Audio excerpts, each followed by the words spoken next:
Check. Hey, hey. 1, 2. Hi, can you hear me?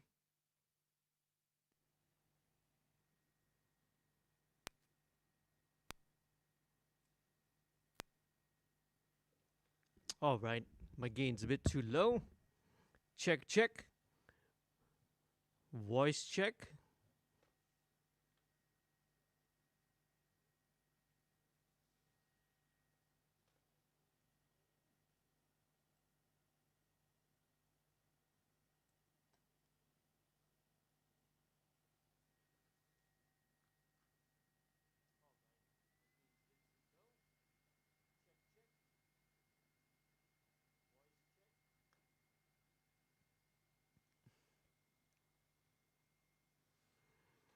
Hello, guys.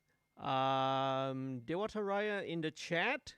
Who's there, man? Is this Nawi or someone else?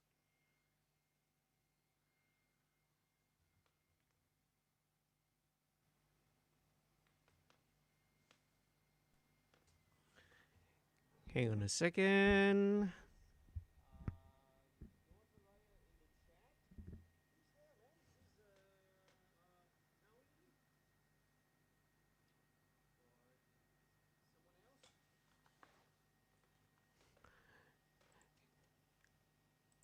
Okay, let me just balance some of these things first, because let me see. Test, test, 1, 2. How's my voice vocal level in comparison with the music? Check, 1, 2. Test with the drums first. Hey, hey. Ha. Check, check.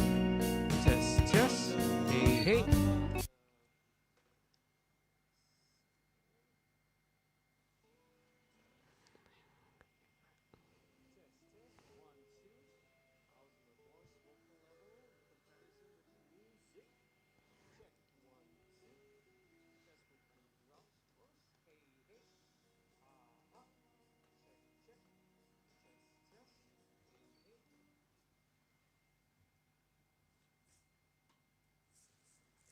All right. Hi, Akmal. Thank you for joining the live stream, man. We'll wait as usual. We usually wait about 15, 20 minutes like that because we want to give some people a chance to come in lah. And kind of also, oh, by the way, yes, uh, uh, happy Happy Raya Eve. Happy Ideal Fitri Raya Eve because Raya is tomorrow. Man, I'm glad you guys could join in. I do understand also that there are some who are doing their Taraweh prayers. So some of them may actually come and join in a little bit late.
You can't hear me because I muted my mic. That's why.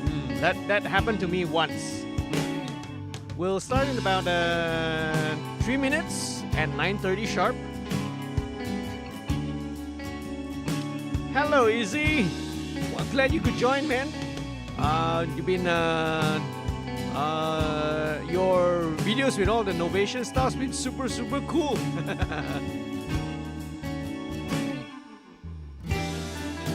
Now you can hear me.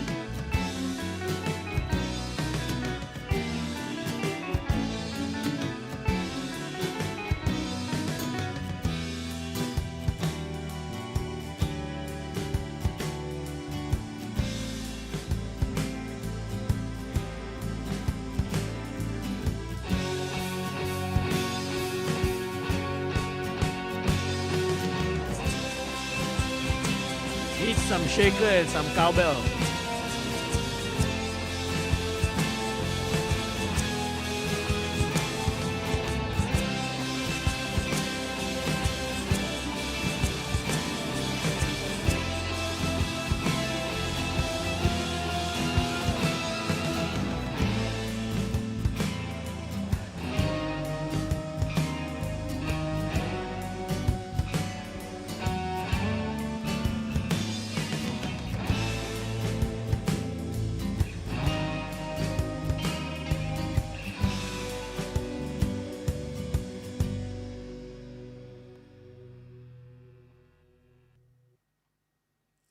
Sweet.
Okay, I guess we'll start. We'll start now. Let me just fade out the music nicely so I can edit the video. Hold on now.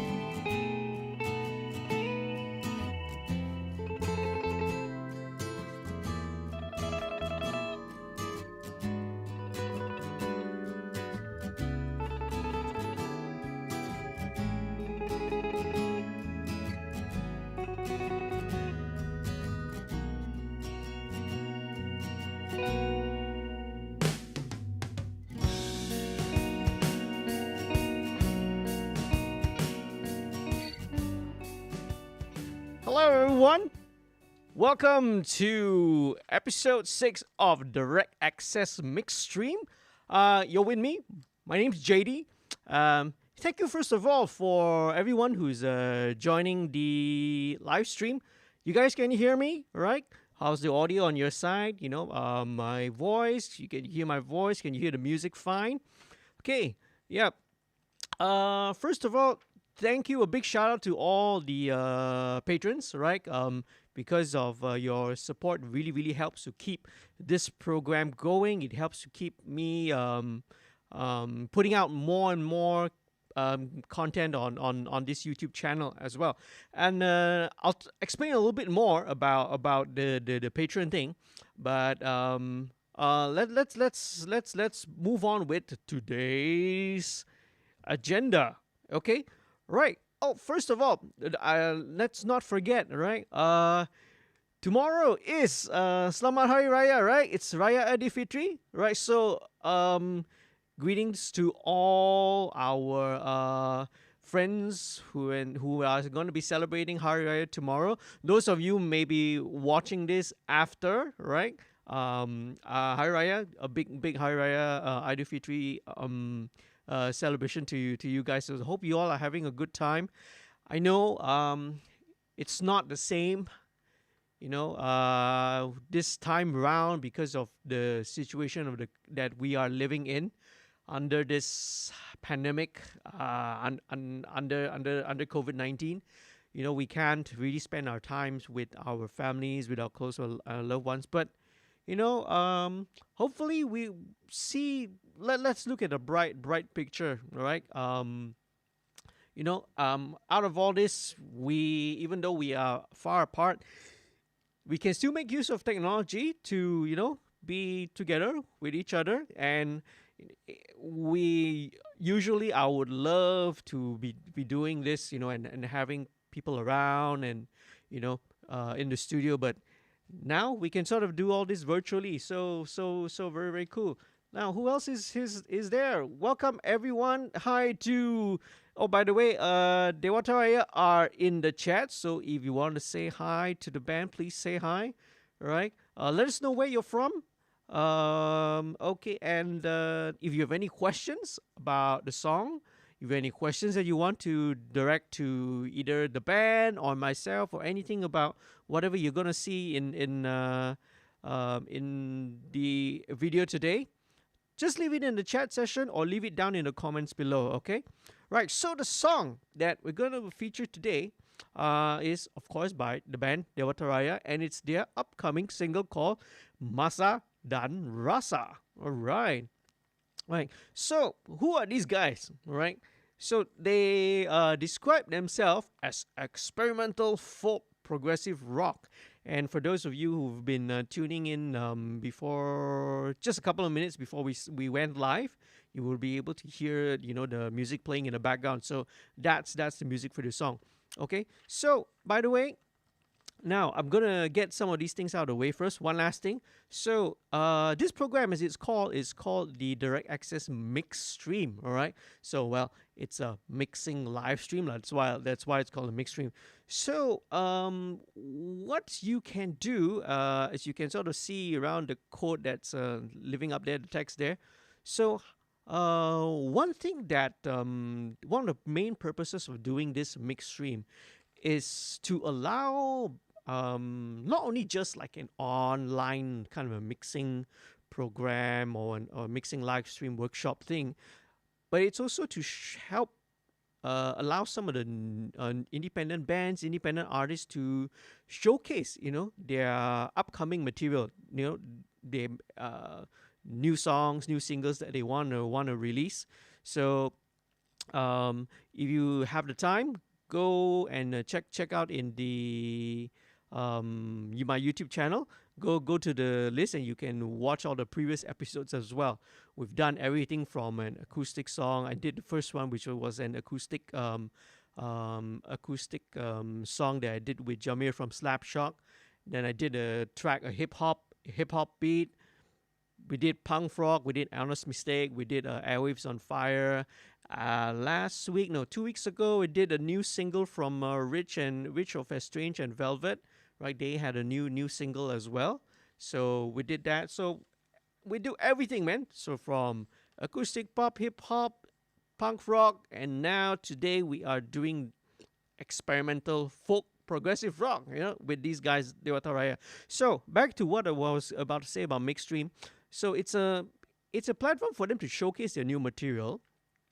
But also, right, for those who want to support the acts, the featured artists, what happens is that you can go and sign up. All right, you can sign up to become a patron at this website. All right, you can see the link which is in the video above you. www.patreon.com/studio2105. So 50% of your pledge, right, your monthly revenue pledge, right, will go to the featured artist. So in this case, if you sign up today, right, or anytime, even after this, all right, you send me a message, drop a message saying that you are using this code MixStream 06, right, MixStream 06, so that I know that you are, pledging and that you are dedicating to Dewataraya. Okay, so 50% will go to the artist, right, and another 50% will, help to support the channel. Will help to keep me creating new content, stuff that I probably need to upgrade in terms of, the camera, in terms of my lighting and stuff like that. Okay, yeah. I really, really appreciate it. So to those of you, the patrons out there, thank you very much. Okay, well, who else is in there? Hi Haslan, hi Akmal, and Zamir. Hi Zamir. Hello there. Yes, yeah. Oh, Haslan, by the way, is one of our patrons. When you go to there are lots of other perks and lots of other privileges as well. So you head down to patreon.com/studio2105. The Patreon page will sort of list out all the different perks, right? So for some of them, obviously you get like early access to some of the content. You get one-on-one consultation, tutorial sessions. I do that weekly with some of the patrons, and lots more. Just go down to the website patreon.com/studio2105, and you will be able to you find out more. All the info is down there. Okay, so now as usual, so as a start, let's kick it off by taking a listen to the whole song first. All right, let's take a look at the big picture. So I just pulled up a rough mix beforehand. Okay, so this song is, I gotta say, this is probably gonna be one of the most challenging mix streams that I'm gonna be doing up to this date, because of the sheer number and the sheer amount of tracks that I've been given. Right. So let's see here. The 33. These are all the drums, as you can see. Right. These are the drums. You got a bass, you got your acoustic guitars, you have your clean electric guitars, you have some effected electrics, distortion, overdrive parts, right? Some intro guitars, more keys, strings, vocal, BVs, choir. That gives us a total of, well, actually, it's not 152, right? This is 152 channels, but the number of tracks would be 152 minus 33. That's like 119 tracks. That's almost 120 tracks, man. So this is gonna be pretty daunting. Oh no, don't need to be sorry at all. Okay. But I've took a listen to all the stuff. It's really well recorded. So big shout out, big kudos to the guys, right, for putting in such a good effort in recording. So if I'm not mistaken, you guys recorded all of this at home, right? The drums are gonna, as we're gonna take a listen to it, are programmed, of course, right? But most of this was all done at home, right? So now, I guess same thing will go with 2 weeks ago. Everyone's kind of recording under lockdown now, and it's possible. It is possible to actually be making music right from your bedroom. So I'm all for it. I really encourage people to go ahead. And experiment and go and get a mic, get an audio interface, and start recording, man. You don't have to wait until to be able to get access into a proper studio to start recording.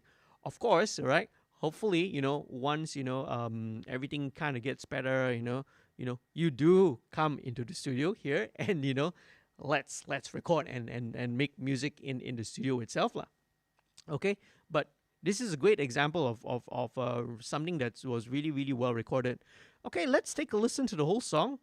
Right now, So this is only a rough mix. We're gonna listen to the rough mix first. Okay. So a lot of stuff is gonna be pretty dynamic. This is a very dynamic song. It's a dynamic in terms of, the vocal performance, vocal delivery, the whole music, the whole song arrangement. So let's check it out first of all, okay? But before that, just let me very, very quickly just maybe slap on my usual vocal processing chain first, okay? Because it's quite a very, very dynamic performance. Okay, here we go. And where are we? Oh, okay. Silly me. Here we go. Master is all down. Roll. Let's roll.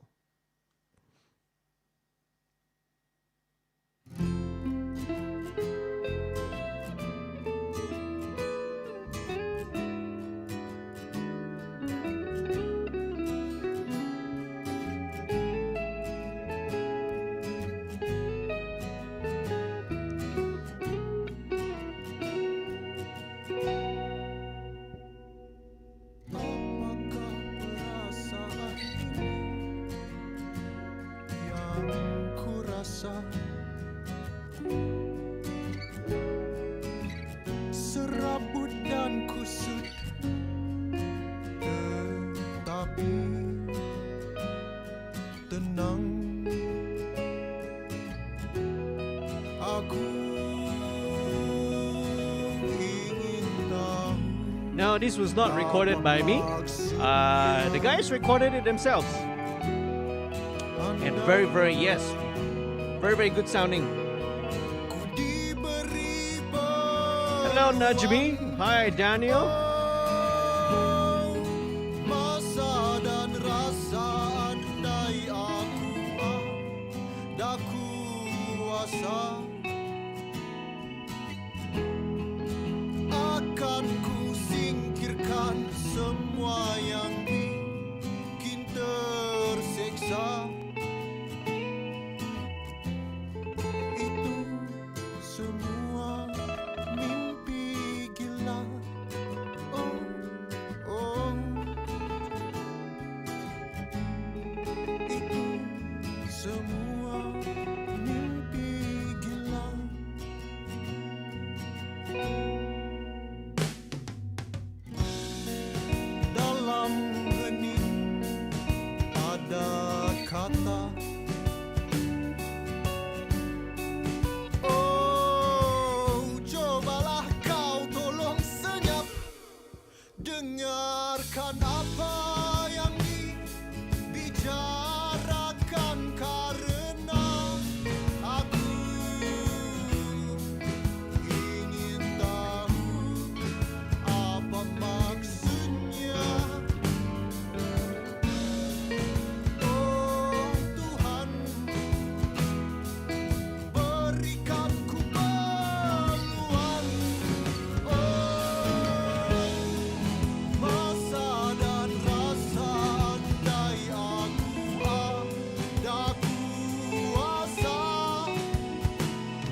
tinggalkanku.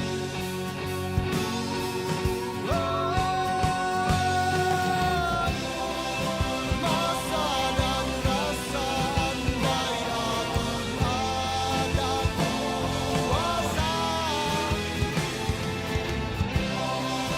akan ku singkirkan semua yang bikin tersiksa.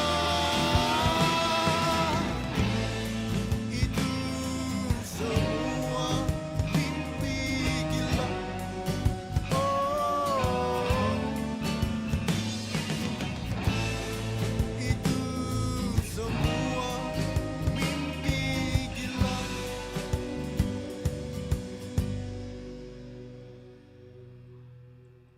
All right, man. Awesome. Super, super cool sounding, This is definitely, experimental folk progressive rock.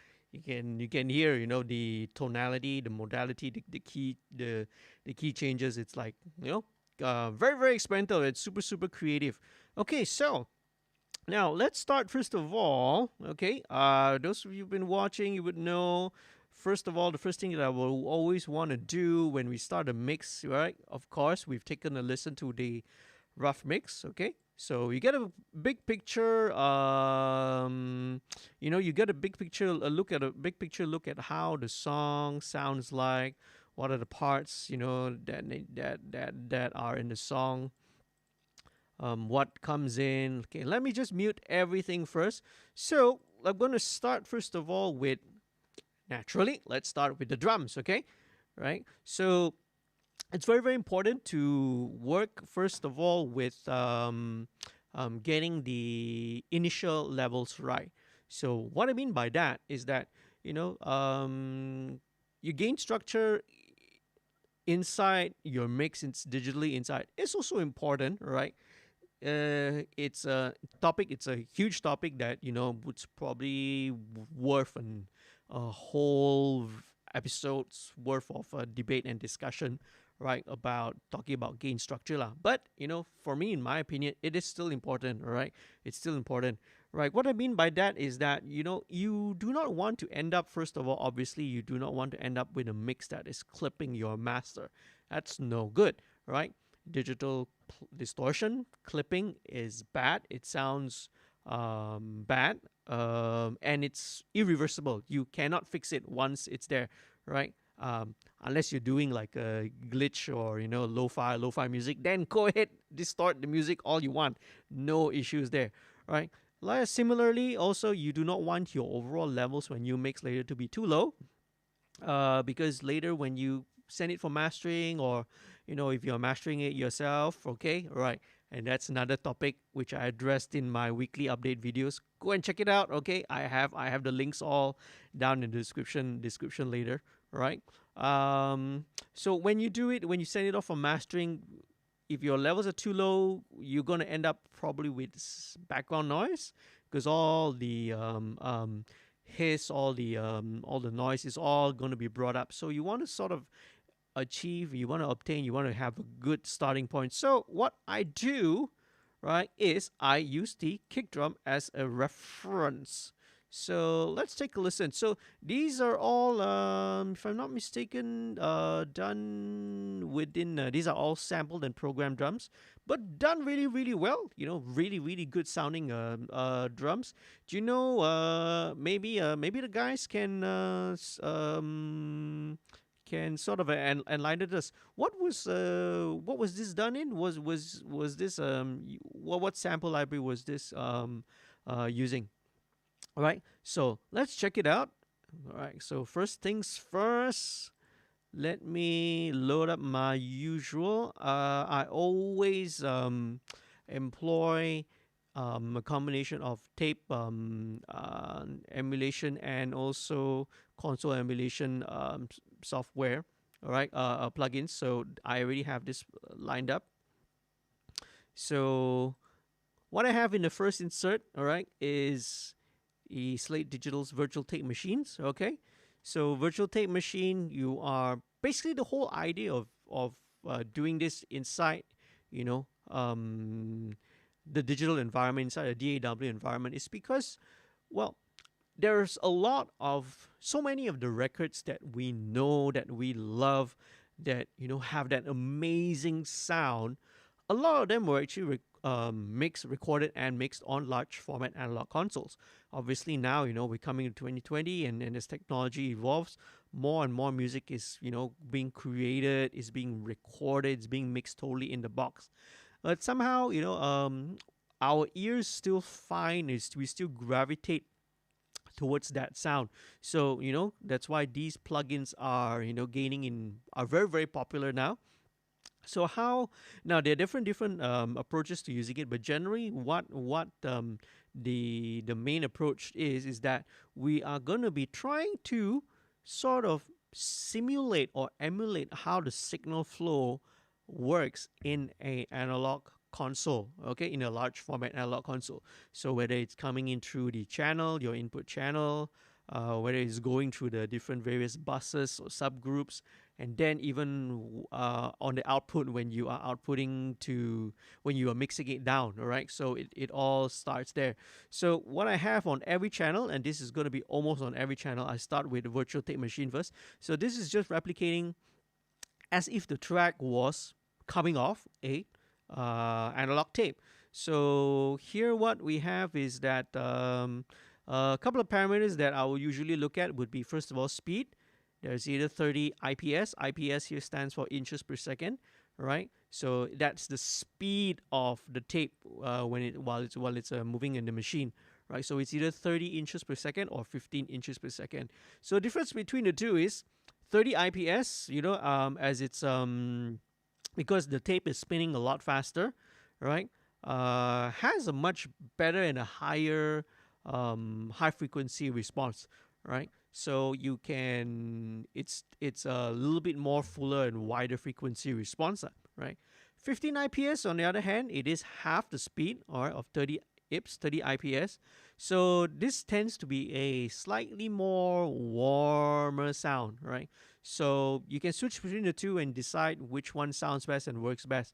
Right? For drums and for anything which I feel that I need to sort of tame the upper frequencies a little bit more, I find that I use 15 IPS sounds really really good, right? Anything which I would want to warm up and want to sort of tame and sort of soothe, it's very very subtle, right? It soothes out all the top end a little bit, okay.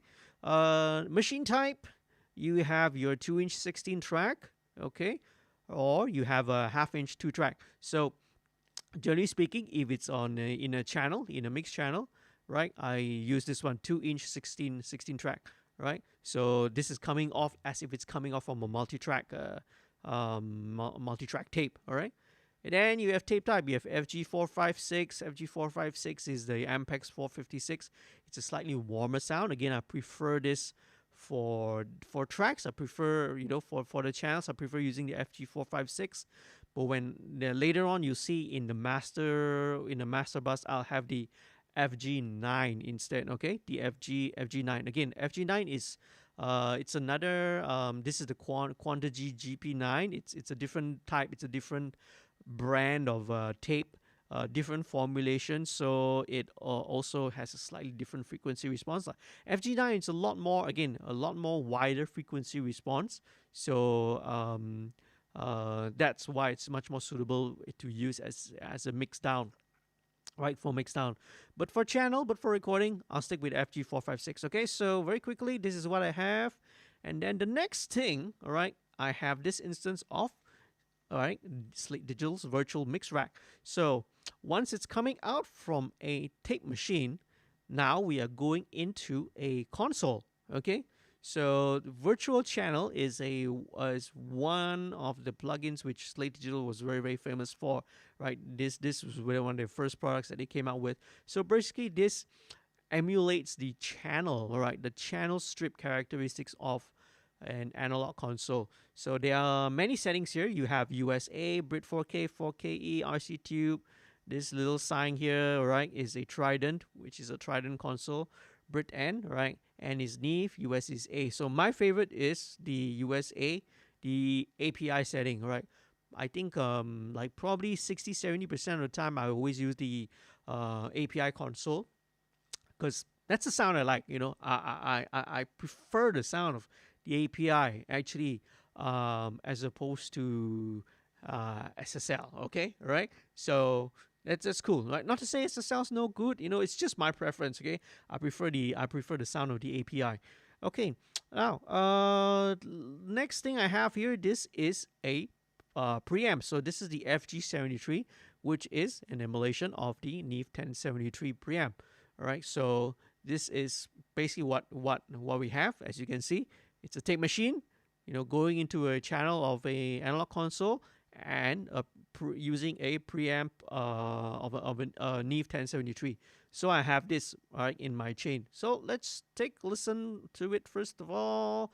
Oh wait, before that, let me make sure that my right stereo bus channels are on. Yes, they are. With C4 all is on. Okay, I'll go through this a little bit later. Okay, well, I just want to make sure that these are on first, because it makes a huge difference when I turn it off and turn it on, because each of the plugins and the components in there does add a bit of gain, adds a bit of color, right? So I want to make sure that I'm starting the mix with all of these, all of my master processing on first of all. Okay, where are we? So many tracks. I'm getting a bit lost. Okay, here we go. So kick drum, right? So how do I sort of set the levels, right? So what I'm sort of looking for, right, when I'm playing the kick, is I want it to peak at about minus 12 dB FS. Okay, so I want to peak it about minus 12 dB. Can be a little bit more, can a little bit less. There's no hard and fast rule. It's up to you. But for me, I sort of know that if I kind of target and aim for my kick drum to be about minus 12, right? I know that the rest of the elements in the mix, right? All the other parts, all the instruments, balanced, you know, in context, you know, in relation to the kick drum, is gonna give me a good, healthy average level later on on the master. So let's do that. Okay, you might not be able to see the master because it's on my other screen, but let me just pull it up. Okay, so here we go. Let's start with the kick drum.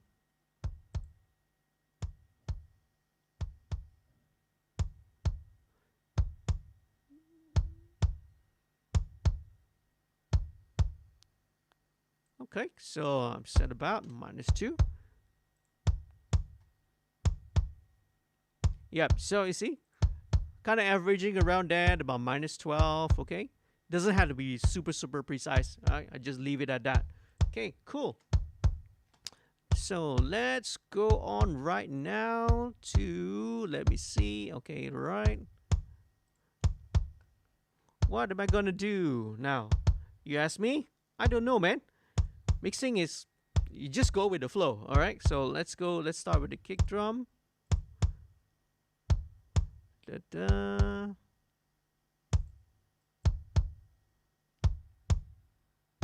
Right. I have to say though, right, because we're using sample libraries, okay?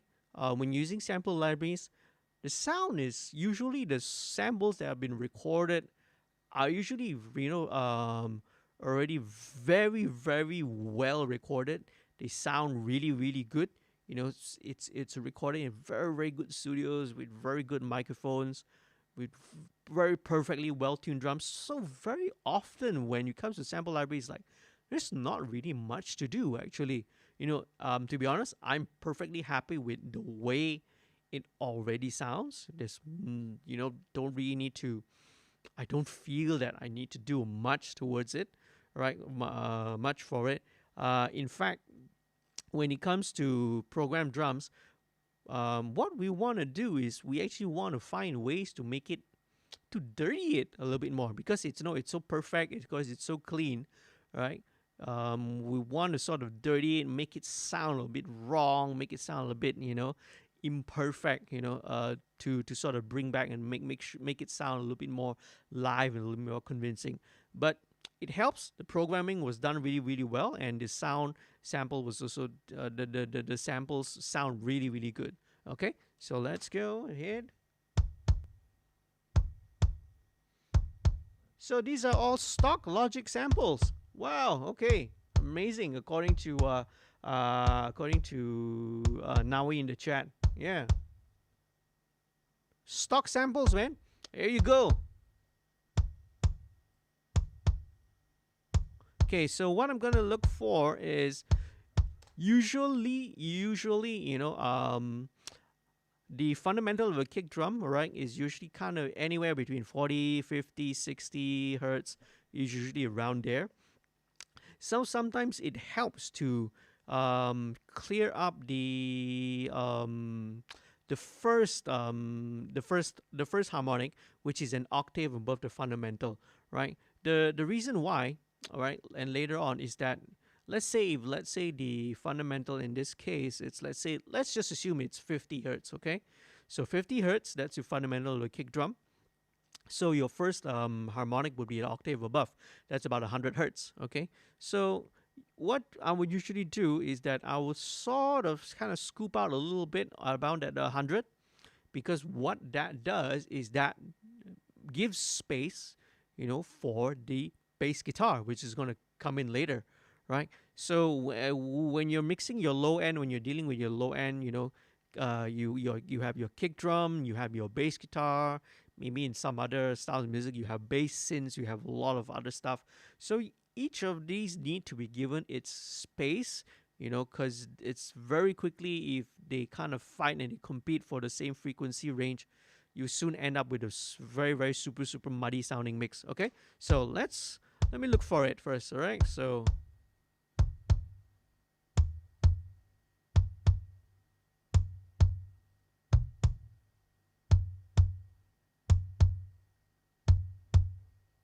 it's about 92. Okay,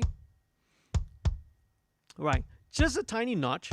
Right, not going to do too much. Not going to be super, super drastic with the EQ. Right, so I have a saying, which I actually learned from someone else. Right, the saying is, you set but you don't forget. You set your EQ, you set something, but don't forget that you did it, because don't forget what you did, what sort of EQ or what sort of processing you applied, because later on down the line, you may realize that, okay, what I did previously might have affected something else downstream. So if you set it, and you don't forget it, you will know that, okay, you can always attribute and go back to tweak whatever the setting that you had earlier. Okay, so just a slight notch, about 92. Okay, and I would typically also go around the next harmonic above. Okay, so this is gonna be around. Let me hunt around for it. All right. So my expression that I like to go is like, we go fishing, right? So when you go fishing for at the lake. You throw out your rod, you throw out your line, your bait, and then you fish around for the frequencies. So it's a similar analogy, right? Well, so I'm gonna go fishing for the frequencies right now. Okay. First, I'll try to listen to it, right, without any of the EQ settings. I'll try to listen to it so I know roughly what is it I'm trying to look for.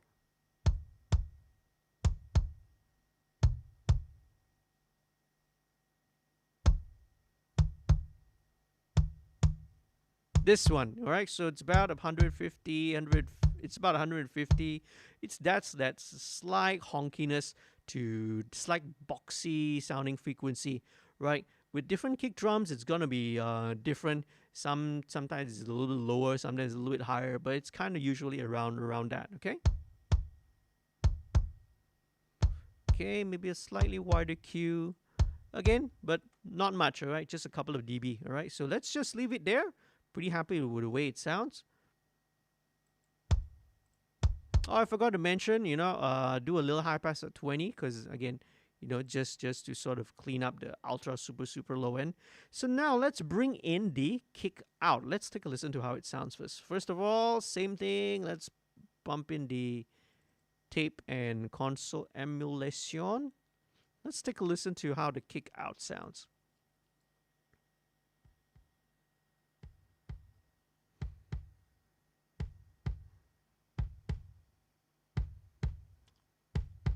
Interesting. So quite a lot of attack for a kick out. So let me just do a comparison. Let's do a comparison again. Okay, let me just listen to the kick in.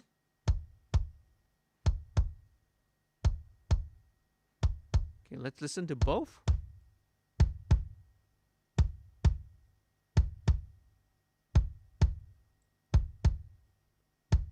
Cool. Very cool. All right. So with the kick out, I usually be sculpting this a little bit more. Very often with the kick out, what we are looking for is we're looking for the much more of the low end and the body of the kick drum, not so much of the attack. So I would typically kind of roll off a lot of the top end, but let's just see first.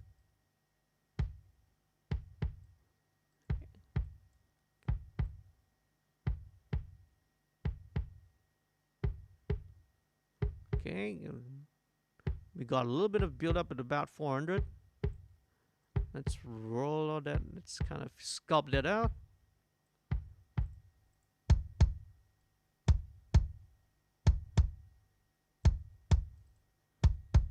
Okay, all right. So there's still, okay, now kind of when you listen to both, when I'm listening to both of it, to me now there's a little bit of that honkiness, right, about that, which kind of bugs me. Again, I don't know. We need to listen to it in the. It's very important to listen to it in the entire context. But let's take a listen.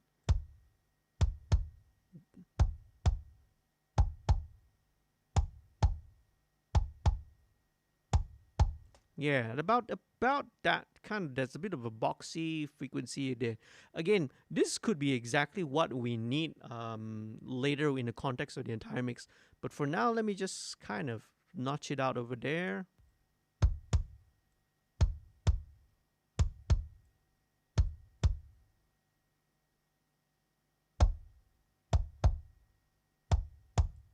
Okay, let me try a more aggressive scoop and see. Okay, let's bypass that. Okay, to me it cleans it up a little bit. All right. Okay. So another thing where, especially when you're dealing with, let's say, kick drums or any kind of element where you have multiple mics to it. For example, in this case, you have a kick in, you have a kick out. It's very helpful and useful to always check for the phase because that's very important. So let's see how it sounds when I flip the phase, okay? Okay. You know, when you flip the phase, you can hear it's very, very scooped, right? You know, because some phase cancellation is kind of happening. Yep, this is much more fuller. But then again, there's no right or wrong. If you are going for a very, very scooped out sound, you know, maybe putting it out of phase, flipping it, 180 degree out of phase may just be the right thing. Okay, let's see. All right. All right. Who else is in the chat? Hello. Hi. Hi, Olive. Hi, Daniel.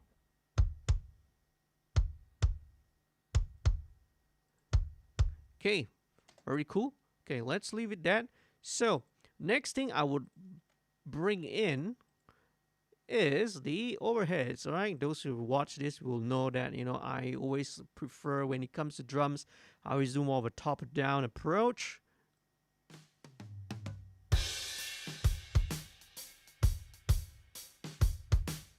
Again, it's really, really good sounding samples, because these are all using programmed drums.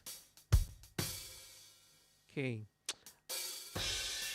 a little bit narrow sounding for my taste, but that's fine. It's okay. It sounds a little bit narrow. Okay, so let me just work on this. So I would kind of roll off some of the low end.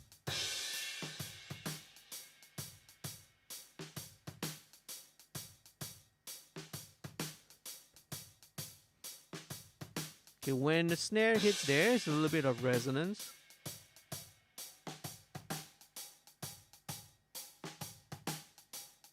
Also about 800.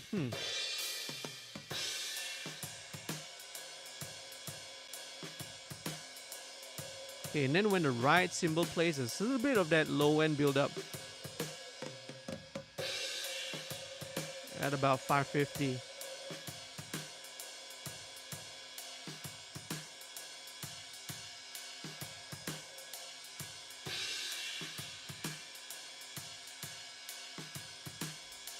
Okay.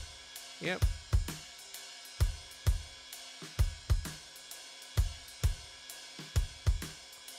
Right cymbals a little loud to me though. Okay, that's fine. All right.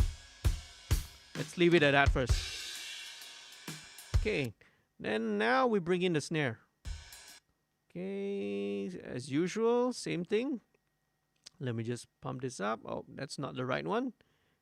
Okay, VCC VTMA drums.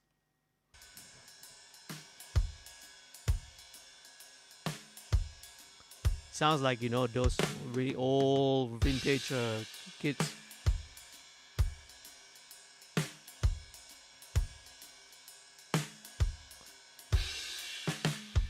Let me flip the face and see.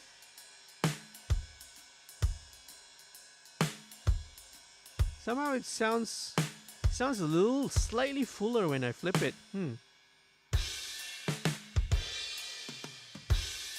Right, so let's just roll. Don't really need all of this. Okay, let's go fishing again.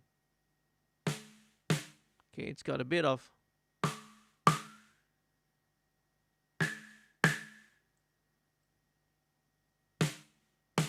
Okay, so even though how good or how perfect the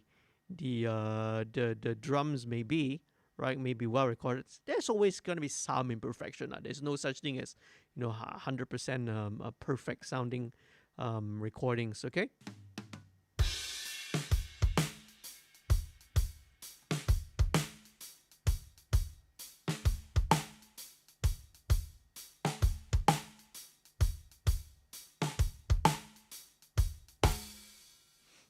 Probably coming from the overhead actually. No, it's not. It is coming from the snare. Sweet. Okay, let's just leave that. Let's bring in the snare bottom.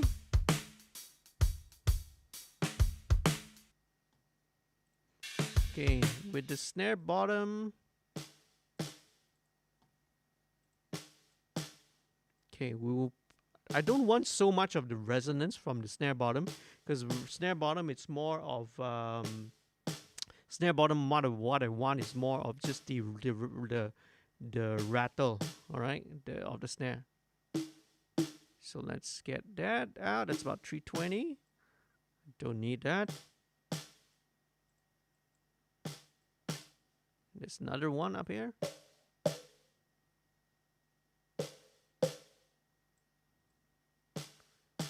Okay, sweet. Okay.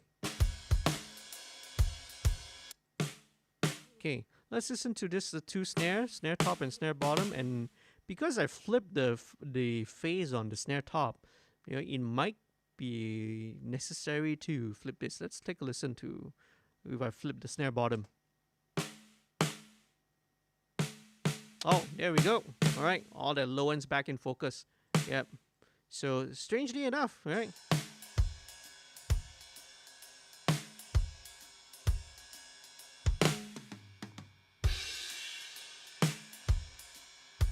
Alright, cool, that's good.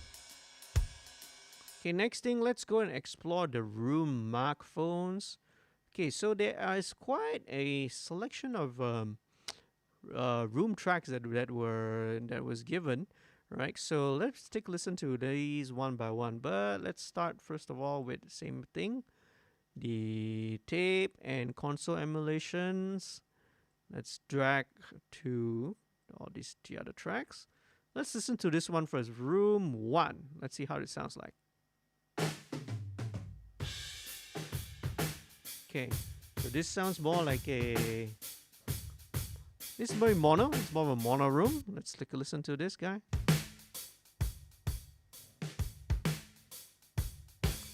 This is much more up close. Interesting. And let's take a listen to room 3.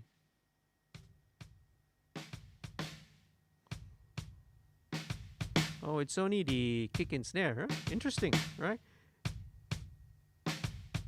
Okay, so let's just play around with this one. Okay, let's roll up some of the bottom end, and let's mess around with it a little bit. Okay, so what I like to do sometimes with some of the, maybe especially a room mic, is just to crush it, right? So let's pull up a compressor, and what I'm gonna use here is this baby here. This is called the Pulsar Smasher. Those of you who might have also gotten this they gave this out for free, just about a month ago. Now I think the offer is already over, but I managed to get this when were giving this out. So it's basically an emulation of the setting of on a 1176, with the all buttons mode in. So let's listen to how it sounds. Okay, let's just listen to it. That's just, oh yeah, that's sweet. Oh, that's very loud. Sorry about it.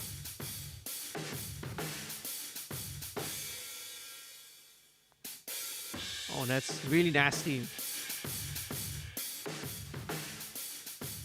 Let's bypass.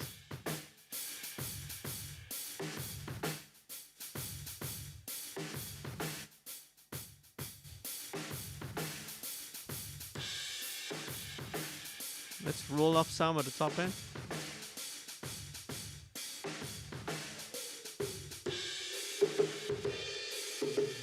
Okay, some of the mid-range builder.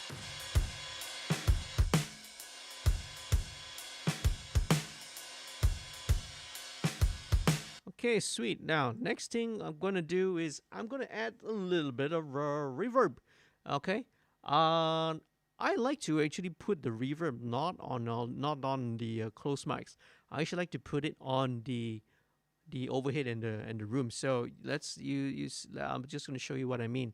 Okay, and for reverb, what I'm gonna be using is the Steinberg's Reverence. So Reverence is their convolution reverb that's built in with Cubase. All right, but there's so many other convolution. Waves has their own ones.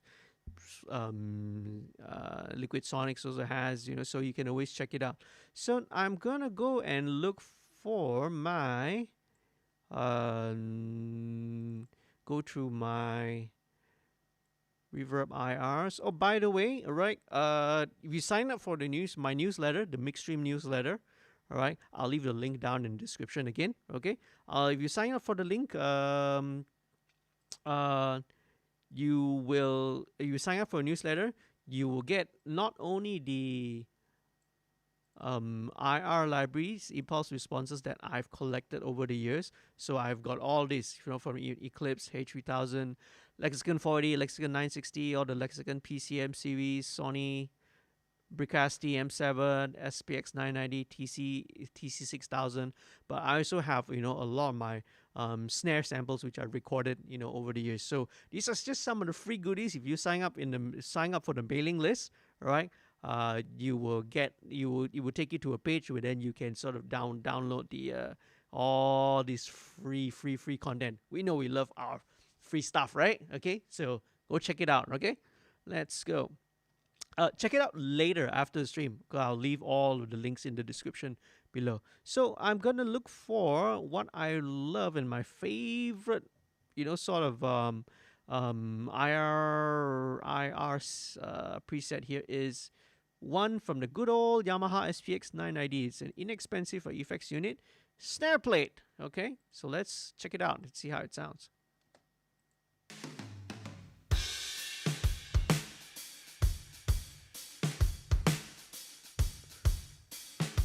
Sweet, so I prefer to actually put the reverb on the overheads, apply the reverbs on the overheads, instead of the close mics, because this is actually something that I've learned from watching Chris Lord LG, because that's what he does. He does not, if you see watch his interviews, he will tell you that he does not put reverb on the close mics, because he does not want to.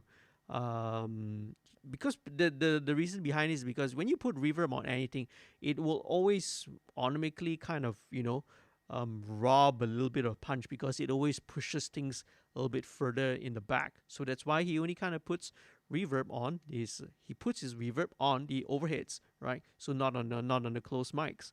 Let's go. Yeah, I love how it sounds, man. Okay, now so we should also, I would also want to go and EQ it a little bit because it sounds a little bit splashy. So it's very important to not only once you've selected the type of reverb that you've used. In this case, I'm using a snare plate from a SPX 990, right? But it's also important to sort of shape it by using EQ to make the reverb sort of fit and blend in a little bit together. Again, depends on what sort of application lah, right? In this case, I sort of want it to blend it a little bit more. Don't want it to be too bright-ish, too spitty kind of sounding. So I'm just gonna roll. Let me just solo the reverb and yeah. So the hi-hat's like giving a little bit of all that spittiness. So let me roll it off a little bit more. Yep, about 6K. So everything about 6K start to roll off. Okay, and then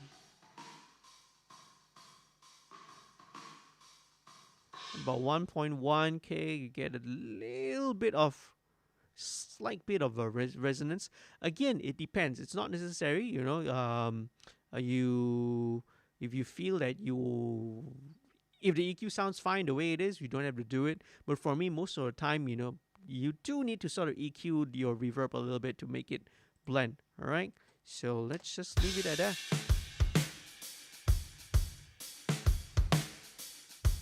Okay, same thing. Let's put that reverb on the room track.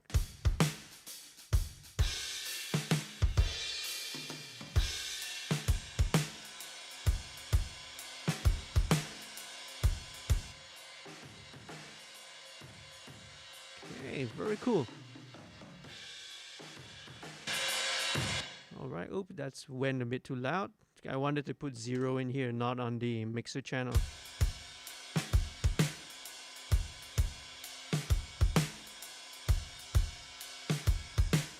Okay, all right. It's a little the drums to me, are a little bit narrow sounding than I would like it, and there's not much that I can actually do. Actually, I'm tempted to try and use maybe. Let's try it out. Let's just see how it sounds. I'm not very keen on using some of using like stereo wideness. Not too much anyway, right? Because sometimes it will cause more issues than it solves. But let's try and see. Let me try and let's see if we can widen this room a little bit. Let's make it a little bit stereo-ish. So isotope, all right. A lot of times there are a lot of stereo widening programs.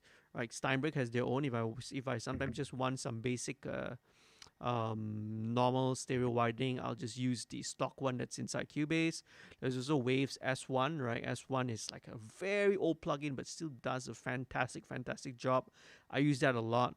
But Isotope also has their Ozone Imager, which again, all right, if I'm not mistaken, when they first put it out, they gave it out for free, right? So this is for free. Let's see what it does to the room, okay? So they have a setting called the Stereoize. So what I'm trying to do is that because it's a mono room, let's see what happens when it goes to like stereo widening, okay? Let's see what happens. Okay, Ozone Imager, here we go. Okay, let's do the width first. Interesting. Very interesting. Right. So if there's one thing that the Ozone Imager I think does really well is the stereoizing. Like it takes a mono signal and converts it to a wider stereo. As you can hear, you can see it. It's very interesting. Let's listen to it in context and see.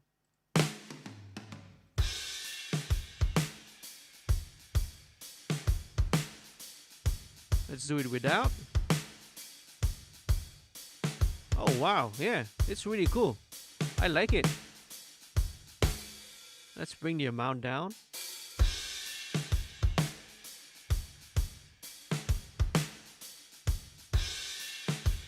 Okay. Sorry, I just noticed one thing. That kick drum there sounded a little weird. It sounds like it's been doubled.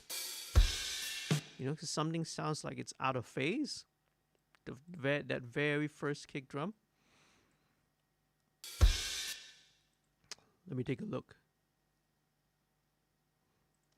Let me just kind of, because it kind of bothers me now. Let me sort of take it away first. Okay, let me just take the sample from this. And the beauty of it, we can just replace it over here. All right. This one bothers me. So, but let's just leave it at there. Okay, right. That's much better. So interesting. Very, very wide now. Okay, so for me now, it's much better. I like this, right? Because prior to this, for me, it just sounded a little bit too narrow, right? So just putting the ozone imager has given, you know, it a little bit of stereo width, and I don't feel I need the reverb anymore. So let me just take it off. Okay, so let's go on. What's the next thing that we want to do? Is the hi-hat. Okay, so the hi-hat sounds really pretty good, coming through the overhead. So I don't think I need much of this. So let's just plunk it in.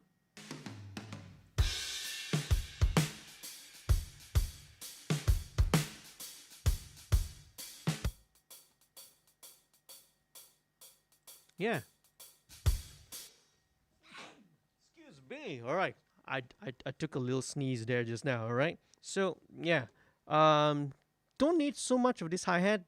In this case, the close mic hi-hat is just for localization, just to help us to sort of localize where it is in the stereo field. Let's put it about 75 to the left. Okay.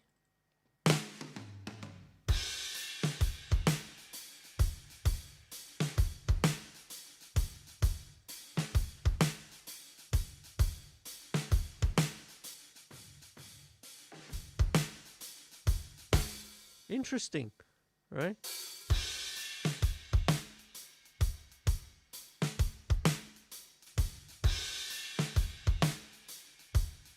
Probably a little bit too much. Let me just bring it down.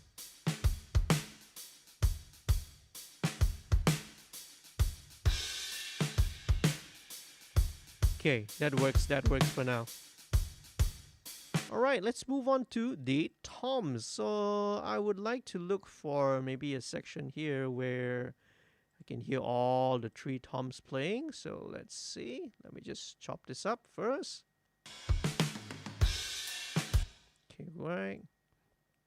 So these are fairly fast decay, but it's by the sound of it, you know, because very vintage sounding drum kits, drum sound. So it's a little bit of a fast decay. And also fairly low tuning. Okay, very cool. Let's start with the first tom. So as usual, let's plunk this in. Okay, now I want to listen to this in context with the overheads, okay?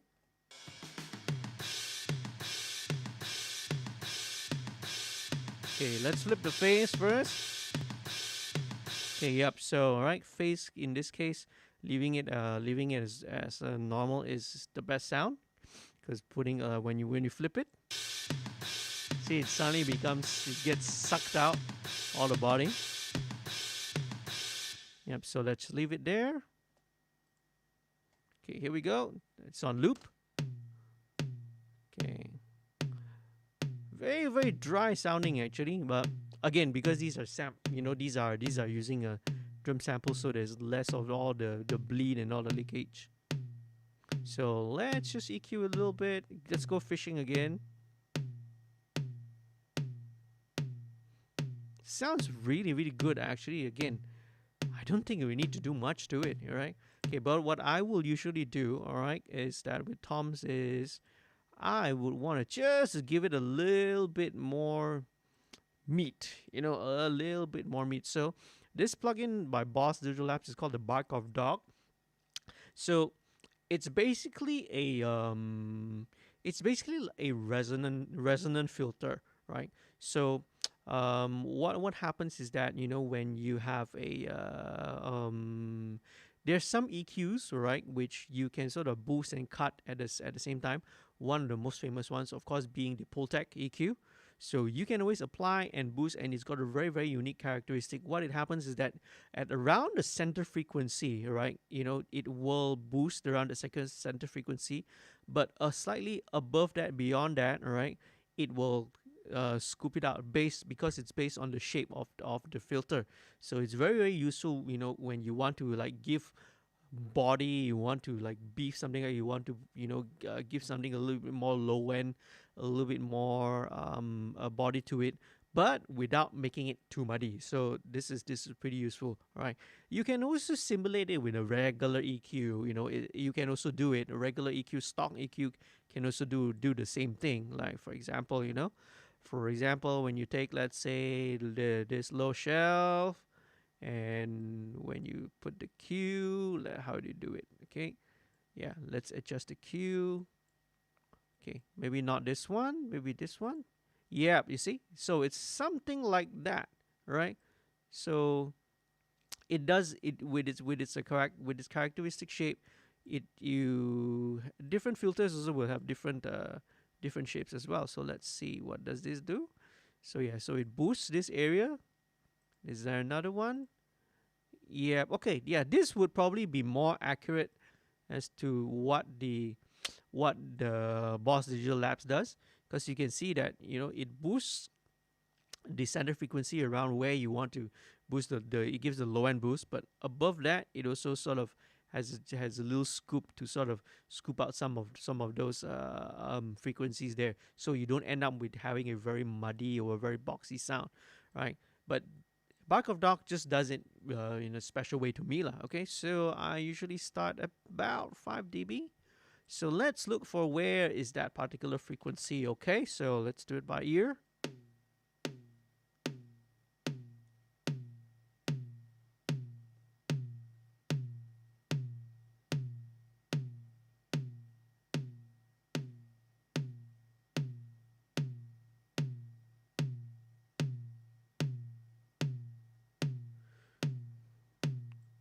About 120, 130. Let's check and see. Okay, let's compare with the RT. So ear training time. Let's see. So okay, let's see where it is. Yeah, it's about 120, 130. Close lah, 124 lah. Okay, right. So what I'm actually listening for is, what I did was I kind of swept it, right? So obviously when you start from, let's say, about 200 plus, it sounds very thin, right? Because you are kind of boosting that range. That's not where the fundamental of the toms is in this case. So right, so I'm kind of stripping it down. I'm hearing where the frequency is, where it starts to, where you get the boost, and then if you go further down, you notice that it doesn't improve it anymore. It doesn't add any more body, so roughly, where it is. So in this case, 124. Okay, so it's good tool also to train your ears, right, without looking at the RTA. So that's where we're gonna set it. Let's put it about 50.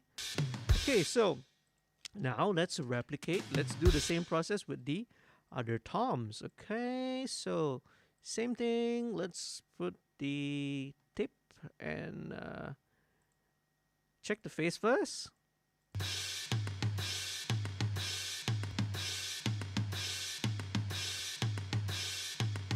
Let me mono it, okay? Let me put it in the center first.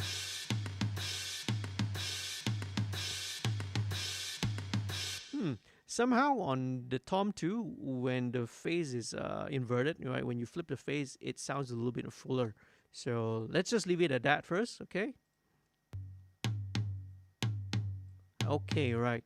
Now, being a deeper tom, being a larger size tom, I started hearing a little bit more of the some unwanted harmonics, some resonances.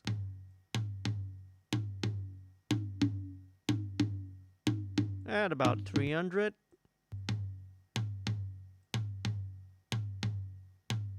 Okay, cool. Let's just leave it at that. Same thing. Let's go with the bark of dog. All right, so let's start about 5 dB. Let's look for that frequency, okay?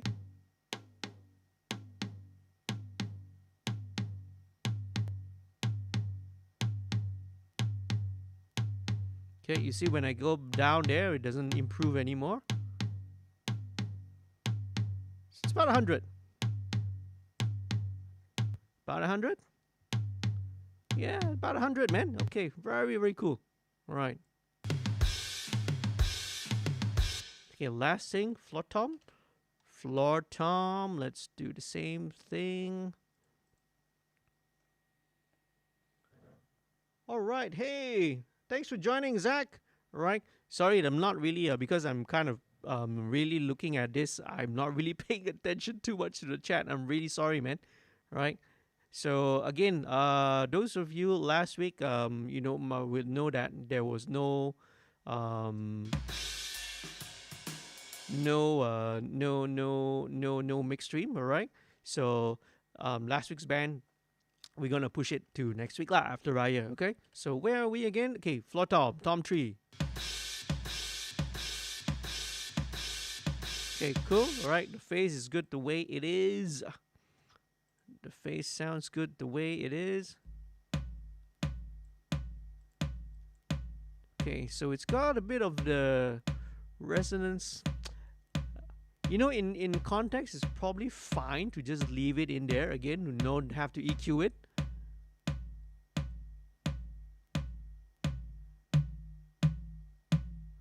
But let's just do it anyway, okay? So just a tiny scoop at about 160. Let's go again. Boss Digital Labs. Bark of dog. 5 dB. Sometimes more, you know, but I kind of, for me, if like 5 dB is kind of like the sweet spot. I just want to like give it a little bit more body, you see, right? So let's do the same thing.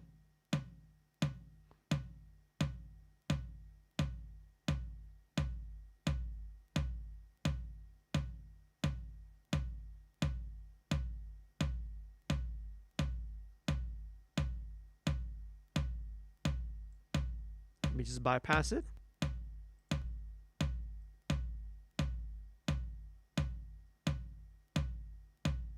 Okay, this one's a little harder to tell because probably it needs a little bit more. Let's see.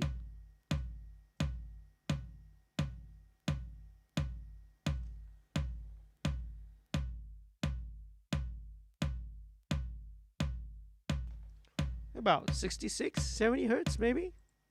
Am I right? Oh, well, a little bit off. It's, oh, well, okay, it's about 60, you know, so it's around that. Okay, there are actually several modes. So classic mode is like the kind of the behavior which you saw just now, right, of how the filter acts.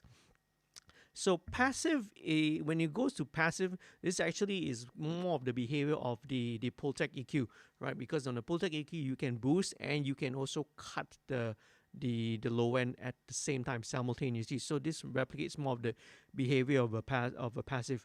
Combo is kind of in between, you know, it's between the two. So sometimes I'll switch between these three and see which one sounds the best. You see. So let's do it again. This is classic.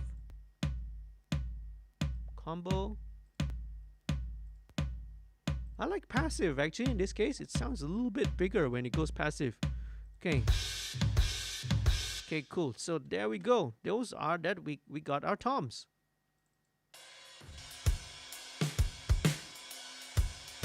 Okay, let's see.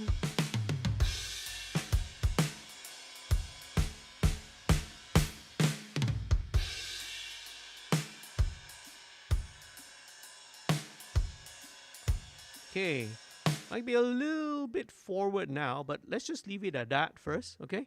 So, sweet, very, very cool, right? So, I don't think I need to use these guys, all right? So, let me just disable it first. So, that's our drum sound. So, we set it at this.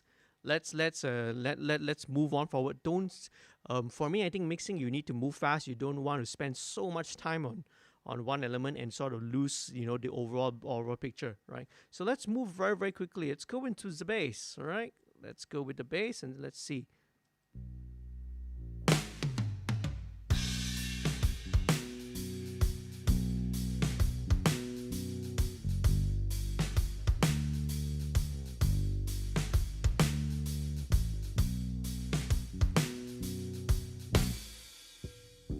As usual, I'll do this.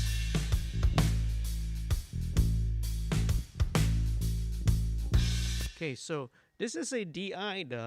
This is obviously a DI bass. So what we're gonna do? Okay, let me zoom it out first so that you guys won't freak out. You don't think that it's distorted. Okay, so let me just zoom it out. So I just want to add.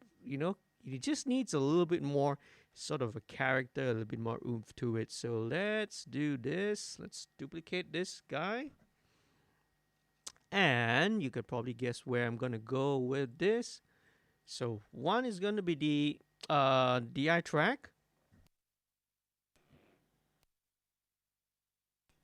Okay, and this is gonna be an amp track. So one of my amp track where I'm gonna run an amp sim through it. So let's go with my favorite. The one that I use most often would be the Ampeg B15. So this is developed by Brainworks, all right? So under Plugin Alliance. So this is a licensed model of the Ampeg Portaflex, the flip top B15. Okay, it's considered to be the most recorded bass amp in the world, right? UAD also has a version of this, all right? It's also licensed by the same one, but with under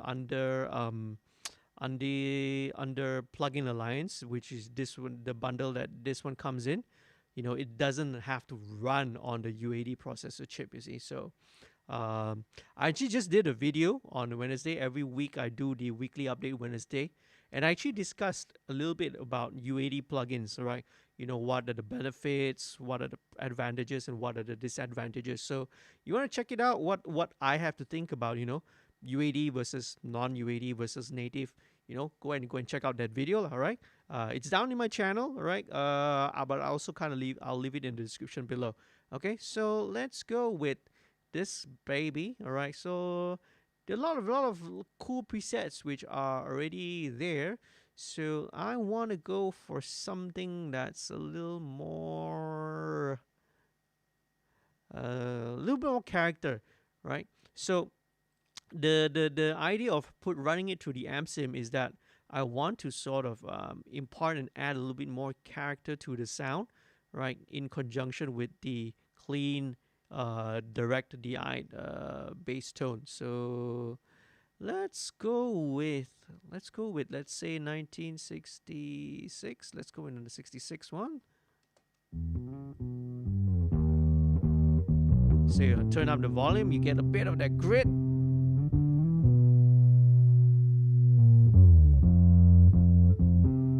Let's turn a little bit low end. Okay, need a power. Okay, the power soak feature here is just to sort of compensate the volume level, okay? Because running it through the amp sim, usually it's a lot louder.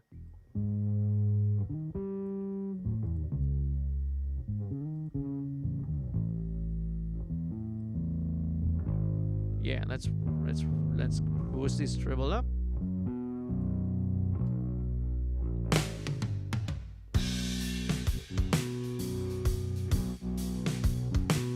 Yeah, so you see, I'm pushing it into a little bit of overdrive, so that's really, really cool sounding. Okay, so let's run it together with the bass amp. Let's see how it. So this is the clean DI bass.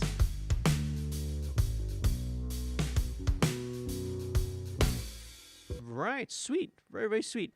Okay, now one thing that does happen when I run these two together, because you can see the difference, right, between the two, is that I have this additional Ampeg B15 amp model. So sometimes what happens, and you have to be you have to check as well, is that not all the plugin delay, in theory, plugin delay compensation is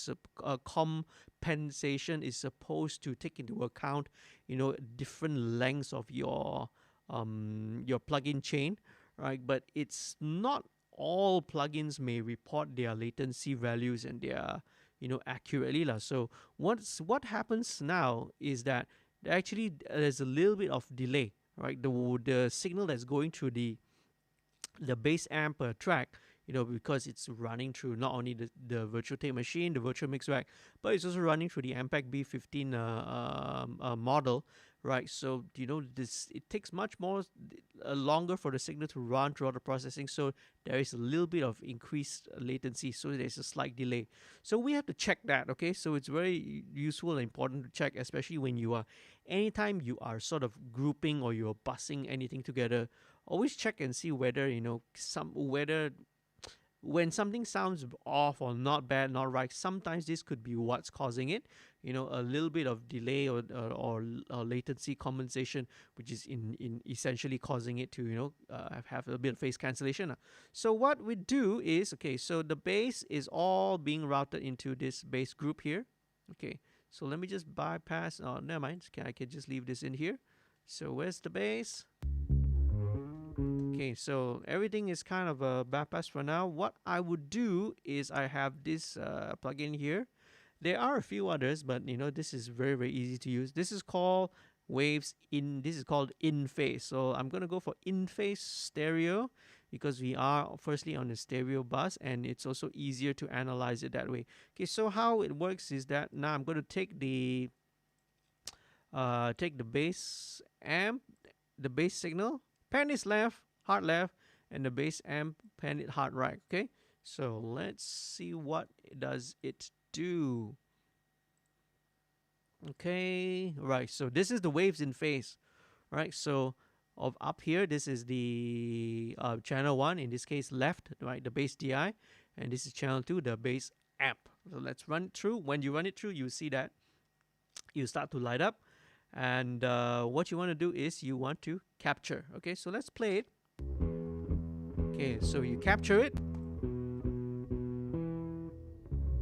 Interesting, stereo bass. Okay, right, so immediately wait, so it takes a sample of the it takes a sample and analyzes the audio of the both channels, the left and right. All right, and then it displays the result for you, right? So this is obviously, first of all, the display, the waveform display. You can zoom it in, right? So they are both locked. You can always unlock the two, so you can always independently zoom, but for now let's just leave it in. So you can zoom it in. Let's look for, let's say, a start of a note, right? Okay, so the first thing you can sort of immediately notice is you can see that the peaks, right, the peaks and the throws of the DI track versus the amp track, they are, they're not matching. So in this case, when this is going down on the DI track, on the bass amp is going up, and here vice versa. See, so that's why you can sort of hear there's a little bit of phase cancellation that's happening. The other thing that can help you shows you as well is this correlation meter over here. So when your phase correlation is in the positive value, which it means that it's good lah. Basically, it means it's good. But in this case, right, and it goes towards the blue, right, towards the blue or green, right. I'm not sure. It looks like blue. Looks like green to me. Okay, right. But in this case, right, as you can see that the correlation is now negative value, and is going into the yellow. It's kind of showing that there is some phase cancellation that's happening out there. So what can we do about it? So maybe the first thing we can do is let's flip the phase and see. Okay, and poof, immediately, it gives you, right, it's moved it into a positive value already. Okay, so that's a good thing. So now here's step in the right direction. So looking at the waveform, we can sort of tell that, is you can sort of see here as this one goes, the peak of this reaches here, and the peak of this is the DI, right? The peak of the DI reaches here, but the peak of the amp signal is slightly delayed. Okay, so this is again because it's running through the additional processing, right? So that's why there's a slight delay. So using this as a reference, what I would like to do is I would actually delay the clean DI track. You can also push the amp track a little bit further forward, but I sort of prefer the way that when you sort of delay the clean signal a little bit, again, you experiment, mix and match to see which one sounds better. Right. But for me, I sort of prefer to delay this. So here's this little delay value, right? So there are actually a lot more other settings that you can also apply as well, like you can sort of filter, you can sort of target it. There are advanced ways of doing it. You can also side chain it as well. But this is the most basic example of what you can do, lah. All right, of to check the phase. So let's delay it. So let's move it slowly. All right. So when I increase the delay of the DI base, you will see that the correlation value should, in theory, it should, right, increase a little bit more, lah, towards the positive value. So let's try it and see. Let's bring it up, and yes, it does. It's in fact increasing in correlation. All right, so let's bring it up a little bit more. So what I will do is I will delay it until I get the maximum possible positive correlation out of it. So where are we? Okay, so you see it gets to a point where it doesn't get any higher, so it starts going back down again. So let's look for it. This is the best, 0.32. Okay, so yeah, so roughly, in case you can see, it's roughly almost in line lah. All right, it's again, right, it's impossible to put things into 100% phase coherency all the time. What we can always do is it's always a compromise. We try to increase and bring it as much coherency, as much positive correlation as possible. So let's take this into account. So this is a delay of 0.71 milliseconds. Okay, let's remember this, 0.71. So now we go back to the track here. So what I'm going to do is I'm going to introduce, like in Cubase, the inspector section. What I can do is I can introduce a track delay. So your own DAW that you're using would probably have that feature, or if not, you can always use. There are some plugins out there which can be used to sort of sample delay, right? This, so 0.71. Okay, 0.71, right? 0.71. Okay, now we mustn't forget that we have to switch off the in phase. All right, let's turn it off. Okay, because otherwise, you still have this delay here, and then you have all the weird, right? All the phase reversal there. So remember, phase reverse, bring it back to mono, and voila, this should be a much more fuller, a much more in phase coherent bass sound between the two. Okay.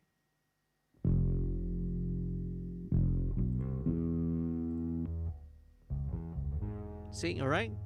When it's inverted, you can see it's very scooped. There we go. Suddenly all the body and everything is back again. Okay, now one thing with the bass amp tone is that we actually don't want too much of all the low end. I prefer to use the low end from the DI because that's a lot more cleaner, it's a lot more purer. We just want, the character, the grit, that's from the amp track. So what happened with the bass amp is I'll usually roll it off about 200, 250 sometimes. So we don't need all that low end, right? All that's going to be dealt by the bass DI, the DI track. Sweet. Okay, let's go back to the section of the song with the drums. Let's see how it goes.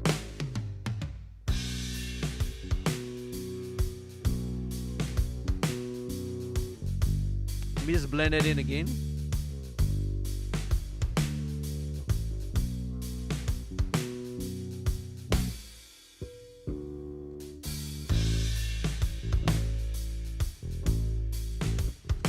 So not too much, just a little bit, yeah, just to give it a little bit of that grit, right? a little bit of that grit. It helps it to sort of poke out a little bit more. All right, so let's move on now to the bass processing. Okay, so let me bring the group down so it's kind of easier to see. Okay, where is it? There we go. All right, so there we go. So, okay, we can get rid of the waves in phase. We don't need it anymore. So the first thing that I have, right, this is all grouped into, this is bussed into the bass group, right? First thing I put is I have the waves C4, right? So this is a multi-band compressor, but what I'm using is I'm only having the very, very first, the low band active. So in this case, this is about 180, right? And below, right? So basically like, all low, the real low lows lah. So 200 and below, right? So I'm just gonna be gently, very gently compressing this first. So the reason being, all this low end I want to sort of handle the low end is later on when I run it to the next compressor, it doesn't, it doesn't force the second compressor, right? In which is in the case a 1176, it doesn't make it work too hard. You see, right? So as you can see with bass, I'm going to use a lot of very serial processing. So a lot of these processors are in series, are all going to be doing a little bit, right? They all do a little bit, but in the end, it contributes towards the end result. So let's see. And let's solo. Yep. So you can sort of hear this is everything that's 180 below. Is that a clip? Is that like a clip?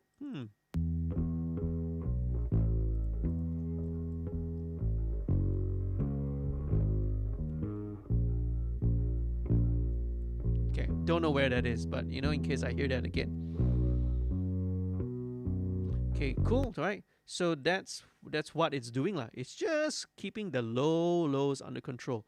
All right. So next thing I have is this baby over here, right? So this EQ is called the Surfer EQ. This is like the Focusrite edition. This is from the company called Sound Radix, right? So this is a very cool, very, very, very powerful processor. Okay. And what I mean by that, right, is that it's an intelligent EQ, right? What it's able to do, right, it has this band, what we call the Surfer EQ band. The Surfer EQ can literally track the note that is being played. It can track a certain frequency, right? It can be either the fundamental, or as I'm going to show you, it can also be the octaves. It can also be the harmonics above that. First harmonic, second harmonic above, and also below, right? So let's see. Let me show you what it does. So first of all, I'm going to sort of select the bandwidth. I'm going to select the narrowest. This is like the narrowest bandwidth here, right? So let's see what it does. So when it's at 1, this ratio 1 here, this is going to track the root. So pay attention to this green one, this green little dot here. So this is going to be tracking the note that's being played by the bass. As you can see, it moves and it tracks it. So it's incredibly powerful.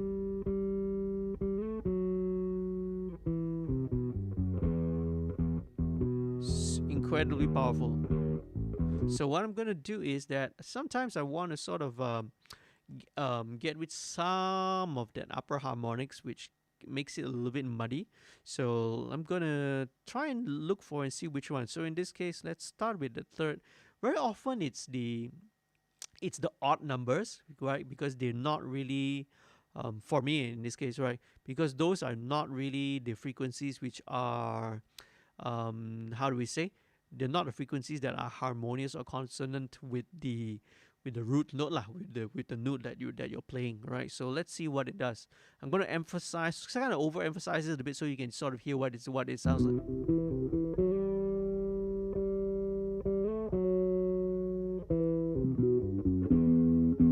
Right. So this is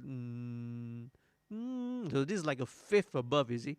So when the note is playing in E, so this is like it's like a B note, right? So there's always all these upper harmonics in any sound.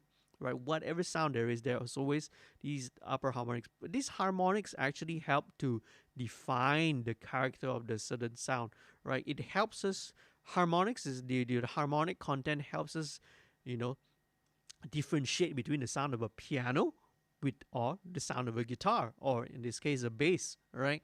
Okay, they could all be playing the same note, right? They could all be playing E, okay, all right, they could be playing the same E note, but how do we tell the difference between the different instruments? It's because of their harmonic content, right? So let's see what this does. Sometimes it goes to 5. Let's see.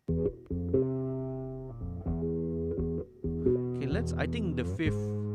For me, it's the fifth harmonics. It's either the third or fifth. It depends on the situation. Okay, so I usually just very gentle, very subtle, just a 2 dB cut. So surfer EQ, what this is gonna do is that it's gonna follow and sort of eliminate that fifth harmonic every time, right? You could do it with, let's say, just a regular EQ, but you see, a regular EQ, all it does, it will just affect that particular frequency.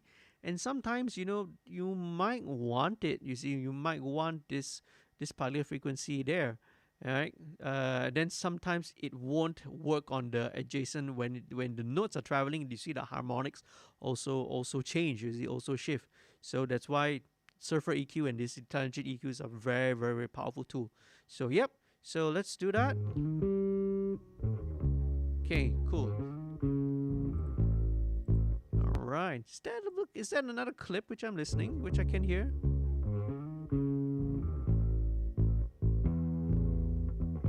Okay, no. All right. Okay. All right. So that's not a digital clip. Sometimes when you're soloing and then you're running to, maybe you get a little bit of a clip there. Okay, next thing. All right. So I mentioned, right, that the reason why I have the multi-band compressor for a start is I don't want the next compressor to work too hard, to react too much, especially when when all the low frequency, because compressors, all right, a traditional compressor only reacts to the whatever the loudest signal it is. So in most situations, all right, the signal which has got the most energy, the loudest signal is usually always the low end, right? Your bass and your sub frequencies, these contain a lot of energy. So very often it acts and then it starts acting and reacting. It will start reacting to all those low frequencies first before it starts working on the before mid range and high frequencies. So in order so that the compressor doesn't work too hard, that's why I put the multi-band there first. So let's see. Okay, let's engage this baby. This is one of my favorite compressors. This is the 1176. This is a revision A, so you can tell a revision A is an earlier model. You can tell by the design. It's silver with the blue stripe. All right, so that's a revision A. So revision A is a little bit more grittier sounding, right? The later versions, which is the 1176 LN, the black ones, all right, the black ones and all that, those are a lot more cleaner. So this one has a bit more grit, a little bit more distortion. So let's see, let's go through that. So fairly slow attack and slightly fast, fairly a fast release. Okay, so let's bring it down. Okay, so I'm gonna be driving this pretty hard. Oh, I love that. Okay, let's compensate the check and make sure that we are getting the equal volume.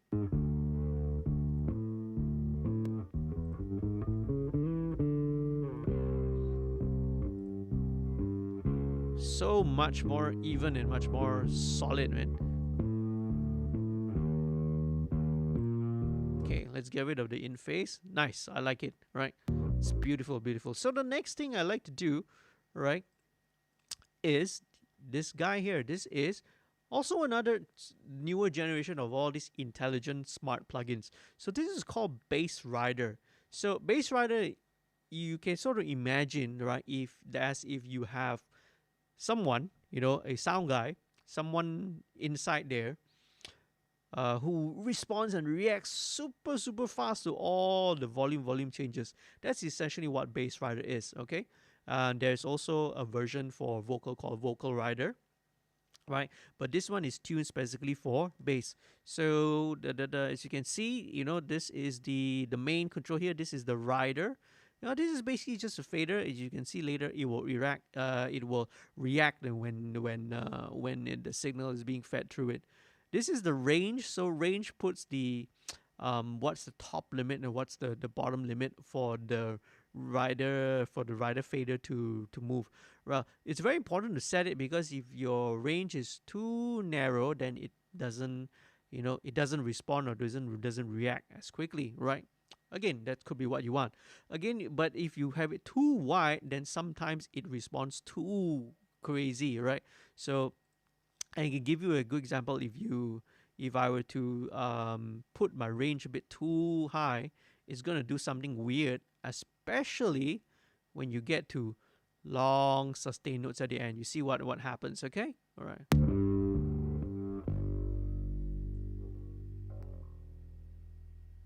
Oh, hello. Okay, it's not doing it. Okay, that's because maybe the sensitivity. Let's bring the sensitivity up, and then you see what happens.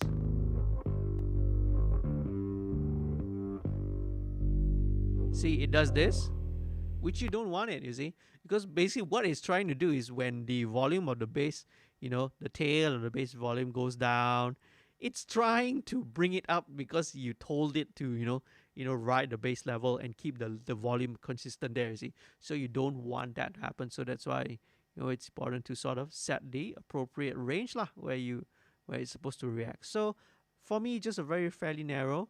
You have a few other settings here as well.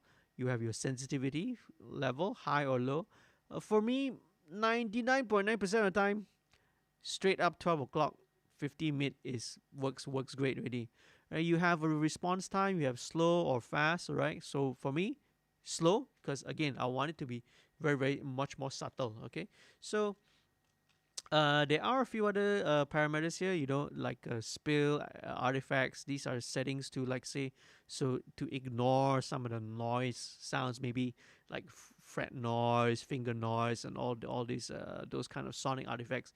It tells it to sort of ignore that kind of sound and just concentrate on the bass. So the next most important thing is the target setting here. So target is where you are telling the plugin to ride the fader at around that level.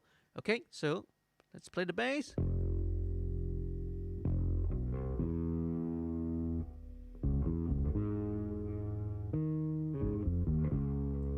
Okay, right. So you can see what the bass rider is doing. So it's not jumping around too much, 1 or 2 dB only. I'm perfectly happy with this and it sounds good. Let's bypass. Very nice, very nice. Okay, let's go with the next thing. Yeah, this is by far one of my favorite plugins I'm going to show you. This is the Waves MV2. So MV2, right, it's very hard to describe what it does, right?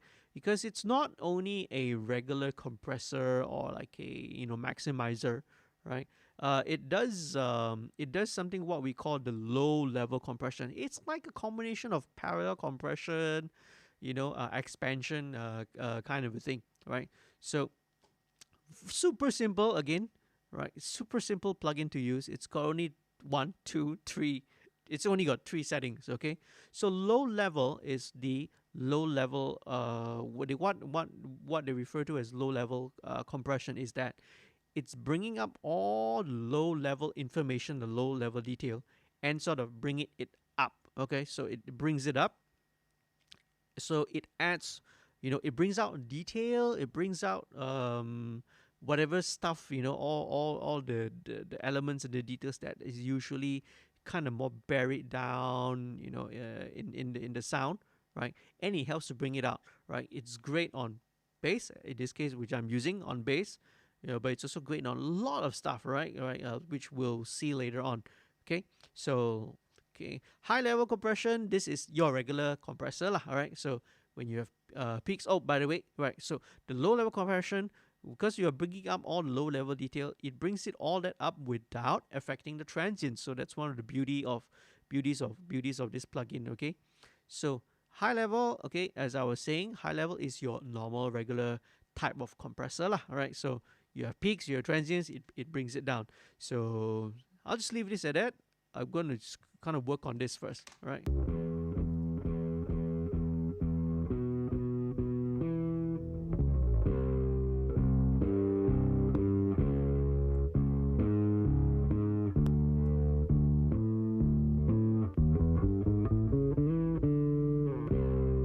So for me, what it's doing is, yes, it is a little bit louder, and I have to compensate with the output volume. But things like, your attack, the finger, the sound of the finger on the bass, the sustain, it adds a little bit more sustain, because again it's bringing up all the low level information. Okay, so let's keep on doing it. Let me compensate first, so we can do an equal volume compensation comparison. Sweet. Okay. Loving it. Loving it. Okay. Let's listen in context, okay, with the drums.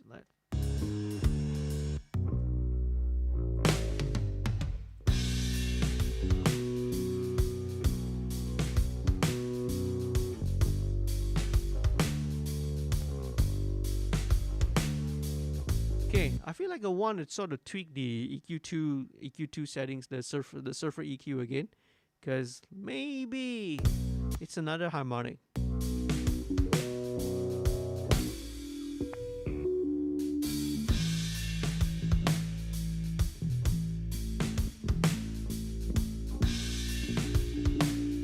It is that, but but I guess it probably needs a bit more. It is the fifth, right? But let's bring it down a bit more, right? A little bit more than usual, because usually I don't go above minus 2 dB, but it feels like it needs it.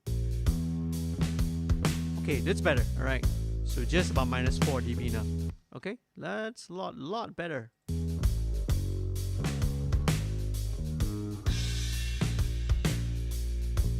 Sweet. Okay, so that's the kick, that's the drums and the bass. Okay, so next thing, let's move on to the acoustic guitars, right? Because that's one of the main rhythmic elements of the entire song. So let's check it out. So what the guys did was, the way the acoustic guitar was recorded. So what they used here is, these are double track, so it's a double track performance, right? Left and right, but each take, right, was recorded with 4 different tracks, right? So I'm wondering, is this something that you all did after after sort of attending my my workshop, where I sort of showed you what I was doing with all the the miking, right? Because because what they did, okay, so this track is recorded with the Lewitt 440, all right, condenser microphone. Then you have one which is the SM57. Then you also have a room microphone. I can't remember what mic you mentioned, all right, and as well as a DI track. So before this, I was kind of already evaluating the sounds before this, all right. So for me, I the closed mics are the one that work fine and they sound great. I don't think I really need the room. Again, I don't really need the DI. The DI is always kind of there just in case.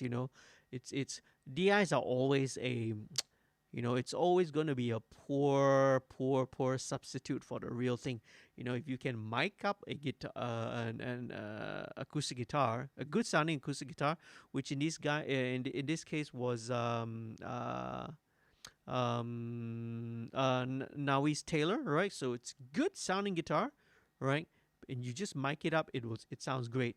So in this case, I'm not going to be using the room and the DI tracks. Really doesn't need it, man, because the mic tracks already sound really, really good, right? So I've kind of already sort of disabled it. Let me hide it first so that it's not so cluttered, right? Let's just hide it.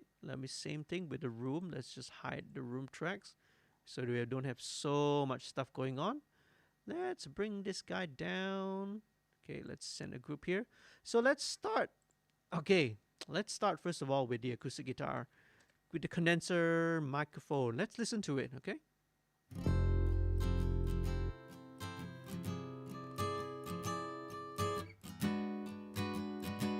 Really good sounding.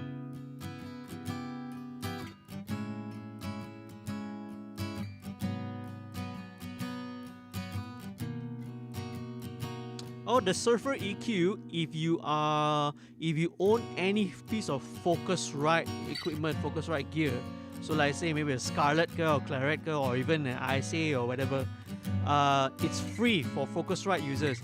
You log into your account, you go into the software downloads. It should be there, I think, if I'm not mistaken.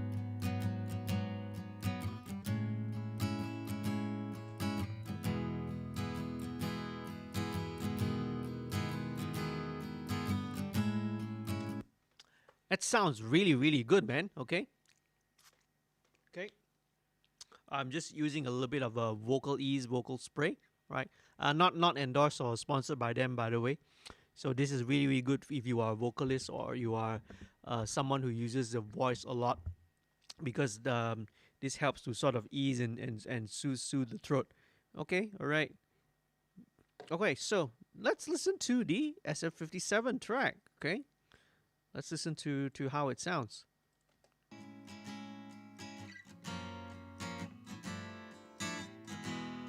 This one is a bit more mid-rangey, slightly more, a less wider frequency response, right? Again, because it's a dynamic mic in comparison to a condenser, but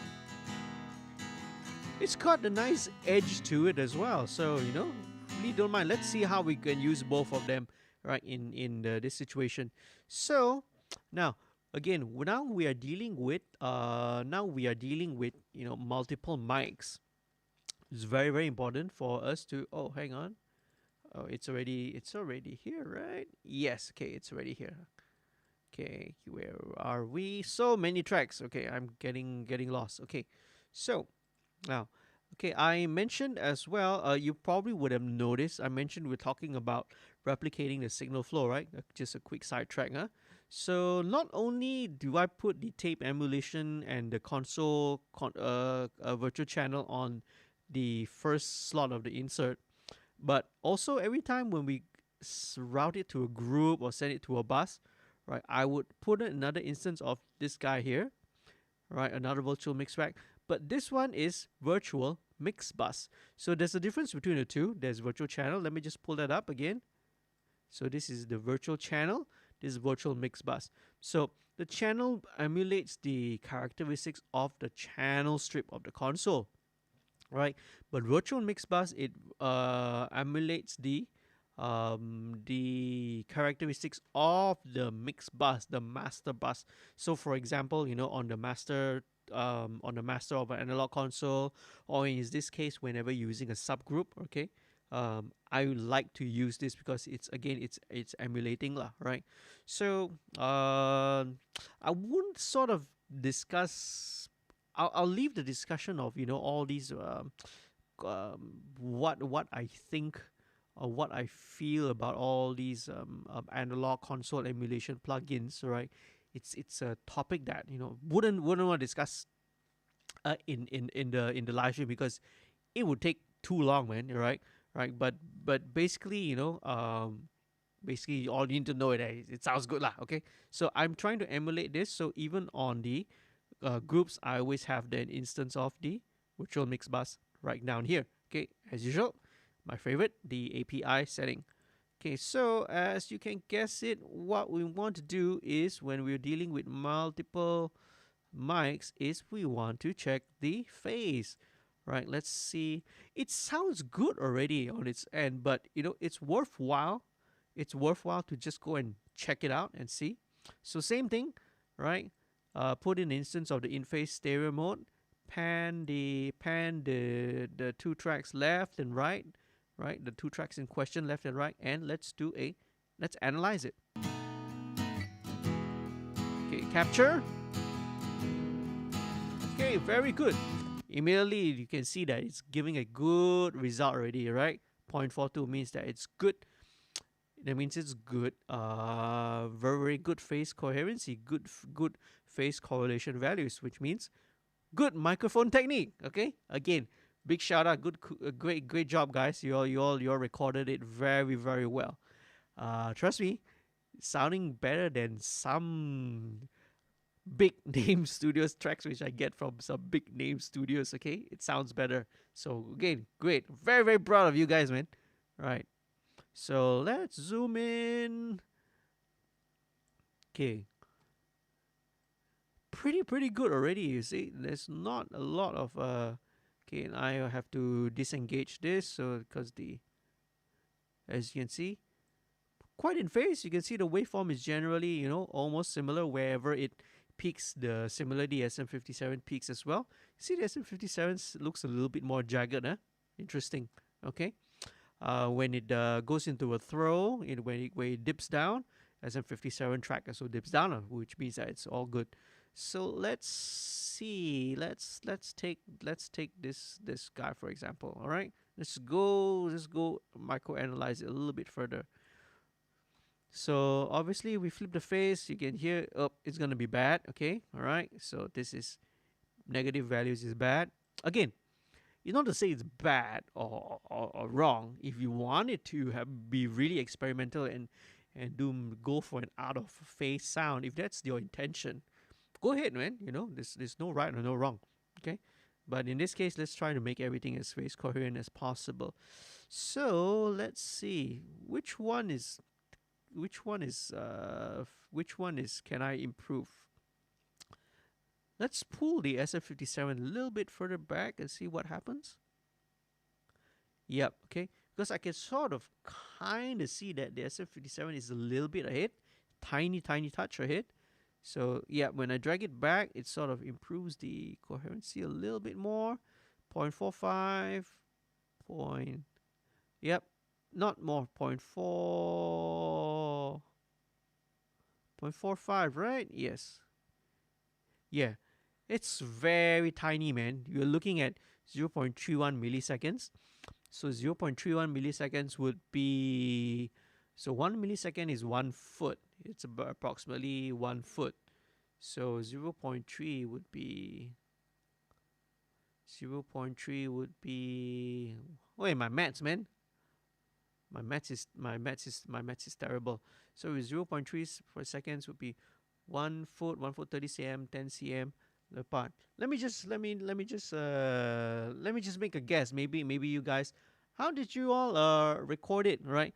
With the two mics, was it like was it close in phase with each other, or you had it like slightly separated left and right in a kind of a space pair configuration? Now maybe can you let me know in the chat, how did you do it? Okay. So anyway, so remember 0.31 milliseconds. Let's delay. So same thing. Let's introduce the track delay into the SM57 mic. Okay, 0.31. Okay, all right. I can safely assume that this is going to be the same for the right track. So let's do the same thing as well. You could again go in and double check again, right? But I'm just going to assume that it's the same lah, right? When we play back and listen to it, and if it sounds off, if the right hand side sounds off, we'll know lah. Okay, so here we go. Let's bypass the in phase. Don't need it anymore. Let's start with this.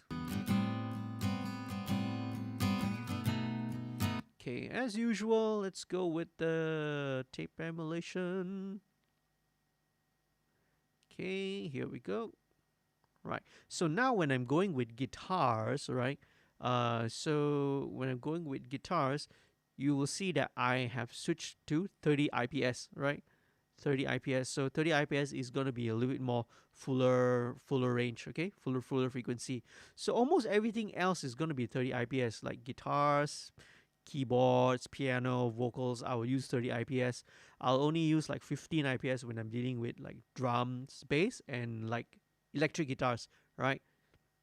Anything which I sort of need to shave off and kind of soothe off to soothe the top end a little bit. So, okay, here we go.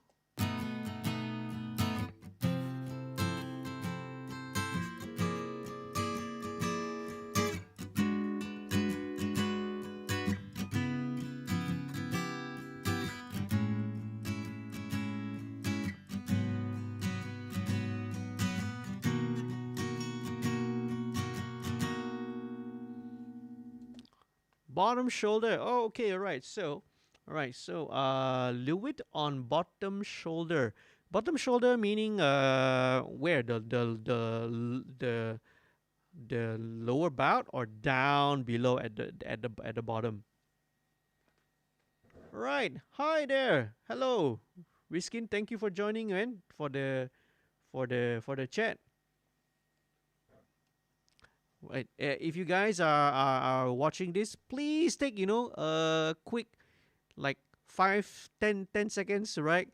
Go down there, please click subscribe. Do subscribe to the channel, and if you can click on the notification, you'll get the notification updates right whenever I put out a new video. So my upload schedule is about 3 videos a week. There is this one on Fridays. There is the mix stream. Okay. There's the mix stream on every Friday, which is a live stream mixing sessions. Then on Mondays, I usually either do episode of a song breakdown. So usually that's a show, that's a video where I sit down with either the producer or the artist, and we break down one of the songs that I've worked with them before, right? So we talk about the songwriting, we talk about the pre-production, the actual recording, and we also kind of go through the mix session as well. So it's like a little deep dive into how the production, the creation of the song went. And then on Wednesdays, right, I always do the weekly update Wednesday.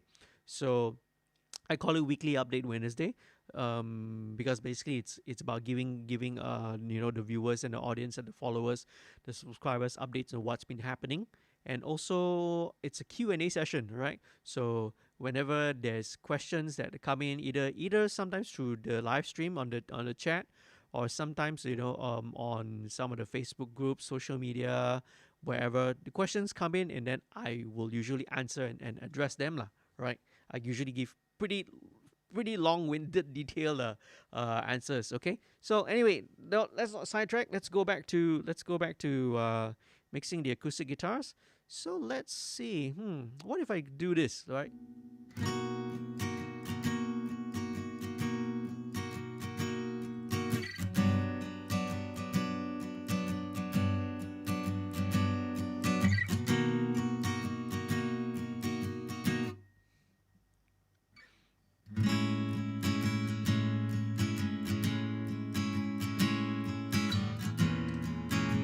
Okay, very cool. So, right, so the relative gain of the two mics, right? So the output of the 440 is, of course, a lot hotter, right? As you can sort of see.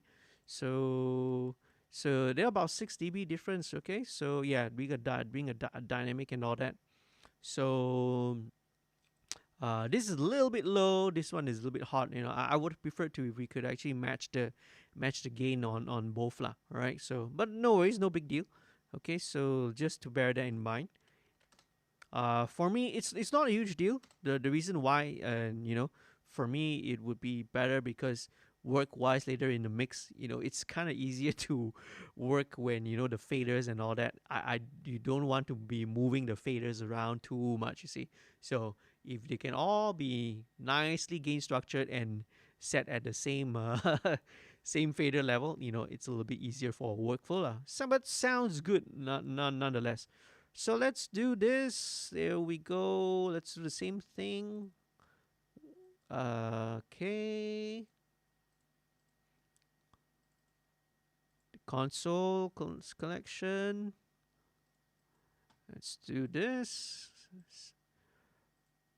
Okay, so now all of them are being routed to the acoustic guitar group over here. So, okay, let's get rid of the in-phase. We don't really need it. Oh, where's the 57? Okay, right, this guy. I forget about this guy. Yeah.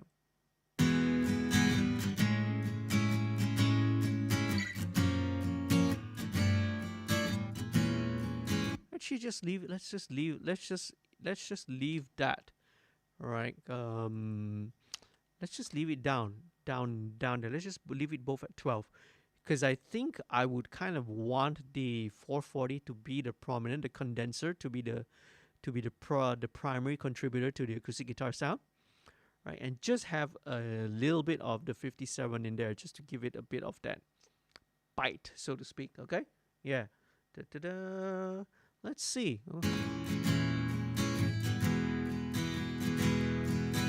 Okay, let's do a rough balance first. Let's balance all the acoustic guitars. Okay, let's link it. All right, so easier that makes my job easier.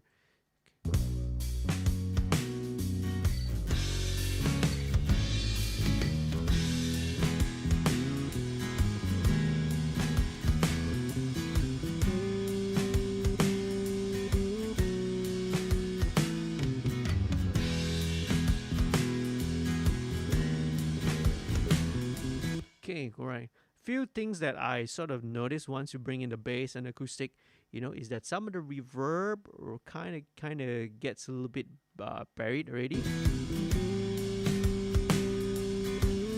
So I might want to bring in back this reverb that I had on the room. You see, so let's see.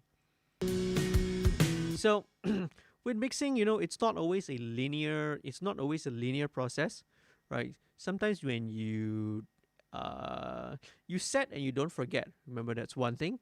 And then another principle, another phrase that you sort of always have to remember is that everything affects everything. Okay, so anytime you make a change or something, it will always kind of affect what has happened before. And it always has an effect on what happens later downstream as well. So always have to bear that in mind. So it's not a linear process where you start one by one. You start from straight, and you can always be jumping around. Wherever when I mix, is like when I feel that okay, something else bothers me. Something bothers me with the snare bottom mic for some weird reason. Okay, I'll quickly jump back to that. Right. So it's not a linear process. Right. So let's see.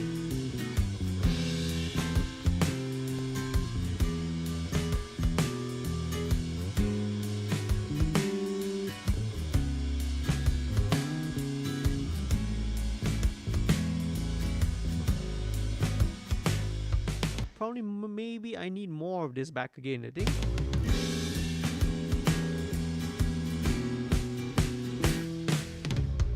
Yeah. Okay, cool. Yep, that's exactly what I need. Yeah. So I guess we were listening when we heard just the drums in isolation, right? It sounds like it was the stereoize was too much. But now in context with everything, with the acoustic guitars and the bass, it sounds just right. Okay, so let's just leave it there. So again, this was really well recorded and very well played, very very even. It's not much needs to be done. So again, it makes my job as a mixer so much easier, right? So much better when the recording and the engineering side, when the production side of things was done well. So that's why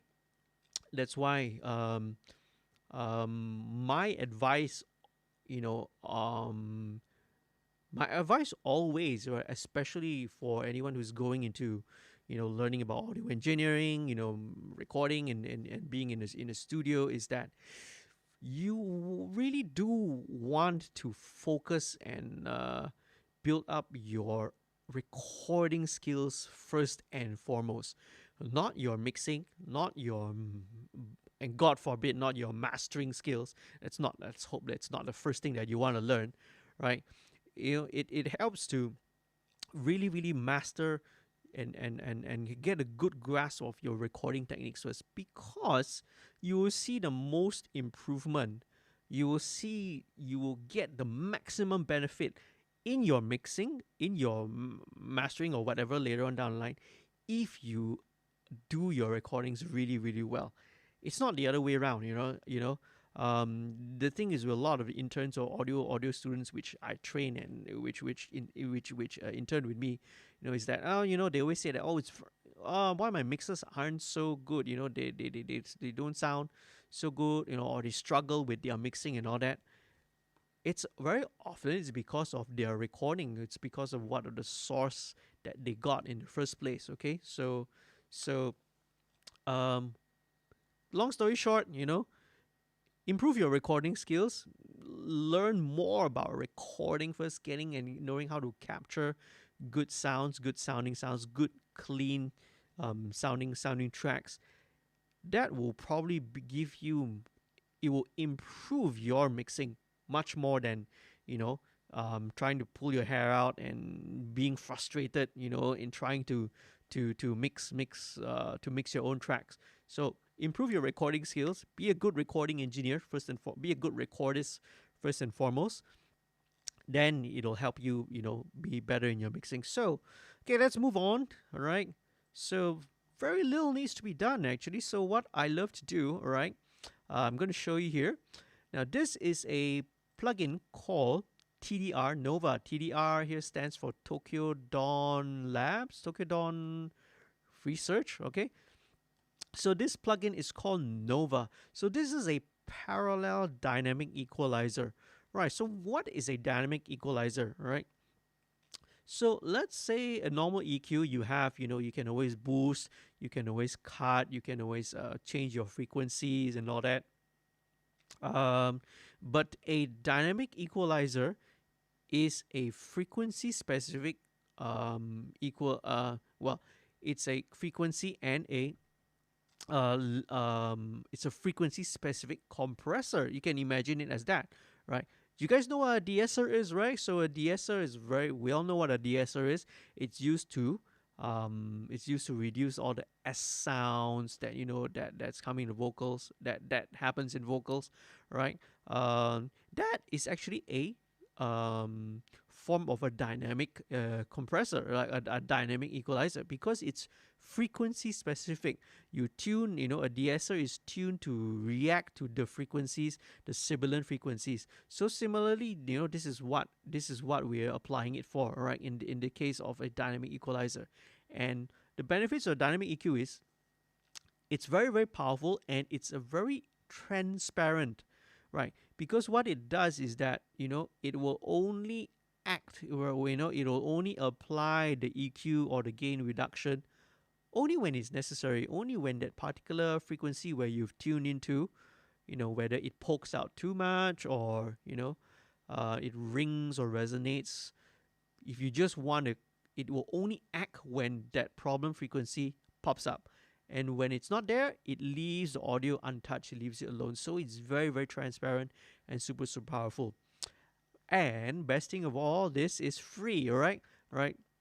The link to that is in the description of the video. I at the end of the video, after it processes, I will always put out the timestamp of the entire live stream. So if, let's say, if you want to jump to, if you want to jump back to, let's say, the part where I talk about how I check the phase using InPhase with the bass, right? With the bass DI, and then also with the bass amp track.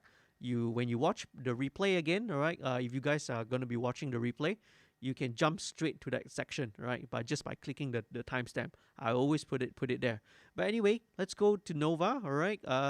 So let's do, first of all, as usual, let's high pass. Let's do a bit of high pass first. Okay.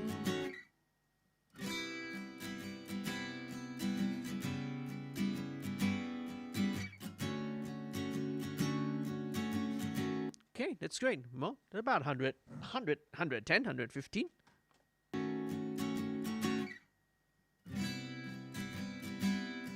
Okay, so what I'm hearing is that, there was always a little bit of like ringing and resonances. So let's look for it.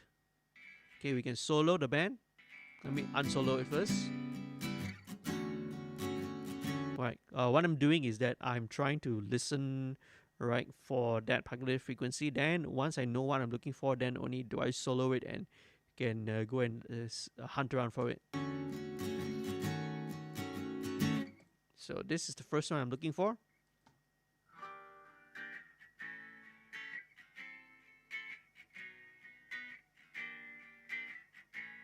it's about 2K. All right, so let's bring the gain down. Let's unsolo it. So um, it can work. Nova can work as a regular EQ. Like in this case, you can put your gain, you can boost, you can cut, you can change the frequency, you can change the bandwidth, right? Just like a normal EQ, right?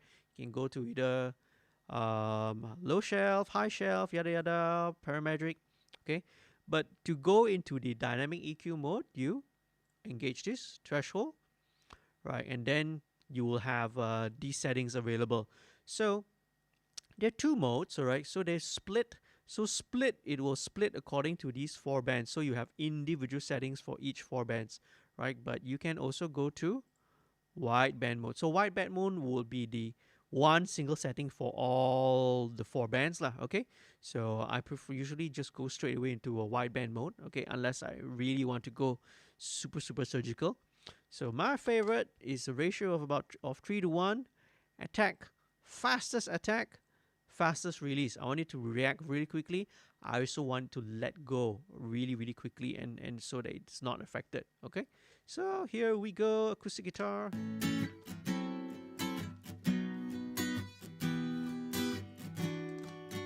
Let me get rid of this first.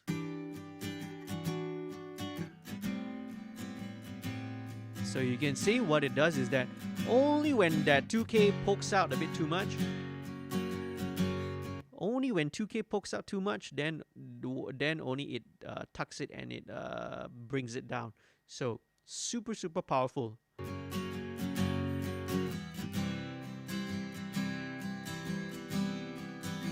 Okay, let's look for another one.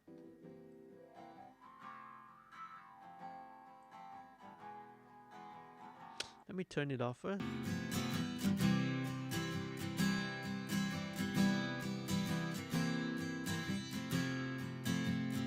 Okay, some of that top end might be a little bit too.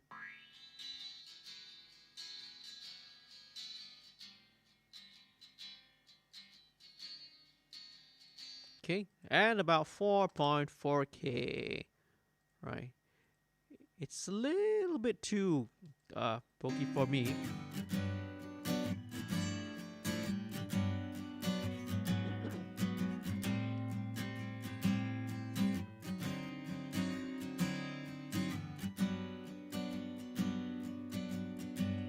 Sweet, lovely. I'm not gonna do much with the low end and low mids because I think I want, because especially the first half of the song is so acoustic based. You don't really need to.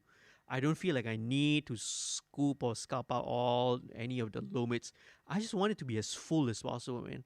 I want this acoustic guitar to be full sounding, right? So, okay, let's go back again.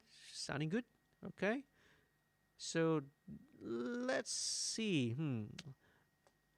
Let me drop in. Let me pop in another. Okay. Let me pop in another compressor. Okay, what I love to use on acoustic guitar would be an LA2A. So this is just gonna be very subtle, I think.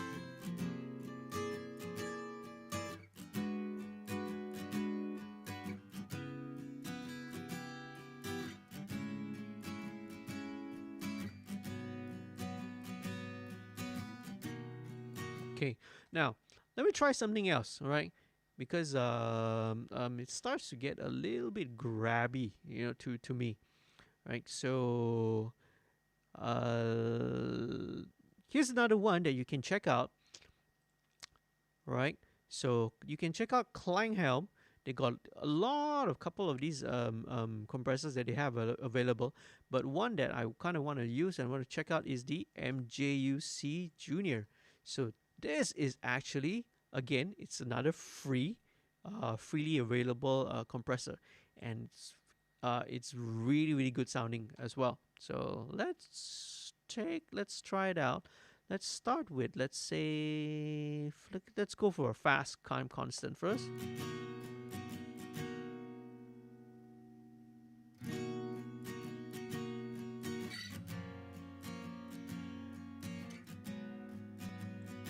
A bit too much. Again, let's go with slow.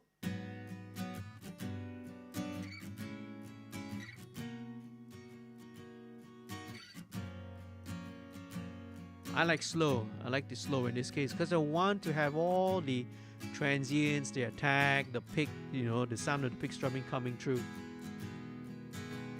Okay, let me do a bit of makeup gain.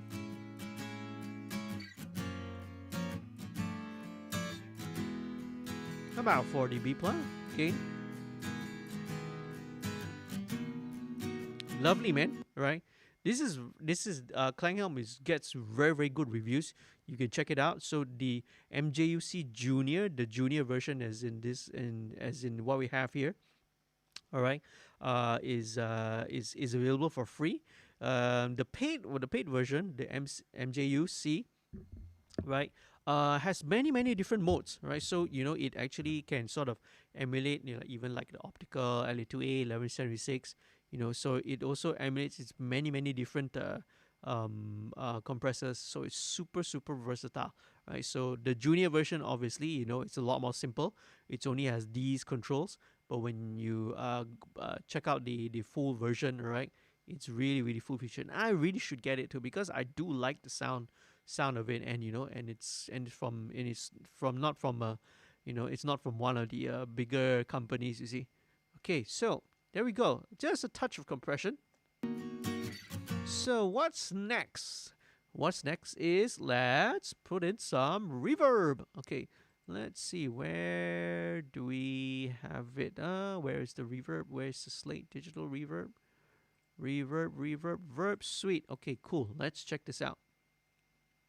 So this is okay. This is from Slate Digital.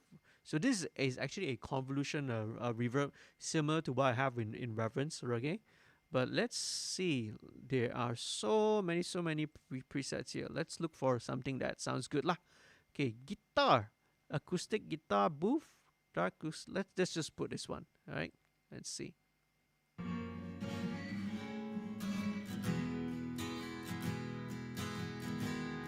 Very nice.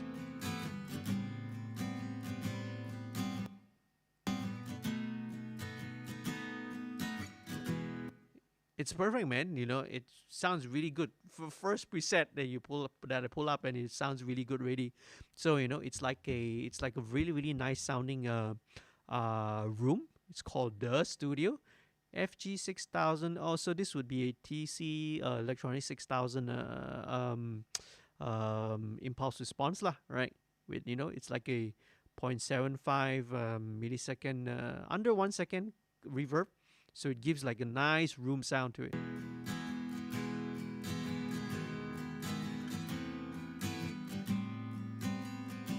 Let's just run through maybe another preset and see. Let's go with something a little bit more intimate acoustic.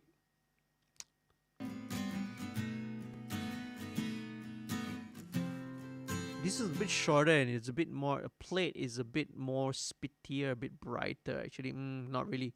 Right, it starts to get a bit too spitty, you see. How about a hall?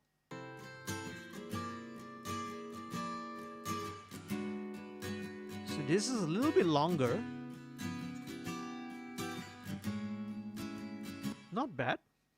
Not bad either. Lush guitar room. Oh, this has got a bit of modulation. Nope. No, I don't really like it. You had a bit of that chorusing, in fact.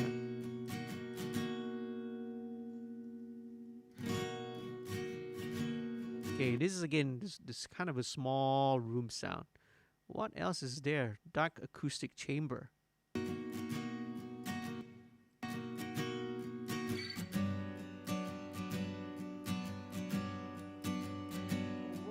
Who else is in the chat, man? Hi, Ahmad Hakim. Hey, Mofa Beat Entertainment. Hello, man. Thank you again for joining in the chat. If you guys take a moment, right? Please do click subscribe. All right. It really helps. Really appreciate it.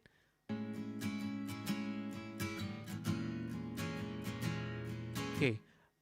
I like the first one the best, man. The first preset, that we selected, acoustic guitar booth. So just about 20%, all right, and just puts into a really nice sounding nice sounding room. So let's listen to in context with the drums and all that.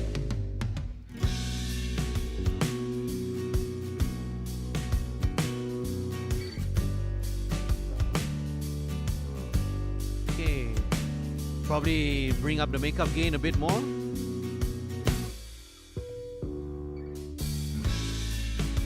Let's bring the... Okay, especially I want to listen to how it sounds during the stop.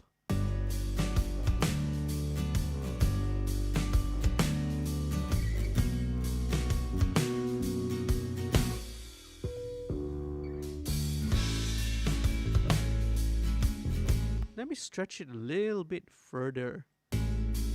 Maybe 1 second and see.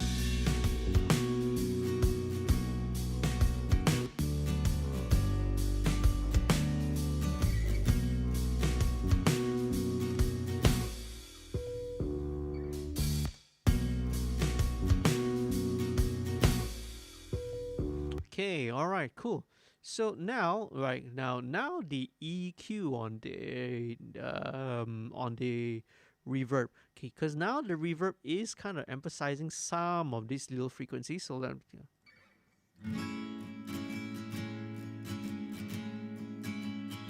this here at about 3K. Ooh, that's right. So 3K is an annoying frequency.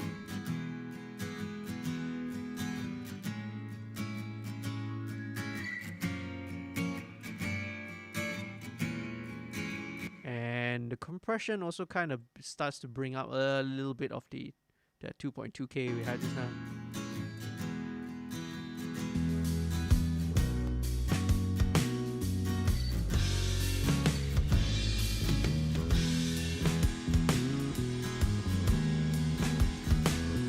Sweet.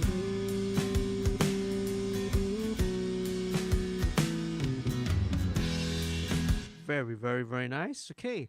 Great. So that's acoustic guitars for you, man. Let's move on to the electric guitar here. So similarly, this was recorded with a Fender Mustang amp. Okay. Again, similar with the 440 and a 57 combination. Let's take a listen first. All right.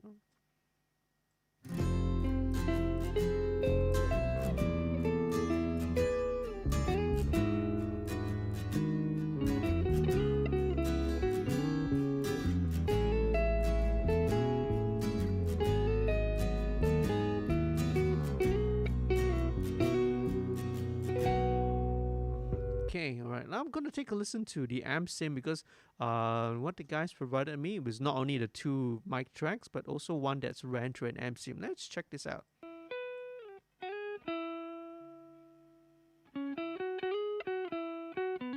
Pretty good.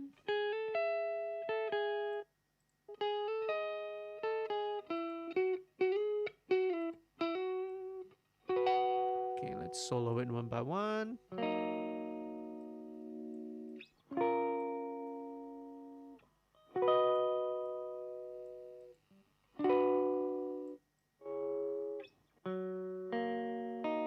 If you ask me, I actually like the 57 the most, more than the condenser. Let's just work with that. So again, in mixing, right?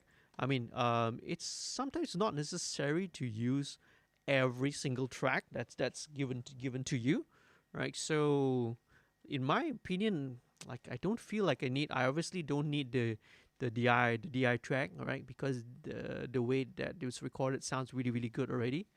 But let's just work only with the 57, right? Because I got the feeling that this will be a little bit more appropriate that's the appropriate tone. With the condenser, it sounds like it's a little bit too much of that top end for me, which I don't really need. So it kind of ends up like I'm probably gonna EQ all that out anyway. So instead of doing that, why not go with the 57, which kind of already is giving what we want, you see? So it's kind of giving us what we want. So let's just start with that first, and maybe I'll add it in later to see how it sounds, okay? So these are kind of the judgments calls that we have to make, okay?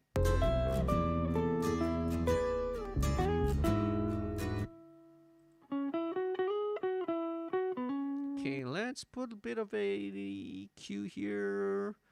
Okay, what should we do? Again, I love API stuff, man. The sound of API. So what I'm gonna put in here and engage here. This is the FGA, which is their version of the API 550 EQ. Their take on it, right? So let's see. Let's engage the filter in. Right, because the filter is actually like it low passes all the lows and the extreme highs.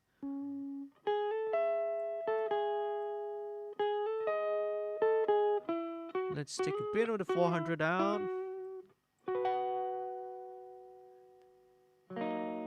Let's pump up to about 7K. Let's see what that's. Okay, cool.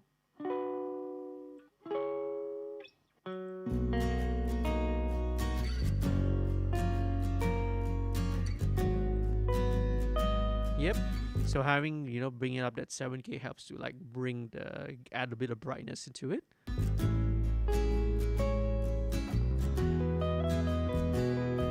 Okay, let's just high pass everything. We don't need.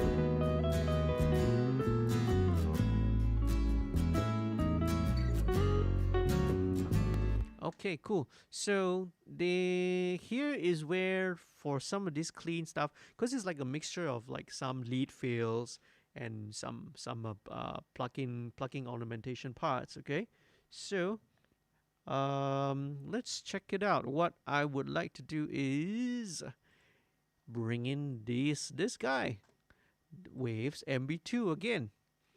Right, so again, man, this is really an awesome. If there's one plugin that you want to buy from Waves, all right, I would recommend that you get this MP2 because it's so good. It's such a unique plugin. It does something really special that any ordinary compressor can do. Actually, yes, you can replicate it with ordinary compressors, but it's a bit more long-winded lah, because you got to do like parallel processing kind of a thing. But this just does it with just 3 simple controls, man. So let's just look at it.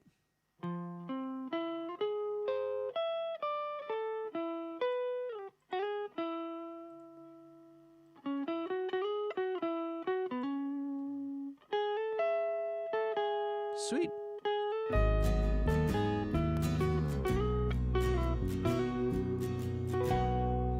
Lovely.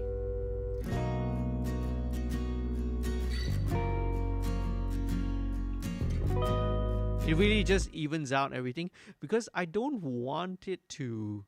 I don't want the compressor to make it sound obvious that it's compressing, because what the regular compressor does is that it acts on the transients, on the peaks, so it starts to take away the attack and the detail that's that's on the guitar. I just want to bring up all the softer low level details so that it's gonna be more even, but it still maintains the the punch lah, right?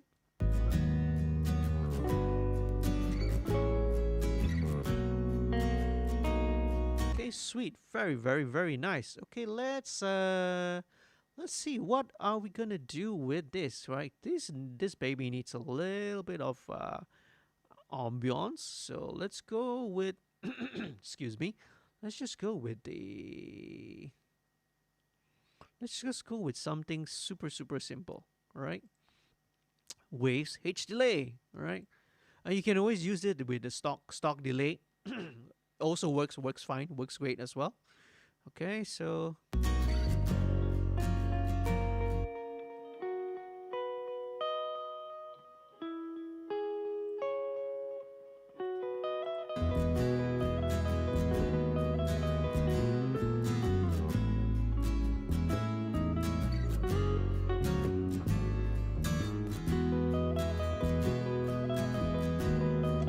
let's bring it up a little bit more. Especially when it gets to the runny lines, some of it gets a bit lost. So just to increase the low level compression.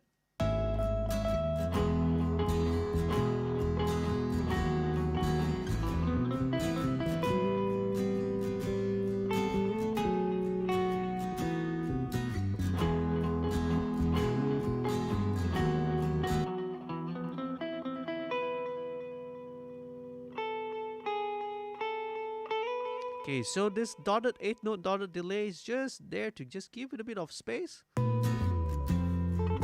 Okay, very cool. I like the way it's sounding. So what I like to do also is, all right, let's see, is I also like to send this. Let's see, what are we gonna add the effect? Okay, I want to add a reverb too. Okay, let me go out of this first, 'cause this is easier to see. All right. Okay, I want to add a reverb here. So let's put this guy in.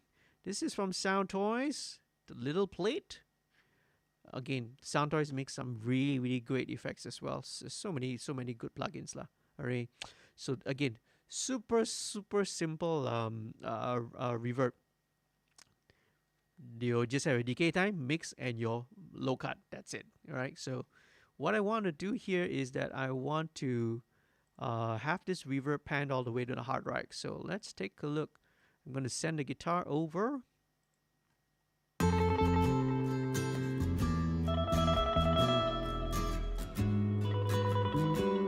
So it's cool.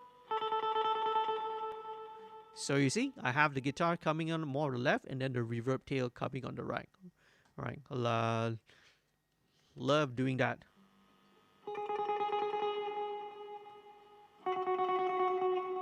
Okay, I'll probably need to, let's see modulation. How does it sound? Let's go back to the start of the song. Oh, where are we? Oh, okay, here we go.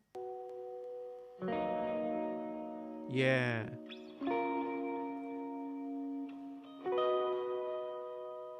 So this really makes it nice, and gives a lot of space to this guitar, but you still maintain your focus because you have the mono, the guitar mono of one side, but you have the reverb coming on the opposite end. You see. So let's.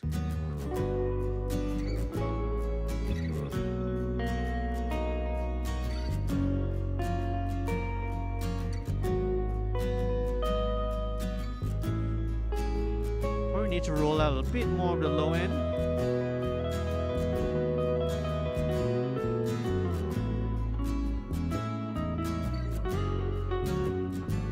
A little bit less.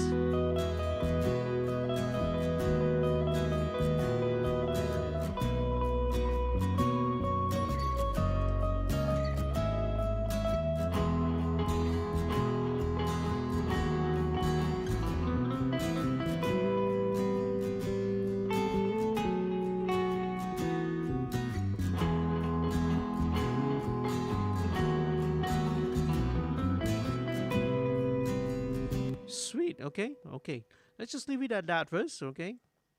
Next thing I want to do would be the intro guitars. Let's take a listen to see how it sounds.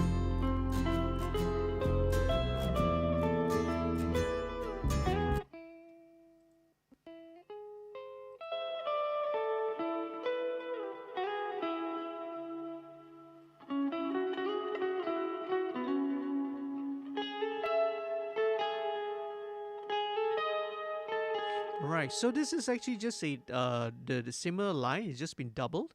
So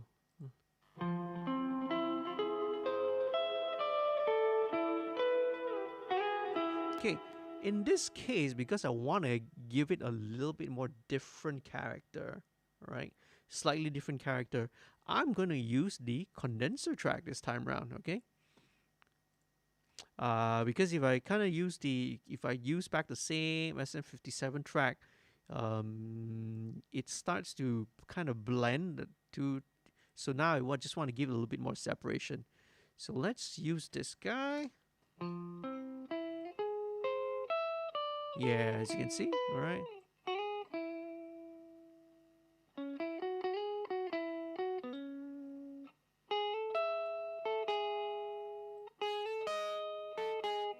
Okay, all right. You have to be very careful with these settings, right? Because sometimes you can hear that it starts to saturate overdrive a little bit, and then you're wondering that, hey, how come? Where's the overdrive coming from? So I have to be very mindful whenever I'm using this. Sometimes if I start to hear a bit of overdrive and distortion, sometimes it's coming in from this guy because it's overloading the pre. So just back it off down. Usually 5 dB or so, or in this case about 10, right? So just back it off a little bit. Okay, cool. Right, so this is just gonna enjoy a very light. Let's use this guy. So this is the U73 compressor. Again, it's a vintage. It's a vintage model. So let's see, compressor. Let's go with where is the okay? Where's the release? Release. Put it about 0.6. Okay, let's check it out. And hello, sound. Oh, there it is.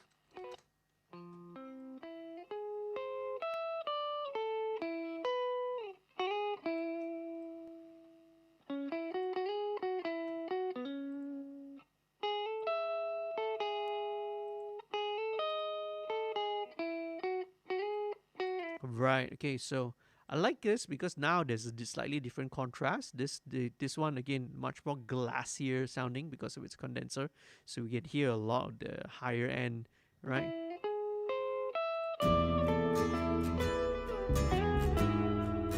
Again, let's go again with the different. Let's go again with the same thing. The H delay.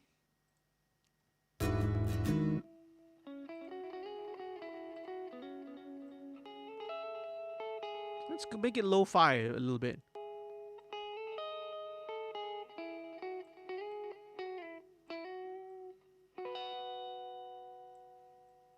Let's switch to different analog mode.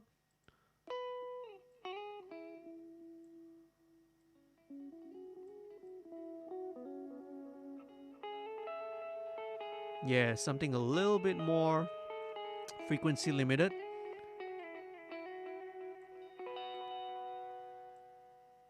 Okay, this one I think the tempo. Let's go with with a slower tempo, quarter notes.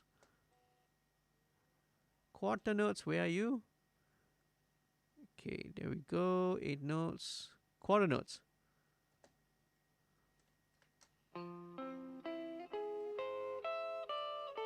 Oh, you can hear the delay is kind of distorting a little bit. It might be because of this. Yeah, because of the analog mode. So, it might be cool. See how it sounds.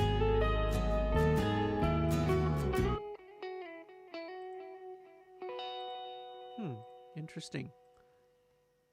Let's do that again.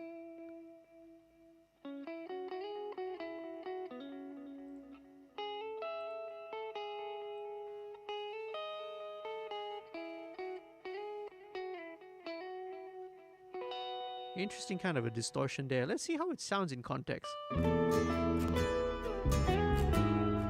Nah.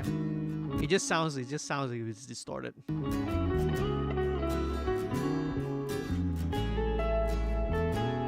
Sweet.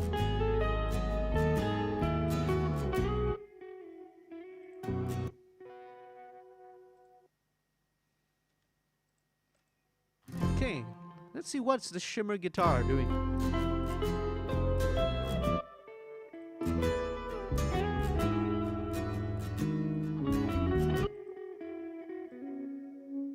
So this is obviously recorded, with the reverb on it.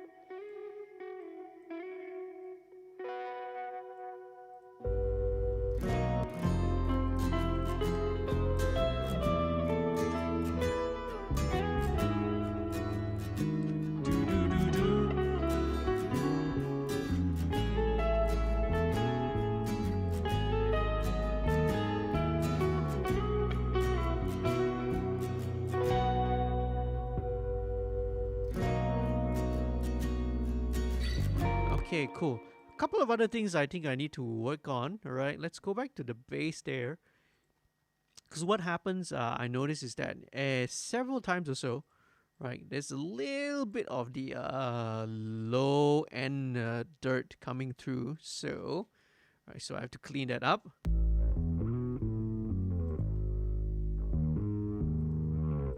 Let's see where we have the high pass. There you go. You know, when it's supposed to be the harmonic, you have that low end coming in.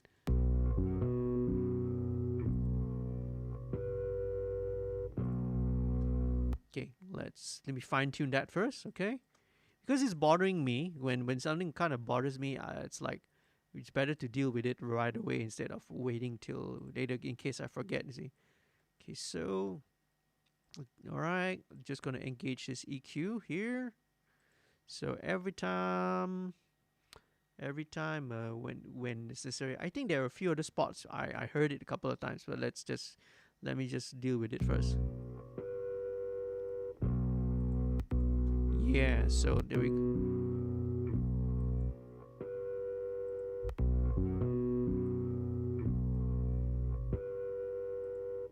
Yep, okay. Because if you see, if without it, if you listen, you have some of these. The low string was kind of still vibrating.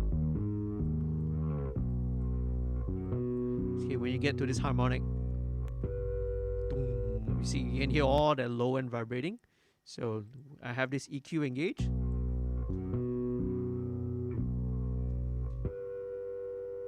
Yep, so it cleans it up. Sweet. Very, very nice. Okay, now let me sort of do a little bit of housekeeping here. So these are tracks which are unused, okay, which I didn't use. Let me just sort of disable it and put them in the not put them in the trash. I'm not going to trash it. All right. So what I'm going to do is I'm just going to hide it so that you know my project doesn't look so many tracks lah, right? So it's not so confusing. Now when there's so much stuff, I also get a bit confused. Okay, let's disable this guy. The intro guitar 440, alright? Okay, yes. Confusing, man. Okay, let's disable this. Disable these guys. Okay, let's hide them.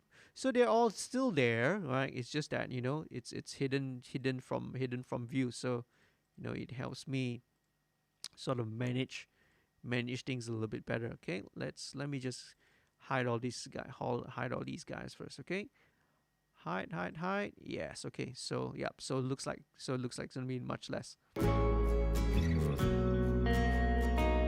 Okay. So now the next important thing. Okay. Let's go into the micro chord first. All right. Right. Because this is also a rhythmic element. Okay. Let's solo. Let's see what is this guy doing. Very cool. Yep. As usual, let's do the same thing. Starting to saturate a little bit. Okay, nope. Okay, let's bring it back down. Sometimes it's cool to just play around with the virtual drive and see what happens when you saturate the preamp. Sometimes you get really, really cool sounds. But in this case, no. Let's keep it as clean as possible.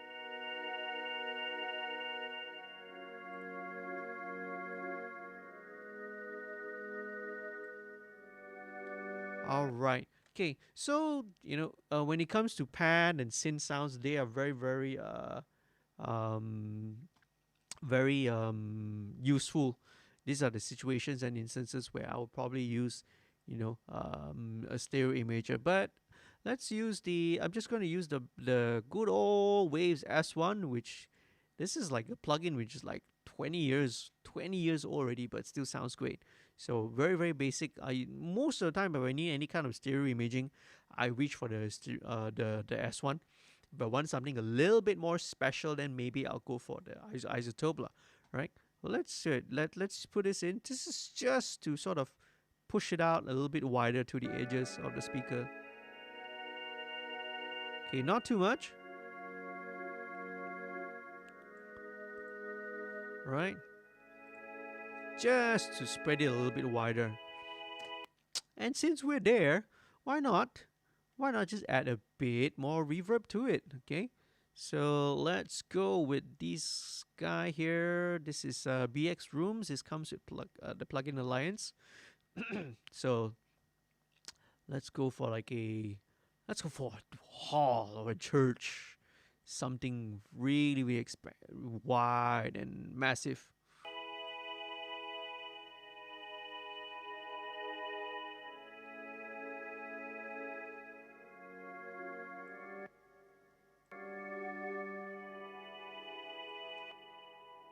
Sweet, yeah. It's bypass. It's a bit dry.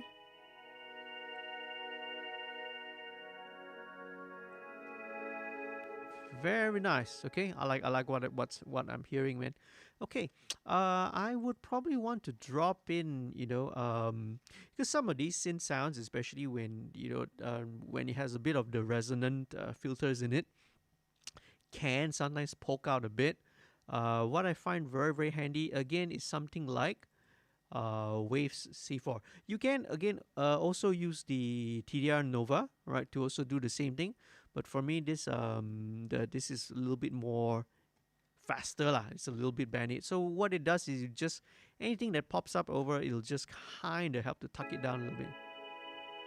Yep. That's all it does, man.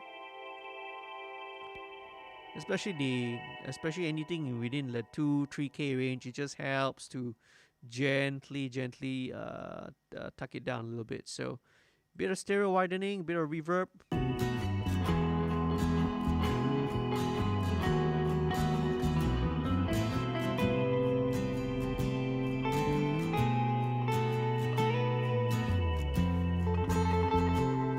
Very very lovely. Okay, so now I'm actually not gonna touch all these other stuff, right? Because the next most important thing actually is gonna be the vocal. Okay, so if you watch the other episode of MixStreams, you'll know that I always, for me, I always want to bring in the vocal in as early as possible. Okay, so what I'm gonna do is, let's see. So I have, first of all, I split how I process my vocals, right? So when I deal with vocals, I actually split it into basically two stages, all right? The first step, the first stage, so to speak, the first half is what I call corrective EQ.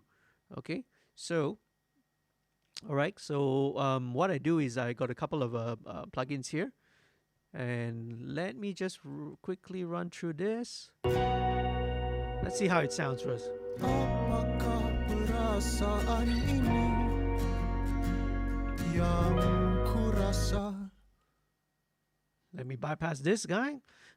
So first thing first would be TDR Nova as usual, right? Then tape machine again, and then on the virtual mix rack. So in the place of the FG73, I instead use the virtual tube collection. It's another set of preamps, but these are more towards like tube preamps because for me it gives me a little bit more character. All right. Let me just give me a minute, guys. Okay, just give me a minute. I'm going to play. You guys can sort of listen to the song while I play it. Okay, let me go and grab a quick refill because my throat is kind of getting a little bit dry. Okay, let me sort of refill the water. I'll be back in 1 minute. Don't go anywhere.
I'm back. Okay, couple of things.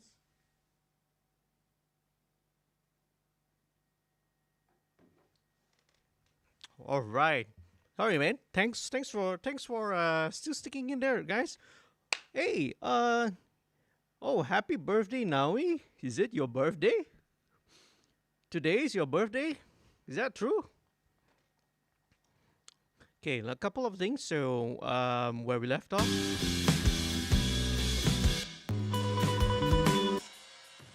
So it seems like we know when it's kind of getting to the end of the song, where it gets a little bit busier and trashier, the cymbals kind of get a little bit too trashy. So, uh, so what I have over here, what I'm gonna do, again, like I said, reset and don't forget. Let's go back to, when something bothers me and bugs me, I'll just go back straight away to deal with it. So first things first, let's go to the overheads. Is it coming from the overheads?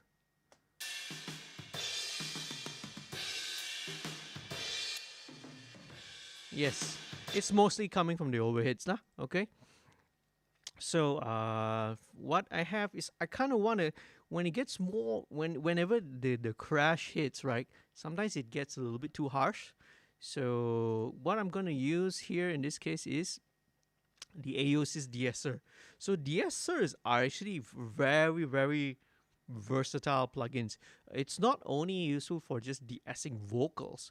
You can use it to like deal with any kind of. You can deal in this case. I'm going to use it to deal with cymbals. You can also deal with like say finger squeaks, like when you're playing guitar or bass, right? You have sometimes have the squeak, the squeaky sound.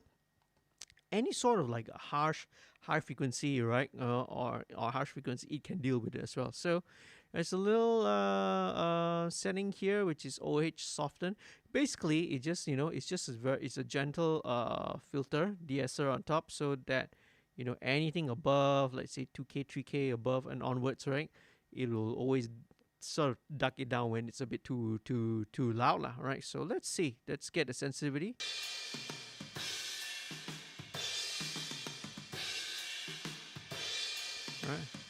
Right. So as you can see, right, when it's not active, it's blue, and when it activates, it goes into the orange, yellow, amber kind of a color.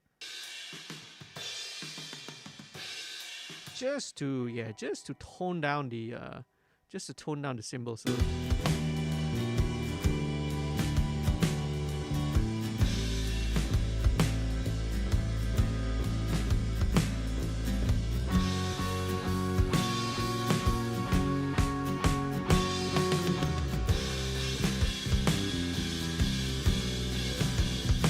Right. It gets a little bit heavy-handed at the end. All right. A little bit heavy at the end, so maybe I have to deal with it in automation later. Okay.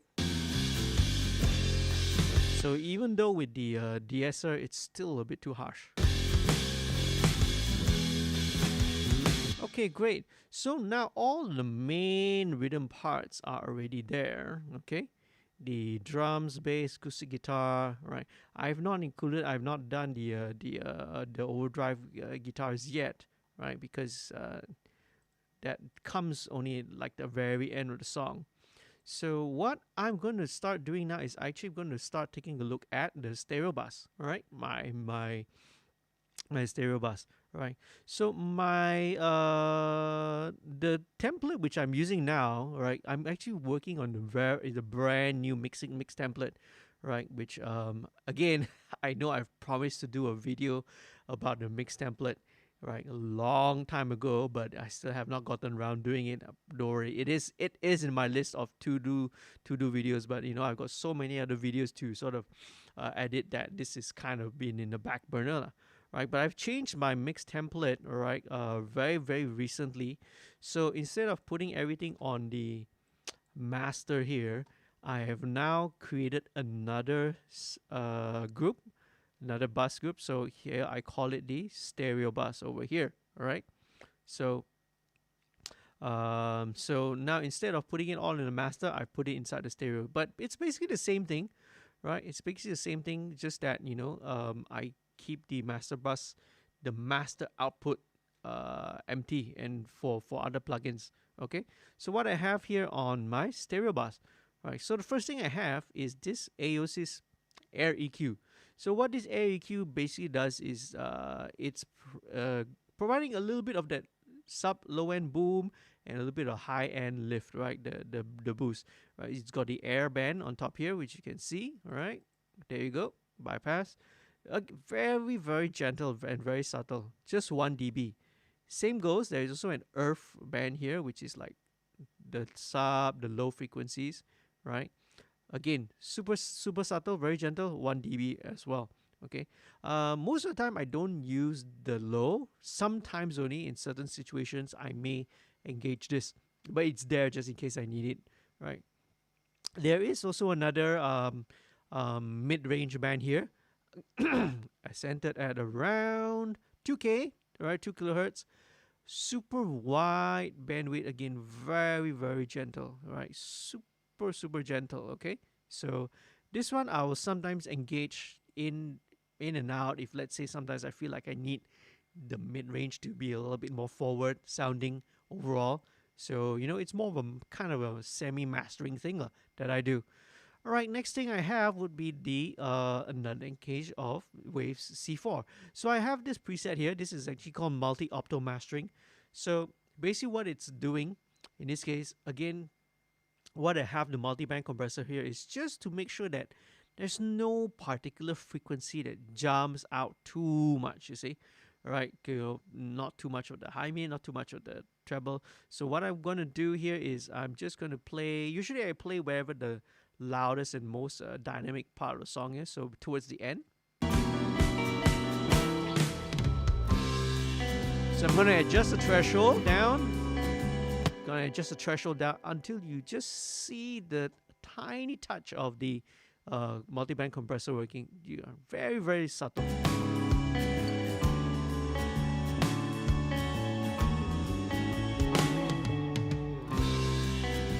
Yep, see, just have the C4 and the gain reduction dance just a little bit, right? So the next thing, all right. Excuse me for a minute.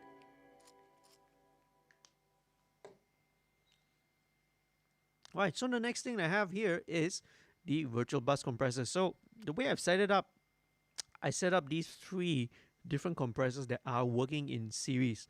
So the first one I have, this is called the FG Gray. This is the emulation of the SSL compressor.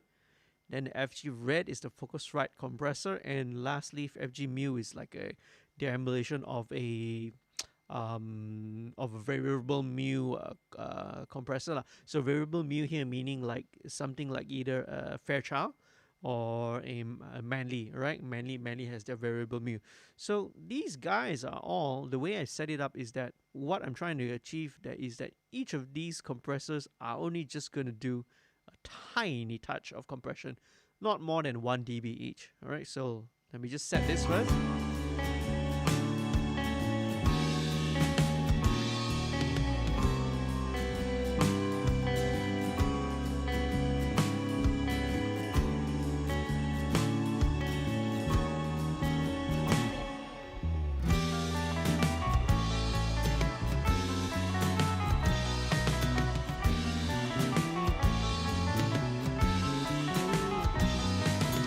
One by one, I set the FG Gray first, then the FG Red, and now the FG Mu.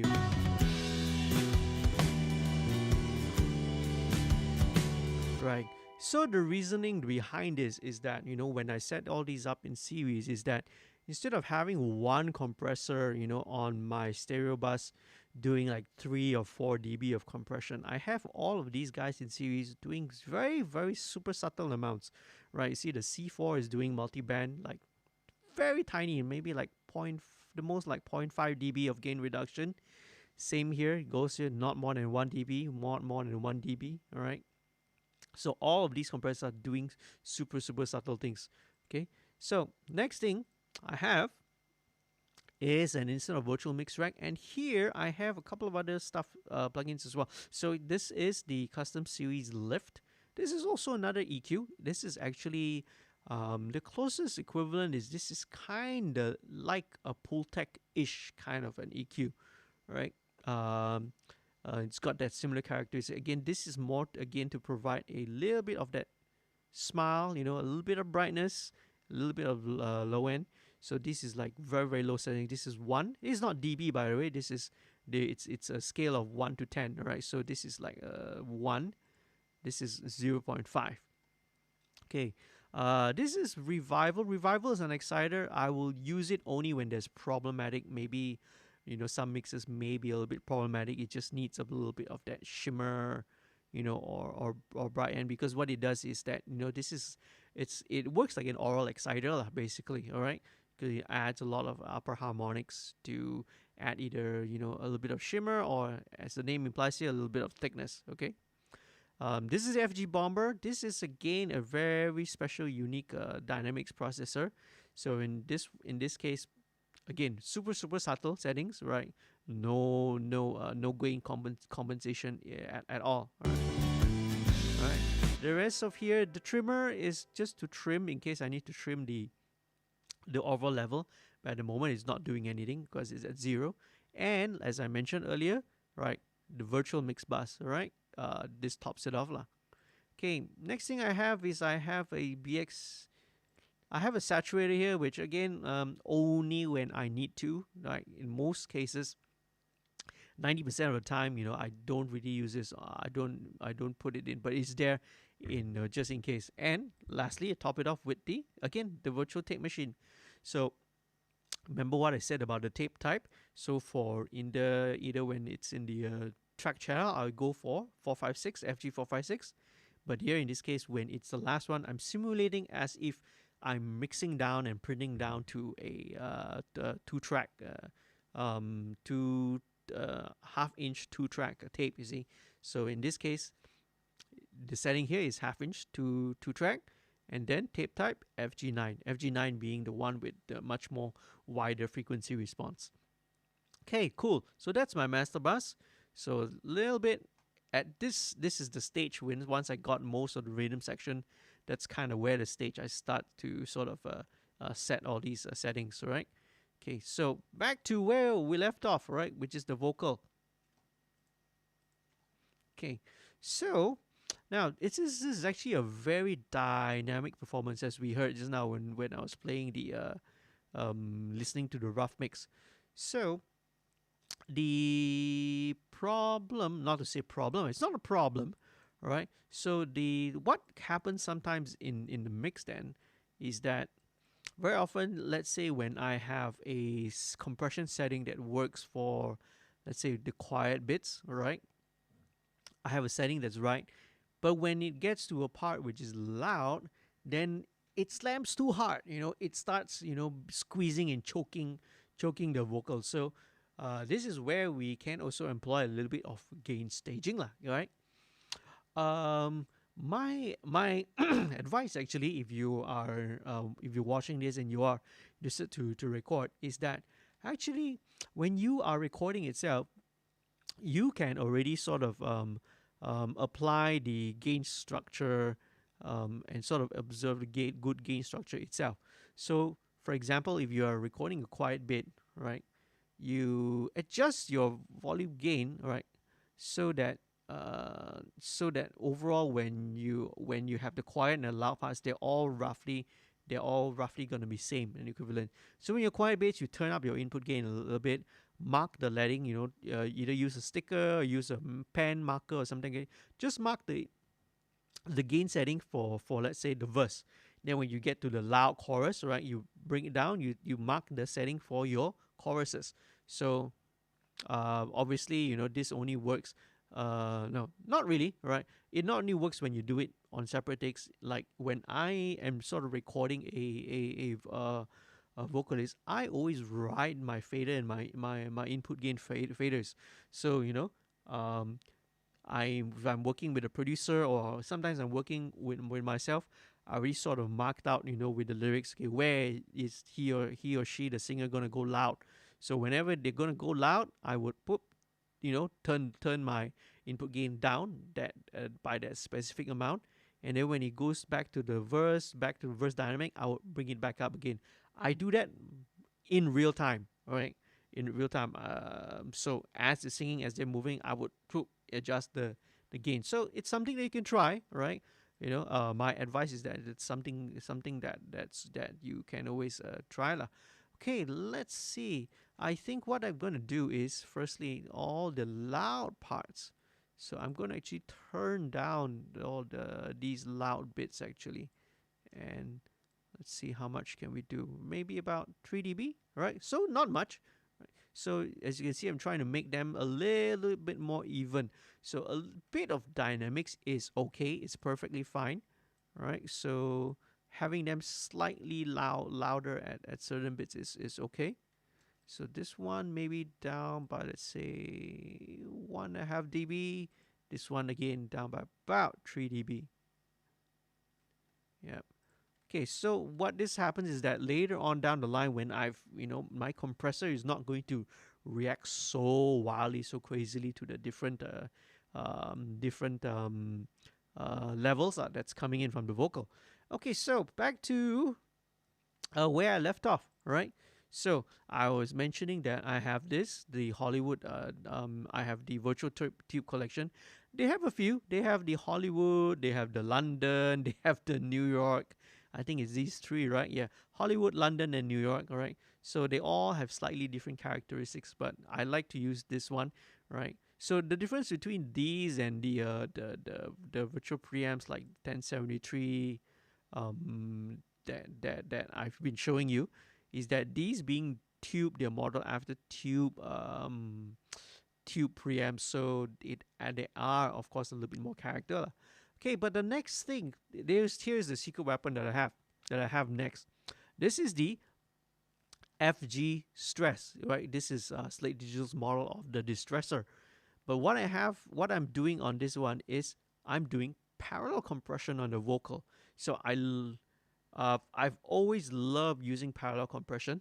Not on drums. You can see I don't really use it on drums, but I love using it on vocals. Okay, so what I'm having here is like roughly a 50-50 setting, right? So 50% the unprocessed, the uncompressed vocal, and 50% will be the very very highly compressed, literally squashed and nuked. This is basically like a limiter, right? Basically a limiter and parallel processing it. So let's take a listen, right? Oh, before that, all right. First thing in the chain as usual, I have the same thing, my TDR Nova. Let's listen to the vocal now. Okay. Apakah perasaan ini Okay, as we can yang hear, ku rasa there is a bit of the low end, right? A bit of that sub low end serabut that sometimes happens when you're working very very close with the microphone, all right? So what we're gonna do is let's do a high pass filter. Let's roll all that off. dan kusut, tetapi tenang. Aku ingin tahu About 100. apa maksudnya. Sweet. Okay. Andai ku diberi peluang. Okay, cool, right. So same thing like how I was approaching Nova, right? So as I mentioned, the first half of my vocal processing, it's what I call the corrective processing. So corrective here means that I'm trying to look out for all any sort of like ugly parts, any bit of like ugliness, maybe a harsh frequencies, maybe like in this case, like a little bit too much of the low end in the vocal. So it's correcting all the whatever imperfections first, right? So getting rid of all the ugly bits lah, basically. Okay, so let's look for it. Okay. Oh, masa Okay, all right. So Now, every vocalist is different, but you know, every singer, whenever they get to the higher register, will always tend to have a little bit of harshness in their voice. It's perfectly natural. Okay, nothing wrong with it. About 3.6K. Okay, oops, let's bring that down. All right, let's unsolo it. So as usual, let's engage the dynamic EQ section. Let's go to wideband, my favorite, ratio 3, fastest attack, fastest release. Rasa andai aku, And let's bring the threshold down. aku ada kuasa. Okay, with the vocals around this band, I usually go for like a slightly more wider bandwidth, not so much of a notch. Akan ku singkirkan semua yang Yeah, so every time, you know, every time there's a little bit of too much energy at that 3.6K range, it will help to sort of tuck it down. kin tersiksa. Itu. Okay, now, so there's one more sort of a little bit, it doesn't bother me too much, but, you know, there's a little bit of resonance. One more resonance might be from the room, right? Semua mimpi gila. It's sometimes could be the room, sometimes it can be the characteristic of the singer or the vocal that you're working with, you know, their mouth cavities. Sometimes it can be a but very often and this happens is, you know, the culprit that can cause these frequencies are music stands, right? Especially the metal ones, because you know, because they actually resonate at certain frequencies, right? So if you have a music stand very near your mic, sometimes it resonates and then the microphone will kind of pick up that frequency. And for me, that's actually the most annoying. So, right, don't have music stands, right, when you're recording vocals. You know, either you find another way of putting up the lyrics. Like what I do sometimes is, for me, I pin my lyrics up into my acoustic panels. Or best of all, if you're a singer or a vocalist, memorize your words, memorize the lyrics, okay? Right, but that's more of a performance topic. Okay, let's go back down to this guy. About 700. Could be either a room or it could be a vocal. Itu. Okay, same thing, all right? Because it's in wideband mode, so all the bands are going to share the same settings, like ratio, attack, and release. So Semua mimpi gila. okay, that's cool. Let's leave it there. Now let's sort of balance it. Let's listen to how it goes. Dalam hening ada kata. Oh, cobalah kau tolong senyap. Dengarkan apa yang dibicarakan karena aku ingin tahu apa maksudnya. Oh Tuhan, berikan ku peluang. Oh, masa dan rasa andai aku ada kuasa. Very nice. Okay, right. So this is just a very very broad stroke, kind of a broad brush strokes of what the vocal is supposed to be. So now the next thing that I typically do is, once I've sort of got the corrective EQ settings done, is that actually hang on a second, I forgot a few more things, right? So I have this instance of sibilance, alright? So this is again a de-esser. You can use any de-esser, but this one came with waves, alright? So this is just gonna do a little bit of. I'm gonna play it towards the loud parts of the vocal actually. Oh, cobalah kau tolong senyap. Dengarkan apa yang dibicarakan. Okay, very good. Yeah. Cobalah kau tolong senyap. Okay, all right. A little bit of that P plosive, a bit too loud. So let me bring that down. Tolong senyap. Dengarkan apa yang dibicarakan karena aku. All right, great. So I have one more thing in my corrective chain, and this is the Waves R comp, right? So what this guy does is, again, what I'm having this guy doing is very subtle. I got quite a fast attack and a sort of a medium to slow release. What this guy does is that it's just catching the very top peaks, okay? And Oh, cobalah kau tolong senyap. And what I'm doing here is, see, it's not more than half a dB, 1 dB the most, all right? Dengarkan apa yang So very subtle, just to sort of catch the loudest peaks. yang dibicarakan karena ingin tahu apa maksudnya.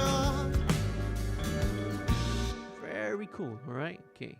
So all the weird chord progressions that are going in the song, man. All right. So now I just want to make the vocal sound a little bit thicker, you know, a little bit more dense, a little bit more richer, okay? Especially right in this style, you know, there's no double tracking, there's no, like, you know, complicated multiple layers, right? Because you have the guys want it to be more of, like, you know, have that one singer telling the story in front of you. So what I'm gonna do is what I call the vocal thickening trick. Okay, so I'm gonna show you what it is. So basically, all right, you can always also achieve the same thing using. You can use either a chorus plugin, you can use delay. There are many ways of doing it, all right? But what I'm going to show you is the method I use a plugin called Doubler, all right? Again, you can use it using a chorus plugin, any kind of modulation, a delay, even a delay, a multi-tap delay, right? You can also use that as well. But what I'm using here is the Waves Doubler. So basically, it's like a double tracker. What it does is that it takes your original signal and it makes duplicate copies of it. So when it applies delay, it applies a little bit of modulation. You can pitch shift, you can detune it, you can EQ it, you can filter it out, so that, you know, you can get like a sort of a semi-doubler effect. So this is how it looks like. All right, so this is actually the default setting. When you load the plugin in, this is by default already what it is already. All right, you want to make sure that your direct signal is disengaged, because you don't want to hear the direct signal. In this case, you only want to hear the affected signal. And the important thing here that you want to look at is actually this parameter here, the detune. Right, so you have the voice 1, which is detuned by +3. Then you have the second voice 2, which is detuned by -3. So what I'm going to do is I'm actually going to print the vocal. So, all right, so I've already routed it through this. We can take a listen to see how it sounds. See, it's a nice stereo thing. It's very subtle, tiny pitch shift to that, right? So it's +3 on the left, right, and then a -3 on the right. Okay, if you're listening, it's probably the other way around, because the camera is looking this way. See, so it's to my left, right? Actually, it could be when you listen to it. Yeah, when you listen to it, it will come out from your left. Okay, so but I'm pointing it to this way, so it looks the wrong way. But when you listen to it, it'll be correct. Okay, so this is what's going to happen. So what we're going to do is I'm going to print this and I'm going to bounce this into a stereo track, and that's what I'm going to do now. Before I do that, I want to make sure that my remember the stereo track that I have. I want to make sure I actually bypass all this. The reason being, I don't want to bounce it with all the processing that's happening here, you see. Because when I bring that track back again, it's going to run and bounce out through these processing, and it's going to exaggerate all that. Actually, there's nothing wrong with it, but I just don't want it to, to be running through the stereo bus processors twice lah. Okay, so let's do this. And while the thing is exporting, hey, I'm going to check out what you guys are saying in the chat, man. Sorry that I'm not being able to sort of monitor it. That's why I always great help. That the band is always here in the chat to help to moderate the channel. So we go to doubler. Okay, let's export out of this. Okay, let's put the name doubler +3. Okay, make sure the file path is going to go into the same file path. File type wave, sample rate 48K, 24-bit. Make sure it's LR. LR means stereo.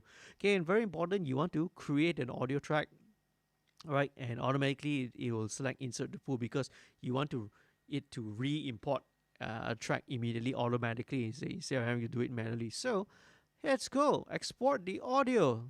Hey, what's happening in the chat? Let me see.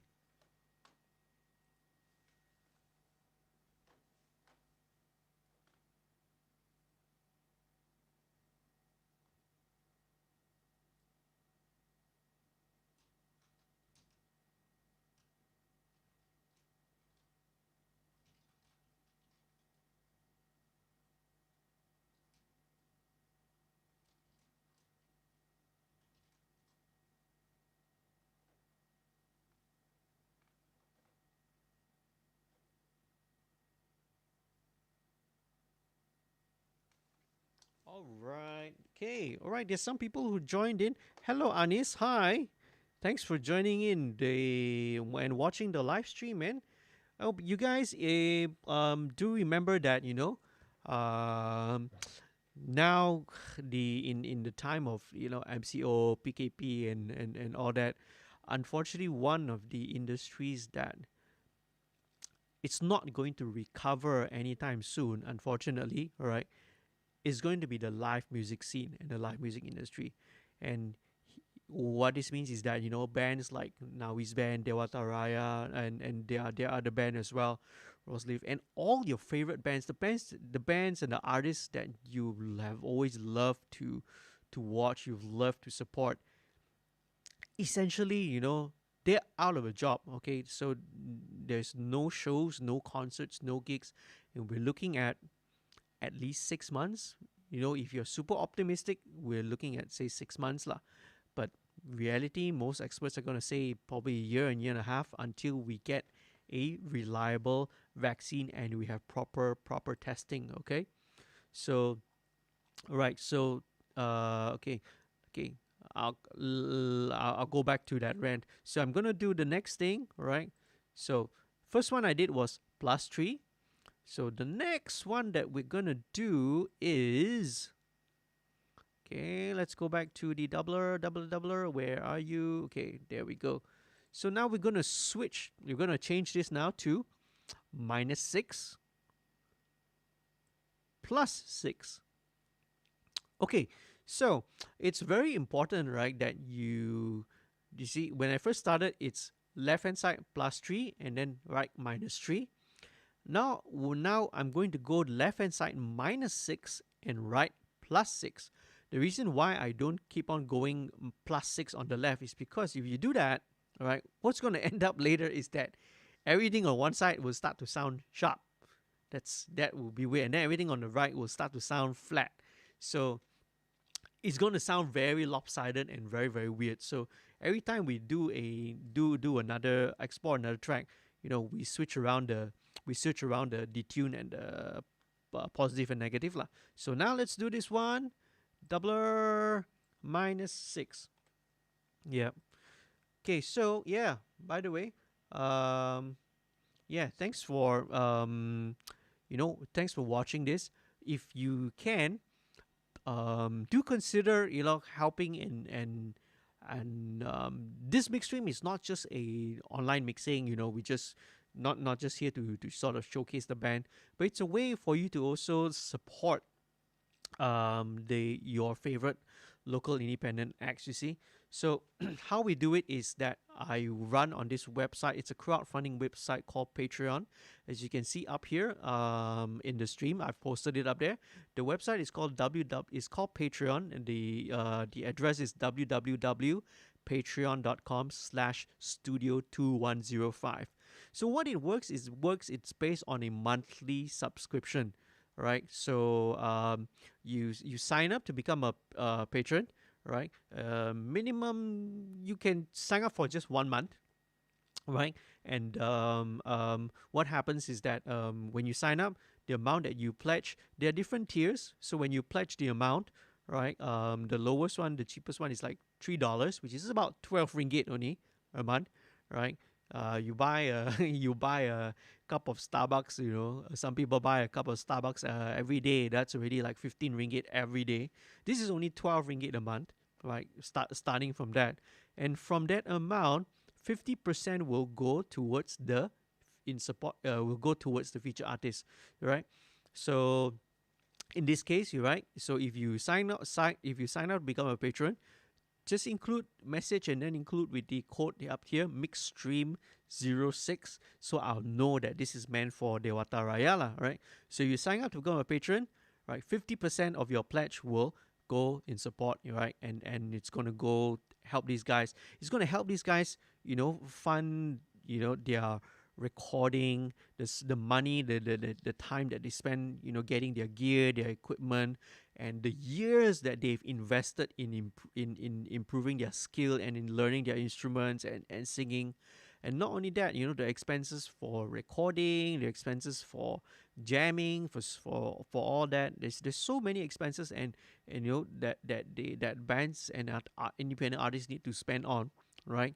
That we don't know about, and now they don't have shows. We can't perform at gigs. We can't can't have gigs, and you can't go and support them at the gigs. This is just one of the few ways that we can support them lah. So if you can, do consider, please go down to patreon.com/studio2105, right? Sign up to become a patron, right? And then you can really help to support these independent bands. You only need to sign up for just 1 month's subscription, right? After that, if you don't want to continue, it's perfectly fine. That's all right. But if you do want to continue supporting us, right? Not and further supporting different other artists, and also of course helping to support my channel and what I'm trying to do here, right? That would be really appreciated lah. All right. Okay. Very very thankful for it. All right. Let's see. There are a lot of different tiers as well. There are several different tiers. When you sign up to become a patron, there are a lot of special perks and special benefits. You go to a website, go and check it out, right? And for more info lah, do head on there, okay? Okay, let's see what else is going on.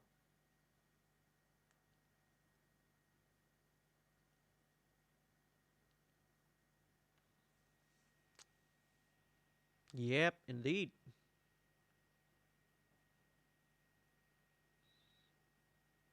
All right, hi Riskin. Okay, sweet. What do you play?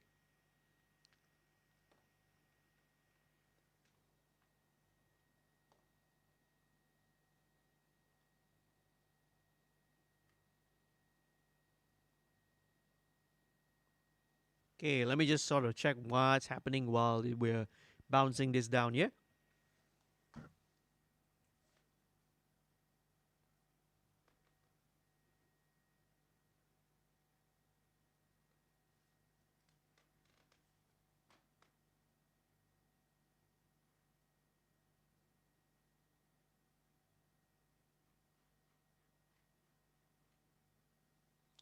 Okay. I think we have one more to go. All right, so that was +9. Now we do -12 and +12. Okay, here we go. Doubler -12. Okay, while it's doing, let me just run quickly to refill again. Another water for my hot tea. All right, trombone, man. It's cool. Very, very cool.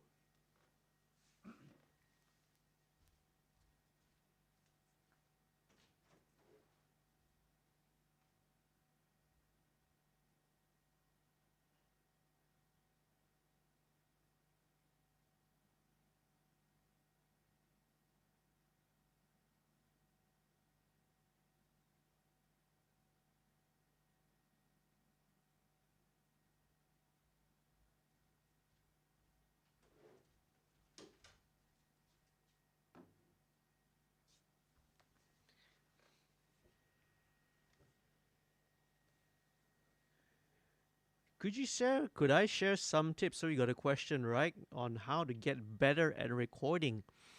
Hmm. How to get better at recording?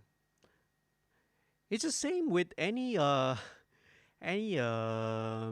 quest or if you're trying to get better at things. Actually, it's practice. It's practice, practice, practice. Um, Learning from you practice. You record as much stuff and as many things as possible, and you learn from it. You make mistakes, right? Obviously, reading and learning about the theory behind it is helpful, um, but it really does boil down to practice. So let's say even something that can be as simple as recording vocals, right? It's simple, but it can also be simple and very easy to screw up, right? So even something that seems as simple as that. So practice, practice, practice, right? It's really boils down to that actually, you know. Um, if you want to say how to sort of get better, one thing that's kind of with a lot of these creative arts, so to speak. So recording, right, is actually considered and it's part science, it's part art.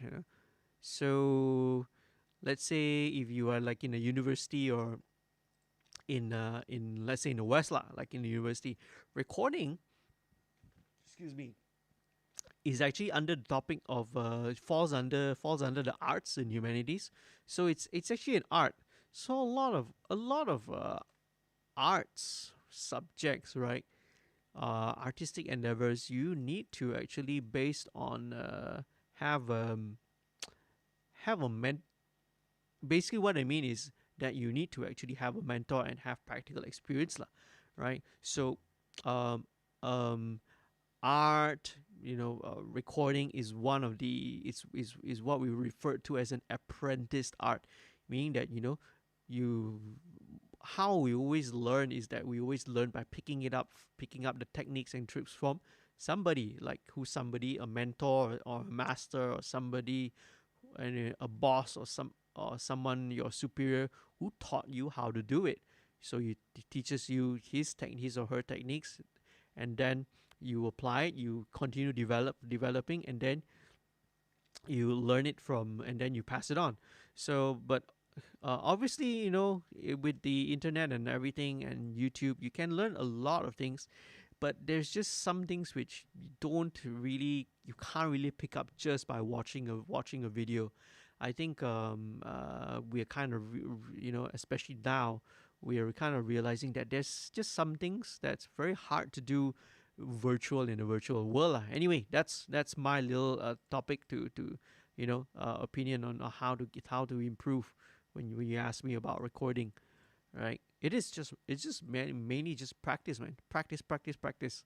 Okay, now also all four have been bounced down, right? So I usually do only up to four, because I find when you start going up to plus minus 15, plus minus 18 and onwards, it starts to sound a bit too out of tune already, right? So it starts to sound a little bit weird. So we don't want that. So four is really pretty good number. Again, this is something that you can actually replicate with plugins as well. There are some plugins which can actually do that. Okay, but this is just something that I like to do, just to print it down to an actual track. Okay, so now let's go back to here. Let's send this back to the lead vocal group. So as you can see, we have these 4 tracks already of the doubler.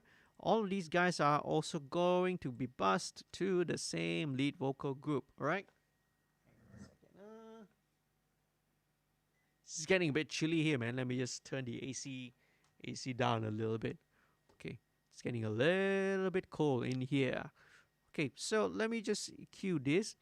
Okay, because with all these double tracks, there's some things we don't need.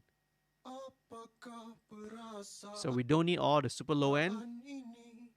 Don't need all the super high end. Okay, and then there's usually some build.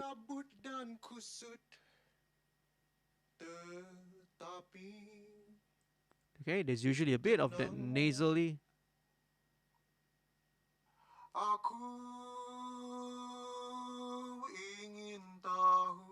Yeah, about 1K. There's a bit of that resonance there. And about 3.5K, right? Just a little bit more resonance there, okay? So I'm gonna apply the same thing on all these guys, right? Same EQ setting. Let's link it in. So what I'm gonna do now is I'm going to just blend it in until we can hear that it's, until the desired effect lah, right? So I can exaggerate it. If I do too much, then you get more of the very chorus kind of effect. Apakah perasaan ini See? yang kurasa? Well, if you're going for an experimental, more affected psychedelic thing, that could be what you want to use lah. But let's just see how it goes, okay? I'm gonna blend that in a little bit. Serabut dan kusut, tetapi tenang. Aku. Yeah, I like it. Alright, so it's just there, you get a hint of a bit of the thickness, a little bit of that slightly wider, slightly more richer sounding vocal. Okay, so right. So that was all in the first half of the vocal processing. So that was all the corrective EQ, corrective processing. So now I'm going to go into the next stage, which is the creative processing. Okay, here is where we can start getting creative with the vocal. So these are all going to be bussed into this group, and in the group, here this is what I have. Okay, I'm going to start first of all with again running it through a compressor. Right, this time it is the 1176. Once again, the revision A, the blue stripe. Okay, let's engage it. Let's turn it on. And Apakah perasaan ini yang kurasa? Serabut dan kusut, tetapi tenang. Aku ingin tahu apa maksudnya. okay, very good. All right, so that's nice on the verse and pre-chorus. Let's go and listen on when it gets loud and see. Ku diberi peluang, oh, masa dan rasaan. Okay, the vocals has a slight little bit of pitchiness there, but I'll deal with that later when I sort of do a little bit of pitch correction lah. Andai aku ada kuasa. Okay, so now that I've got my compression settings, where I sort of like them. Okay, it really helps to sit the vocal there in place. So next thing I want to do is I will want to add the EQ. So I actually have this EQ. See, I like to sort of set this compressor settings first, but then I go back to this EQ, which is before the compressor.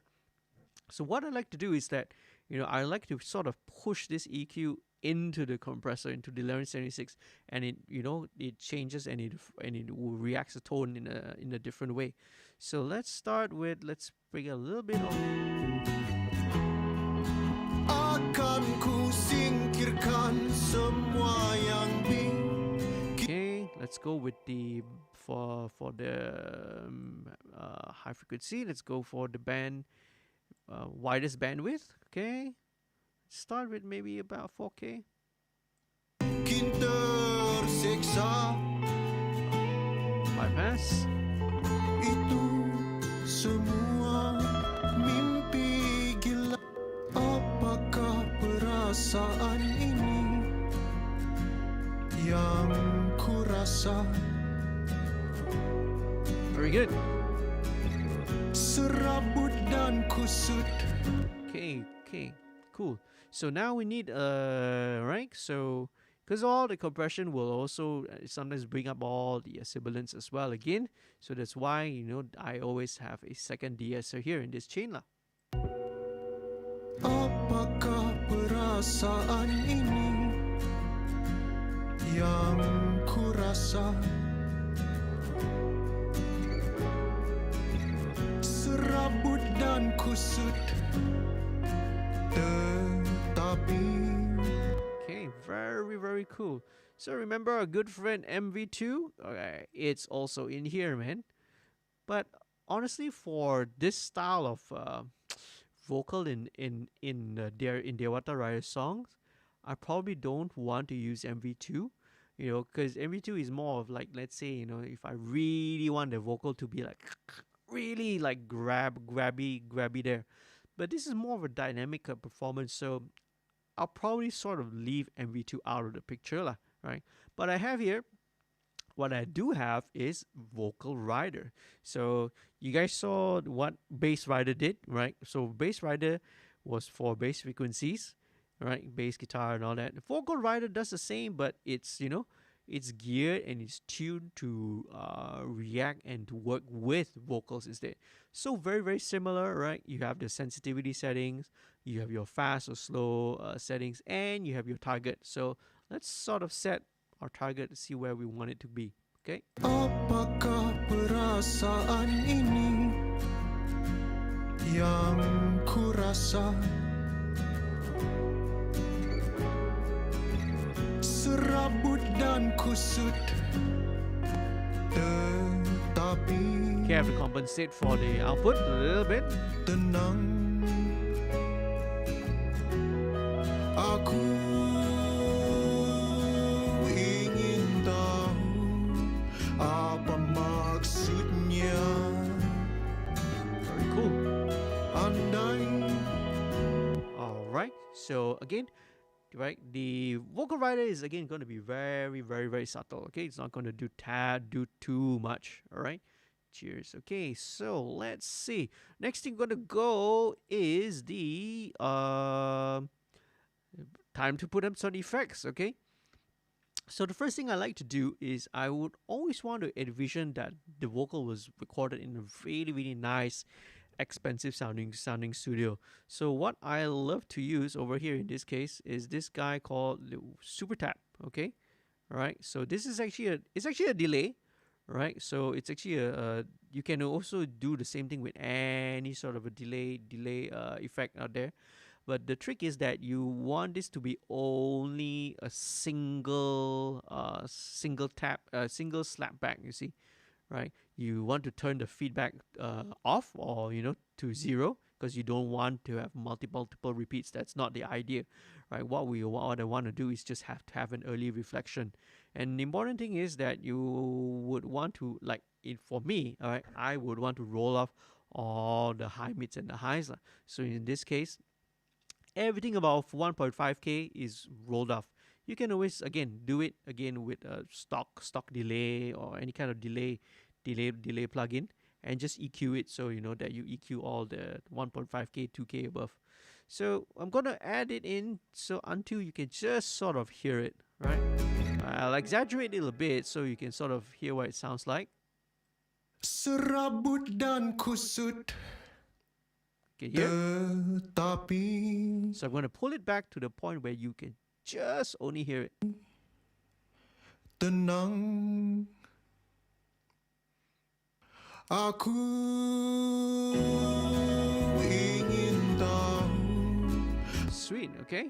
So you just hear the hint of that space, right? So the vocal doesn't sound, it's like too dry.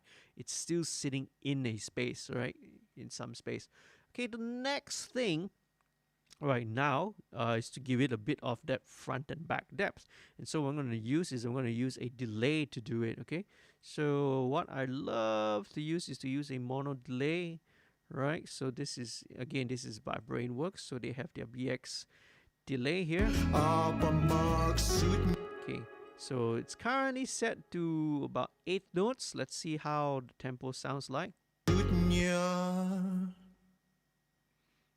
Andai Okay, sounds pretty good. ku diberi peluang, oh, masa dan rasa, andai aku ada kuasa, tapi apakah perasaan ini yang ku rasa? Serabut dan kusut, tetapi tenang. A bit more, maybe a bit more. Aku ingin tahu apa maksudnya. Okay, very, very nice. Okay, now the last thing I have would be, you can already sort of see I've already sent this to this guy here. This is the EMT140. EMT140 is a plate reverb. Alright, so I have a particular setting which I like. This is for, male rock, for male vocalists. Pre-delay is pretty high. Okay, so let's sort of just solo it and see how it sounds. Andai This is the guy. ku diberi peluang, oh, masa dan rasa, andai aku. Okay, so the reason why I did my setting for this particular reverb is a little bit different, right? So I've made my send as at 0, okay, as you can see here. Okay, right. So why? See, I've already sent this at a 0 and unity gain. So in this case, I want to have a little bit more flexibility to automate the level of the reverb here, you see. So it's a little bit easier to automate when it's in a fader. It's a bit harder to do. It's not wrong. Both ways also can work. It's just that it's a little bit easier to do when it's inside a fade, when it looks like a fader like this. So let's see how much we need. Okay. Apakah perasaan ini Okay, just a little bit. yang ku rasa?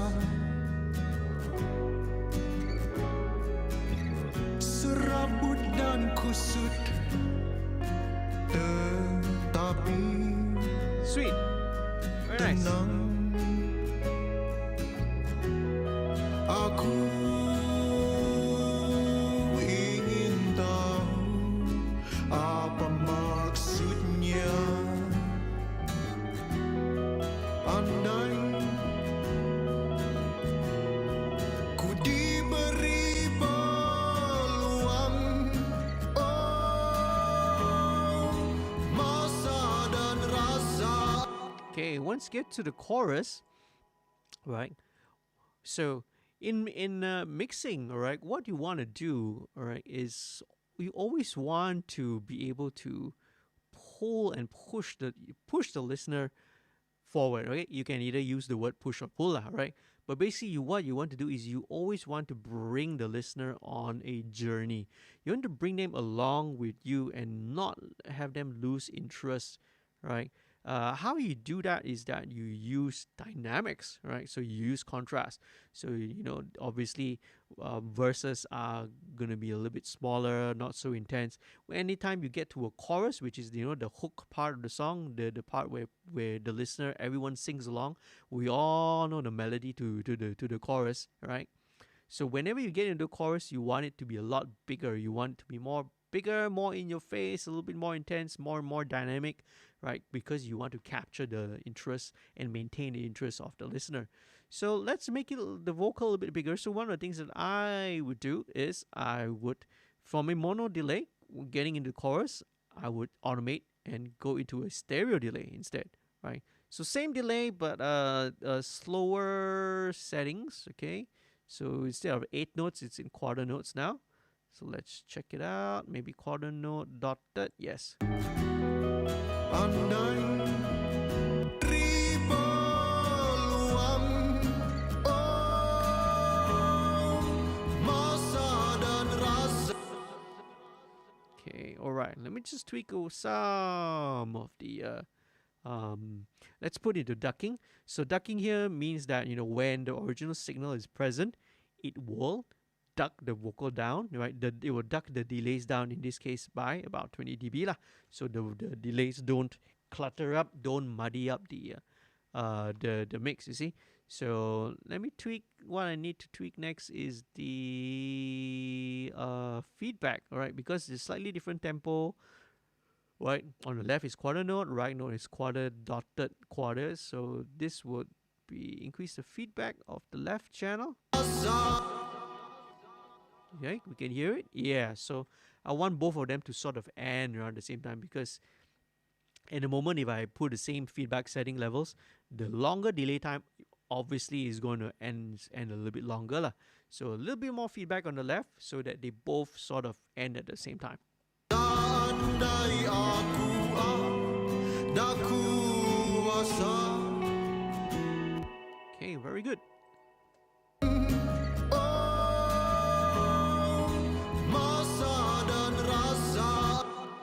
Okay, alright, so let's just automate it so it comes in every time on the chorus.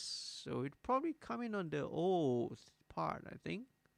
Beri peluang, oh, masa dan rasa.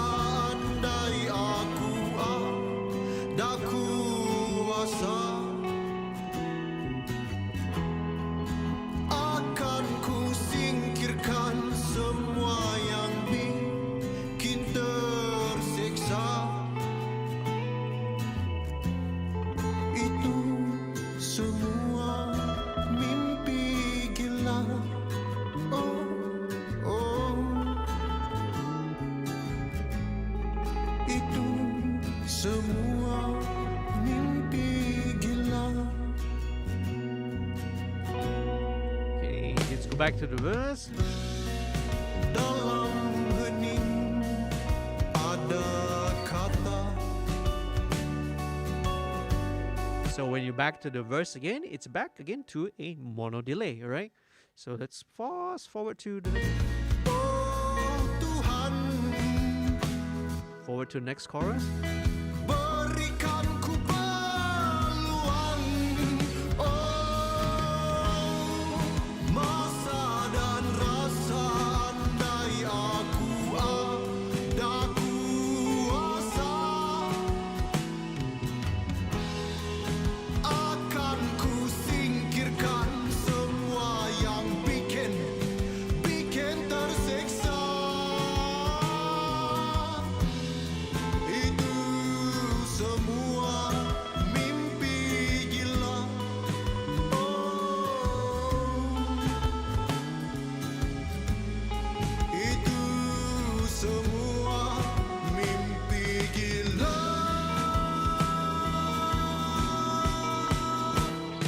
Okay, it's going into the bridge.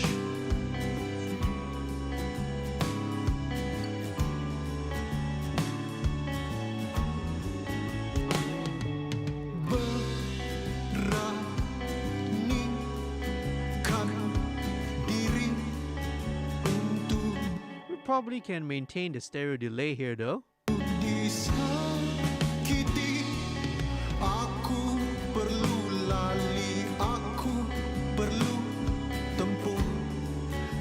dengan sendiri. Apa sahaja yang bakal menghancurkan jiwa ini akan ku hadapi. Cuma satu ku minta, jangan tinggalkanku.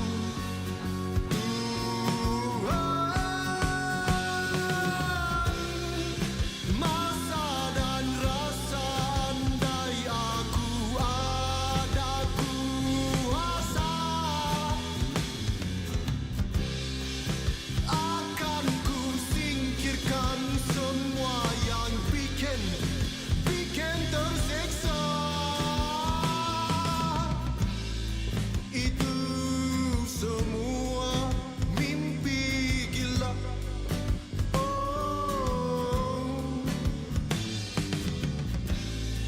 Itu semua mimpi gila. All right, cool, right? So yep, so you can see the dynamics of the vocal, builds up and then down once you get from verse, chorus, and then second chorus onwards, we can have the stereo delay on all the way lah. Okay, that's what I think, what I feel. Okay, the next thing that I want to sort of work on actually is, let's not go with the guitars first, okay? I actually want to check out the BVs first, because I think all of these actually add a little bit more color to the song, to the mix, right? Because the guitars only kind of come in only later, so I want to pay attention to this more. Okay, so with BVs, similar. I treat the similar way with vocals, except I don't necessarily go with such a long signal chain lah, right? As usual, I have this, and I also have the parallel processing. Okay, but without all the TDR Nova and all that, because these are more background things, so it's less important and less crucial, so I don't have to spend so much time doing to sort of work on all that. So let's just listen to this vocal first, all right? Itu semua mimpi gila. So for BVs, all right, any sort of BVs or additional vocals, right, it doesn't need to be so in your face, not so full frequency. So usually, take out all the low end, take out some of the super high end. Let's check it out. Itu semua mimpi gila. Okay, and some of this. It's a little bit of that, all right? Yeah. Itu semua. Okay, we can copy this over. So these guys are all gonna go to a BV group. Okay, let me bring that down here so it's easier for you guys to see. BV group. Thanks, man, everyone, for hanging around. Those of you who have been hanging around here for like close to 4 hours now, thank you so much, man. Really, really appreciate it.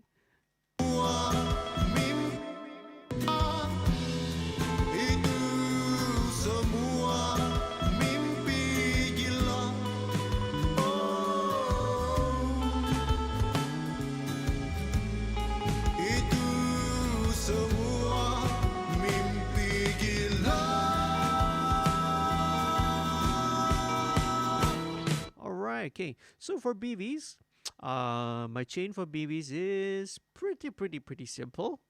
It's basically just a compressor. That's it, right? So I usually love to put it through like an optical compressor, like an LA2A here.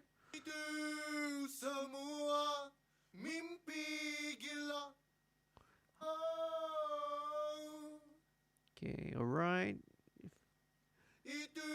Fairly aggressive. I know. I don't mind it doing a lot more. All right. Itu semua mimpi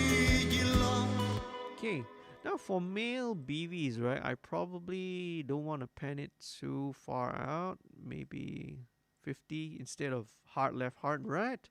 Oops. Minus 50, not 250. Da-da. Okay, let's send a bit of oops, alright, that's not what I want. Let's send a bit of stereo delay, send a bit of the vocal. Itu semua mimpi gila.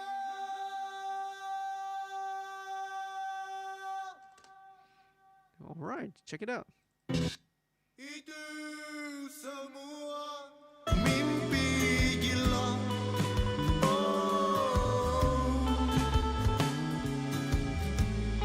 Itu semua mimpi gila.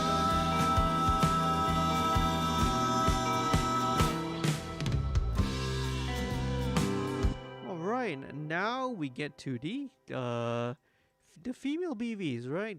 This female BV part, the very kind of a ghostly, a wispy, ghostly part. Let's take a look, man, and listen.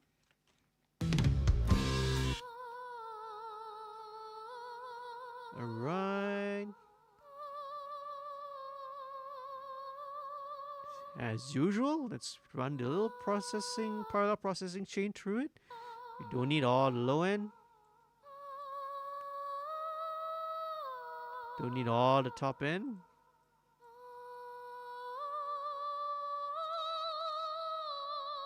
About 3.9K. Just cut that out a bit. Now for this vocal, right, I reckon that let's put it through the reverb on its own. Okay, let's see how it sounds when you put it through its own reverb. Little plate.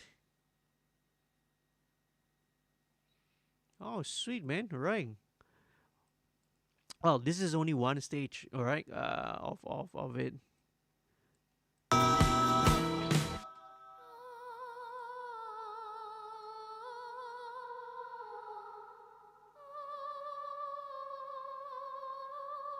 Yeah, let's have this really ghostly like.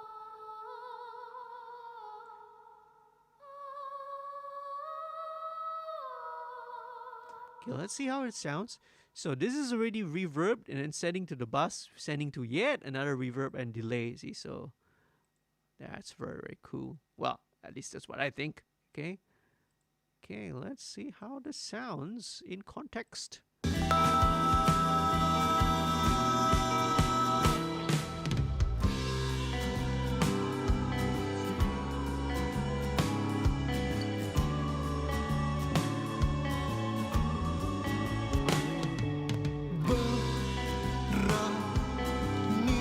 Maybe a bit too much. Let's back this off down to maybe a bit, just under 50%. Let's see how this sounds.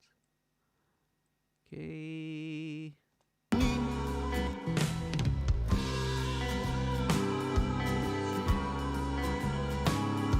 Oh, much better.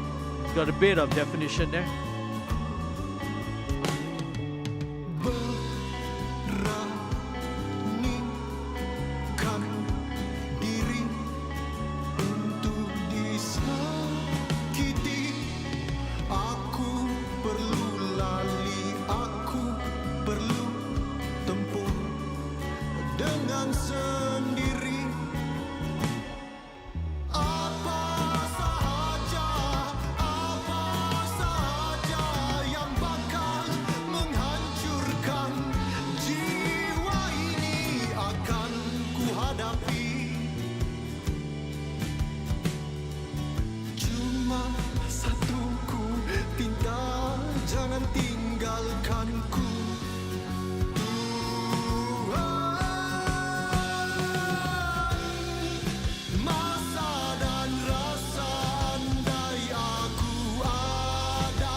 Okay, very, very, very cool. Now, there's at this stage, usually I would want to sort of like fine tune.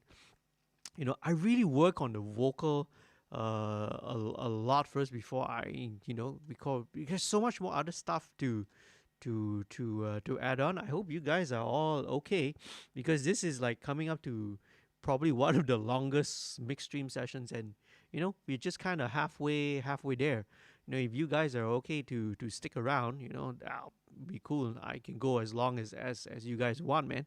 All right. So okay, let me just pull it back. Usually at this stage, what I will do is I will sort of switch over to, because now what I'm monitoring on is I'm monitoring on my larger pair of speakers, my full frequency, large 8-inch speakers. Now I want to switch over to my smaller pair of speakers, the NS10s, to sort of fine tune the vocal a little bit. Okay.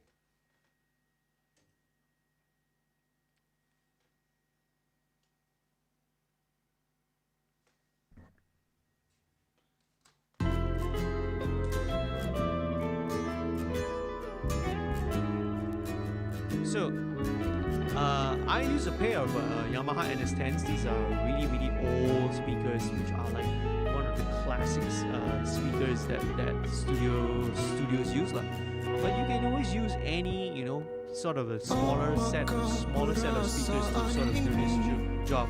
Okay? Yang ku rasa serabut dan kusut, tetapi tenang. Aku ingin tahu apa maksudnya. Andai ku diberi peluang, oh, masa dan rasa, andai aku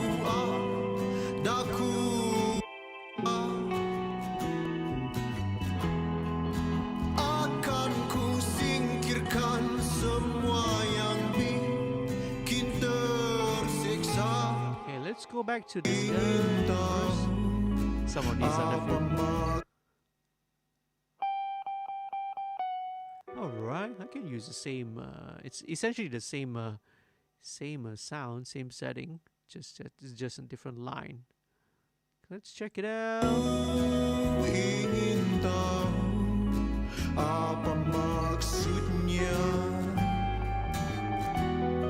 apa maksudnya. Andai Sweet. Okay, here we go. I can disable these two. Let me hide it first.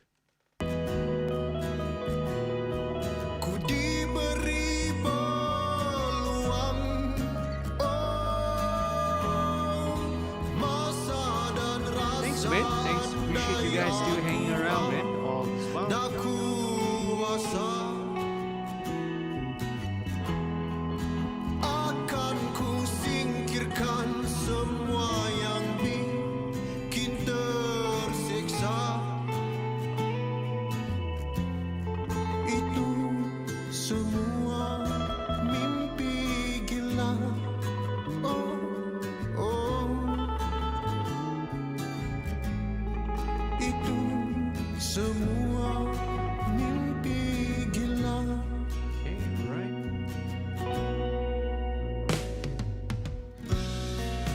Dalam hening ada kata,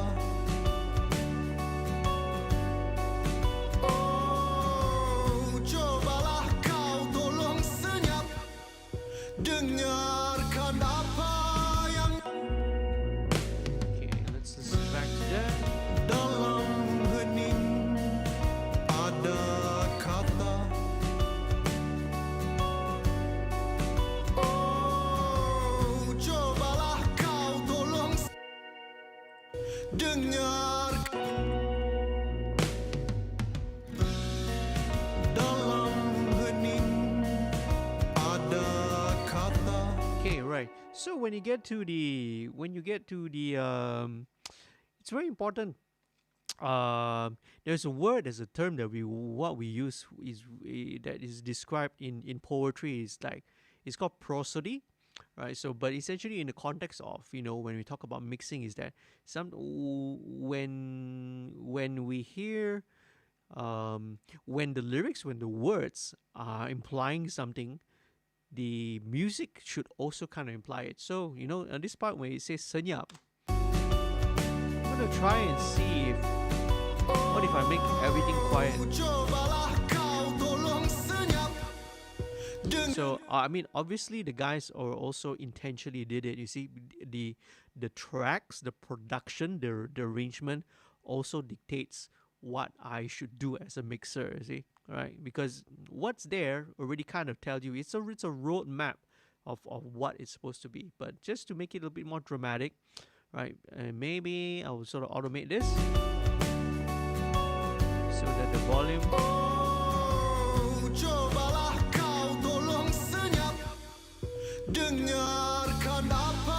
Yeah, because there's the reverb that I added, so it's adding a little bit of a reverb tail there. So I don't want that, so let's just automate so that it just chops off drastically.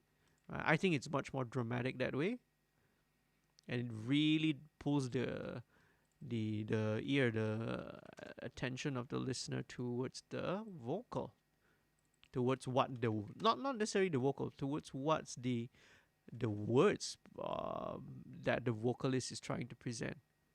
Okay, here we go. Where are we? Sometimes the screen a bit small. I can't see.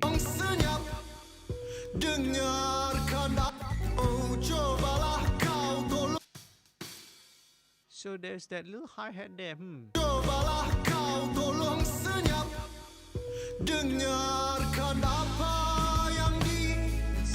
Let's just try it and see if it's. What if we keep it a bit more? Let's make it a bit more drastic. Chop. Let's chop it off, like say here.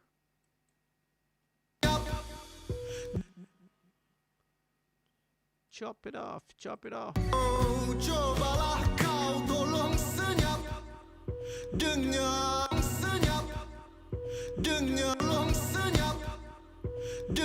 Yeah, I kind of prefer it that way. I think it's more dramatic. Again, these sort of things, working digitally, it's all non-destructive. If the guys want to have that sustain there, we can always keep it there. That's perfectly fine as well. Okay, what's that little tapping sound? Is it coming from the bass? Where is it? Is it coming from some other instrument? Nope, not the acoustic. Let me just clean this up as well. Something is doing a little thump there, little tap. Let's see which one it is. Okay, just cleaning up the acoustic a little bit more. Is it the guitar? Dengarkan apa yang tolong senyap. That's weird. Tolong senyap. Is it a vocal? No. Tolong senyap. Oh, it is the vocal. Oh, it is the vocal. I think it's the P sound here. Tolong senyap. Yeah, it almost sounds like someone hit the kick drum, man. Okay, let's try like a drastic fade out and let's see how it sounds, because don't want to entirely remove the P. Yeah, that's much better, man. That's much better. Okay. This is gonna be a record, man, because there's like so many tracks, 100 plus tracks. Apa yang dibicarakan karena aku ingin tahu apa maksudnya.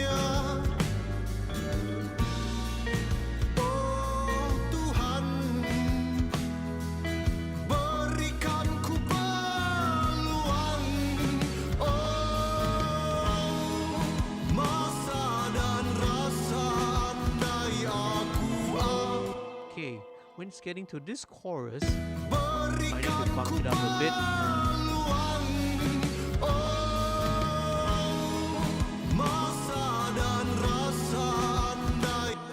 Half dB, not much. Not rough. Okay, this sort of rough automation I'm doing here, it's very, very rough. I'm just doing like a broad strokes, right, across all of it, right? When I really go in the detail with automation, it is literally word by word, every syllable. Okay, but I'll do this first, you know, so it's sort of show you roughly, broadly to what I do. Masa dan rasa andai aku ada kuasa, akan ku singkirkan semua yang bikin tersiksa. Itu semua mimpi gila.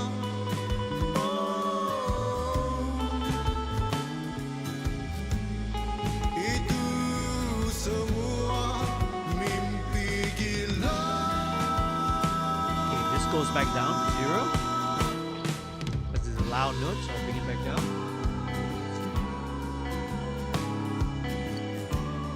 Okay, the female BB needs to be a bit louder.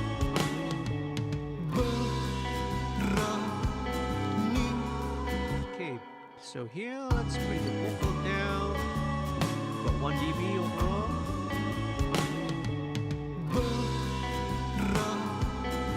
Beranikan diri untuk disakiti. Aku perlu lali, aku When it gets back to the aku, kiti. Aku perlu lali, aku perlu tempuh dengan sendiri. singing out the bridge, Apa sahaja, apa a little bit louder. tempuh dengan sendiri. Apa sahaja yang bakal menghancurkan jiwa ini akan ku hadapi. Jiwa ini akan ku hadapi. Back down to 0. Cuma satu ku minta, jangan tinggalkanku. Tuhan, masa dan rasa andai Okay, aku let's chorus back up another ada dB. kuasa, akan ku singkirkan semua yang bikin tersiksa. Itu semua mimpi gila. Oh, Very cool. Last line. itu semua mimpi gila. Alright, okay. So this is kind of roughly, you can sort of see how the dynamic of the vocal builds up, right? First verse, first chorus, second verse, right? Then when is it the drums? When the second chorus kicks in, you know, it needs to be bumped up just a little bit. So this is very rough, right? Usually when I go in, everything's going to be a lot more detailed. But this kind of gives me, you know, helps me to put the vocal in perspective.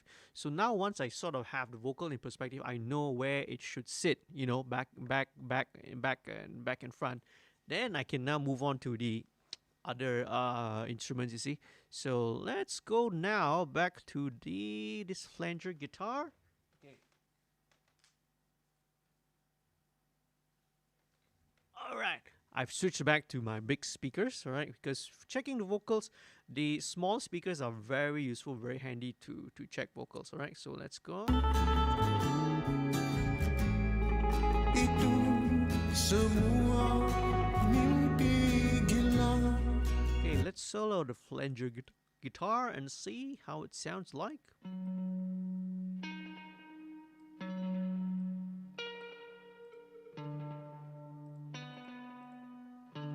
Very Very nice.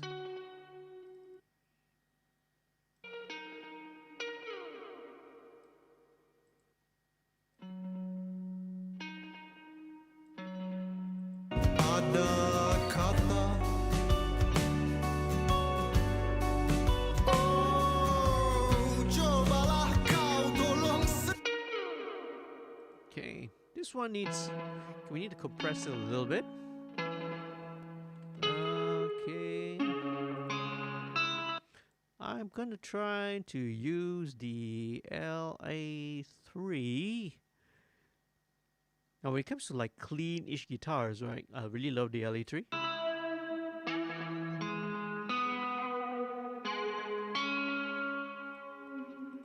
Okay, let's check it out. Dalam hening ada kata, oh cobalah kau tolong senyap, dengarkan apa yang dibicarakan karena aku ingin tahu 0.5 apa dB. maksudnya. Oh Tuhan, berikan ku peluang. Oh Masa dan rasa, andai aku ada kuasa.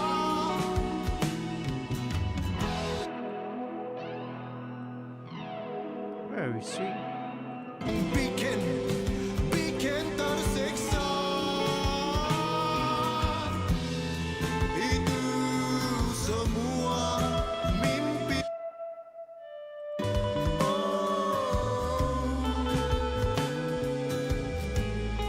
Itu semua mimpi gila.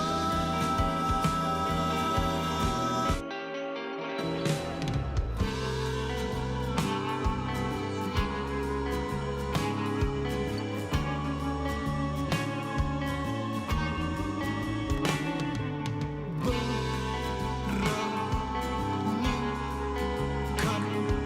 diri untuk disayang. Alright, okay. So I have these the effect guitars kind of just sitting there first, right? Because let me move on to the distortion parts first, okay?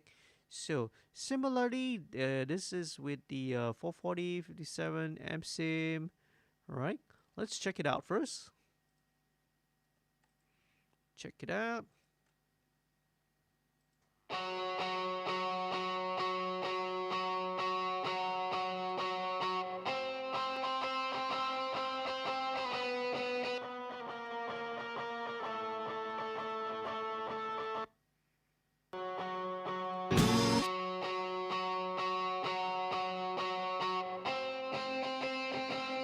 Okay, in this case, the 57 sounds almost slightly scooped actually.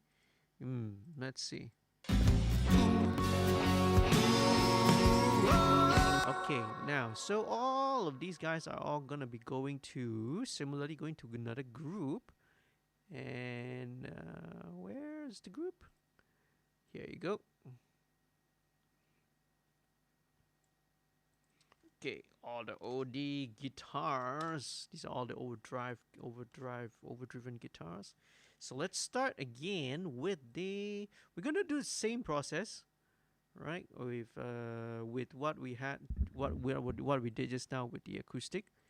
So let's start by sending the 440 and the 57 both to the group. Actually, all of them should go to the group. But let's just start with these two first. Do, do, do, do, do.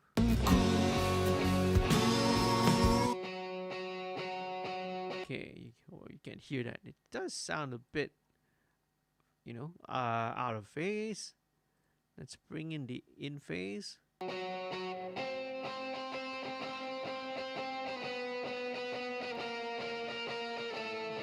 Alright, okay.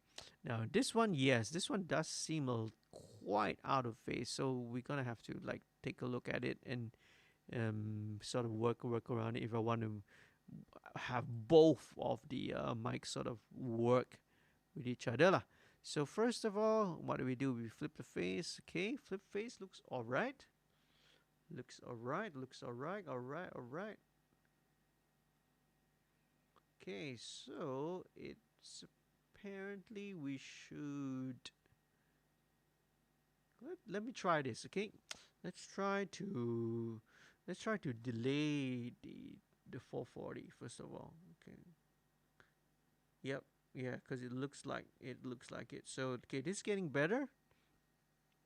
Again by a slight amount. That's 0.1 milliseconds. It's not a lot. Is there any way we can improve this? Okay, let me try. Now let's try with the SM57 track. Okay, now I can see it's pretty drastic. Okay, no improvement there. No improvement there either way. So we sort of know that, we sort of have to just move this a tiny touch. About 0.1 milliseconds. So on all the 440 tracks, just put in the track delay, 0.1 milliseconds. Same thing here. Okay, and then we can disable the in phase just in case we need it later.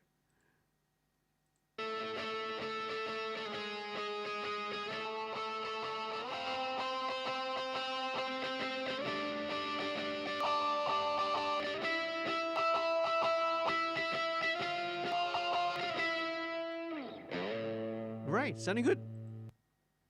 Sounds a little bit more again. Once you get your phase coherency correct, it sounds a little, again, it will sound less scooped. It won't sound like, it's any phase cancellation. It will just sound more 3D in your face. Okay, so I think we'll work with this.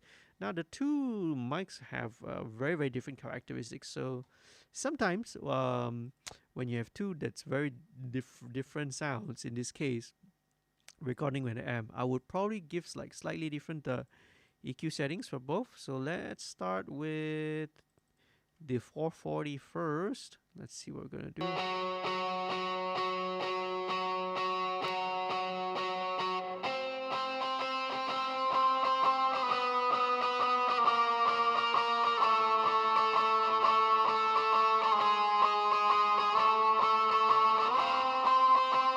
Oh, excuse me.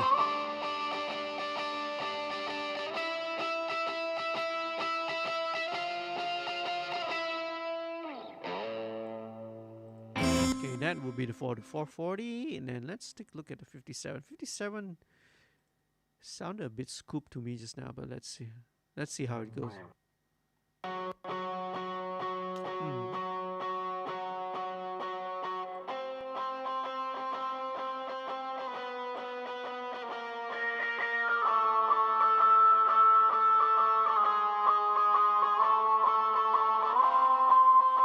Similar.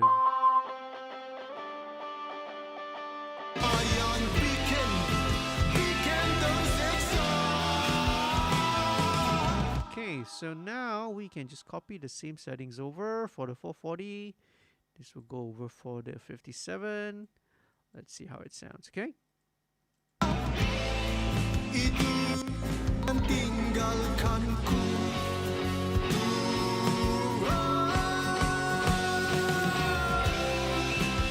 Okay, let's remember to send all of these guys all to the same group. Masa dan rasa andai aku ada kuasa. Tinggal, jangan tinggalkanku.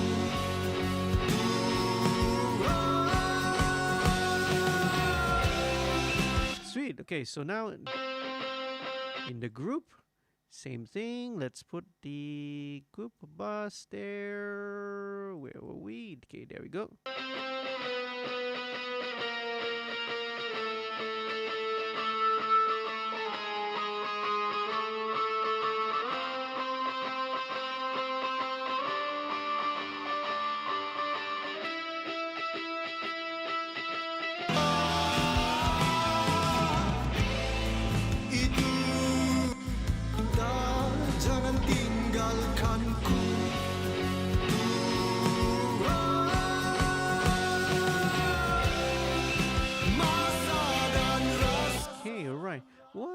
was the kind of the room setting that I have on the clean guitars. Was it the clean guitars or is it the acoustic? Okay, that's the verb suite. Yeah, okay. Let's try putting that in and see, right? Because just to give the electric guitars a bit more room to it.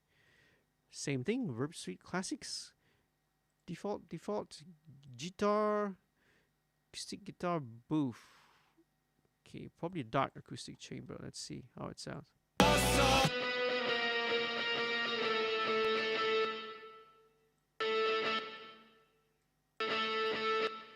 Sounds a bit too long, actually. Where we go? Guitar thickener.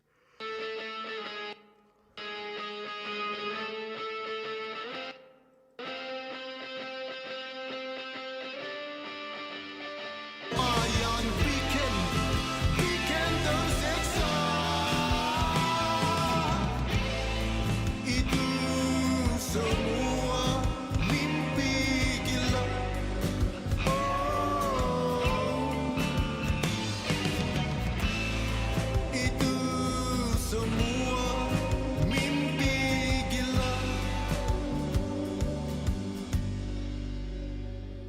Alright, sweet. Okay, now there's the chorus effect. Cinta jangan tinggalkanku. Ooh. This is like a very, very deep chorus. Very very Nirvana-ish, if I should say so. Okay. Okay, we don't need all that low end.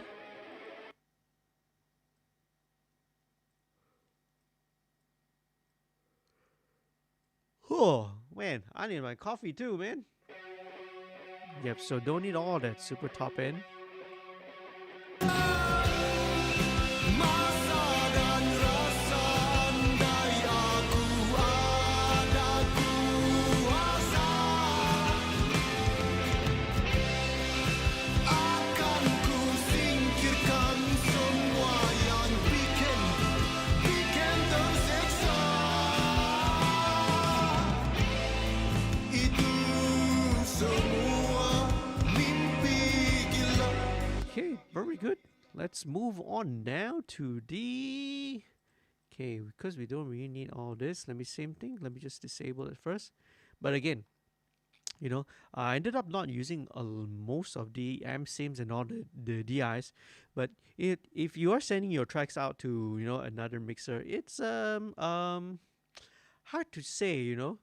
If you send it to, let's say, someone like Chris Claudel, and you send him out the DI tracks, he's probably 99.9% probably also gonna chuck it away, and he's just gonna use whatever has been mic'd and mic'd up, right? But it's no harm doing. You can always send all these DI and the ones that you run to an amp sim. Again, it's better to have more options and more choices rather than be limited lah. But again, I'm perfectly fine, man. If you know, if the band, if the artist or the engineer or producer has really committed to a certain sound, go ahead, man. Go ahead and stick with that particular tone and amp, and by all means, right? So let's do the same thing for the distortion. So the distortion is a little bit more. All right, yeah. So this is a little bit more. Okay, so let me listen one by one. Listen to the 57. Okay, I know what I like. All right, at 57 is 57 is probably the winner, right? Because again, we don't need something too full frequency or too full in the frequency response as a condenser microphone. It does sound a wide fuller, but you know, in this section where it's kind of already really packed and really dense section of the song, you know, maybe something a little bit more bandwidth limited would be useful. So let's take a look at just the 57. So these are pretty much just like single line notes, like low notes. Let's check it out. Okay, Hey, all right, you guys go ahead, man. Go and get your coffee if you need one. Okay, very good. Let's do this.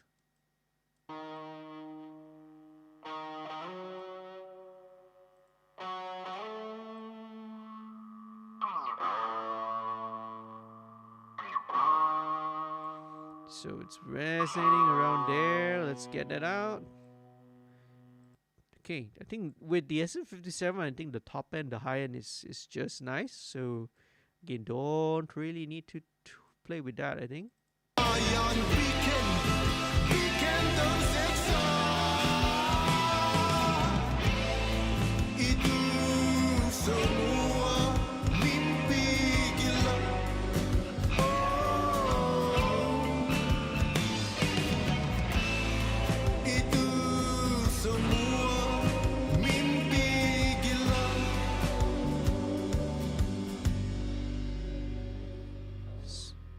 Right, yeah. Let me just fade all these out a little bit. Okay, where are we? Okay. Again, I'm getting my eyes are getting a little bit fuzzy from all these tracks, man. Okay, you're right. We're up to here. So do a little roll out. Same goes with the OD tracks. Let's roll it all off. About 1 bar.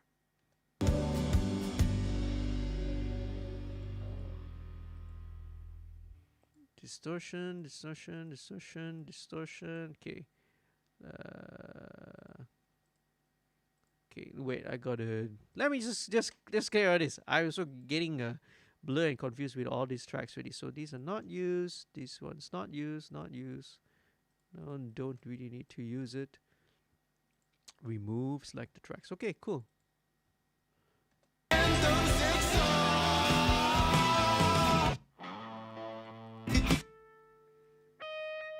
So right, so this is like the higher pitch one. With a lot of this stuff, these kind of parts, there's no compression needed actually. Just a tiny touch of EQ. Just rolling off the low end. And that's it. That's it. It's really, really no point in adding anything else. So let's look at this one, FX. Okay. Okay, this one probably let's go with the 440 because it's got all that, the depth, the depth to the tone. You see? Okay, these are all going to.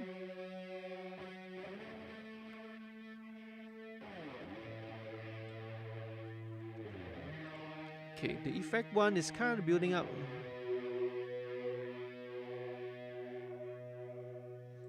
A bit of a build up there. Again, no big deal.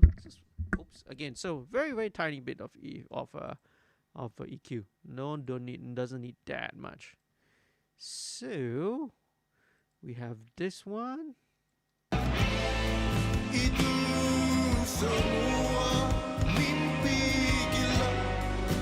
Oh, itu semua mimpi gila.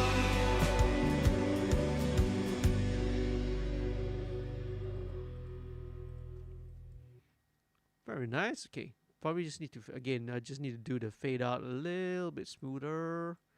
Because now I can sort of hear it just disappear like that.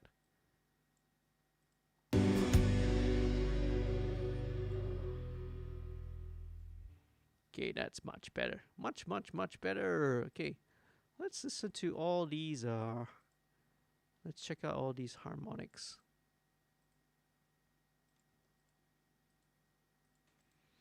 Okay, let's hide the tracks. Wayang bikin tersiksa.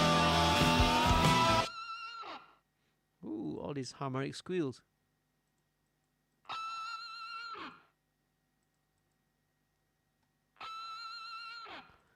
Okay, let's see. What does this squeal do?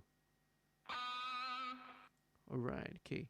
So now for this one again, let's switch up all the different characters again. It's again, it's great that they provided with these different elements. So on some tones I decide to use the 440. On some tones and on some parts and some sounds I found that I prefer to use the 57. Some I will mix and match both. Now with this one, with the harmonic one, I think I want to go for the one that was run through the amp sim. Do you guys, what kind of amp sim were you all talking about actually when you say you ran this through the amp sim?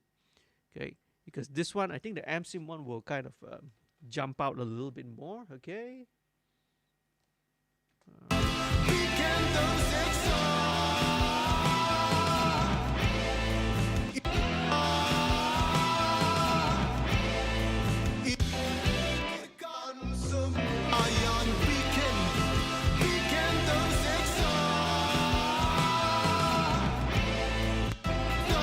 Okay, these guys probably need a bit of little bit of reverb. Okay, right, yes, a bit of reverb, and need to sort of tone down some of the lower. Doesn't need all the low.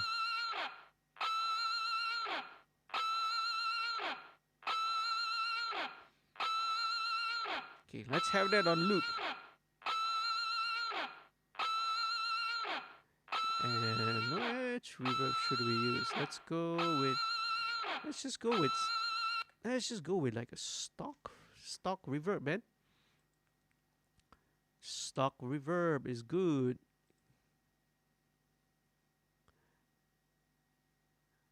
Oh, actually a delay. Let's go with a mono delay.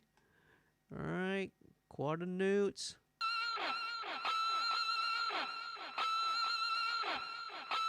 Okay, let's filter out all the.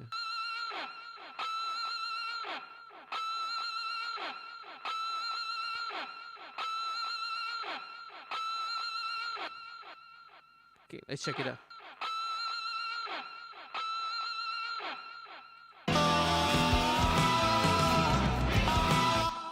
All right. Okay, I like how that sounds. Okay, so let's use a mono delay instead.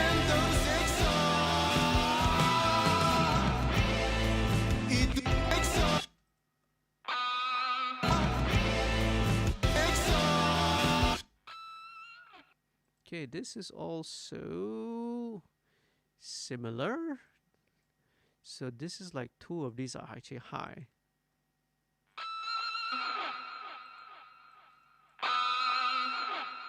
Okay, so let's keep the lower one in the middle and the two high ones pan out left, right.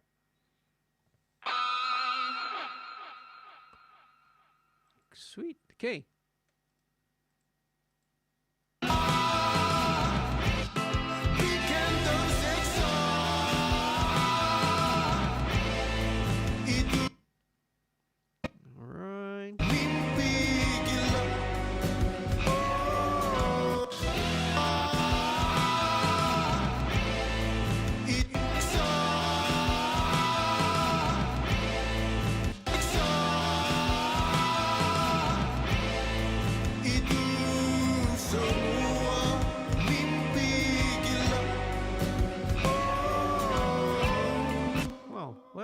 Almost there. So that's all the guitars.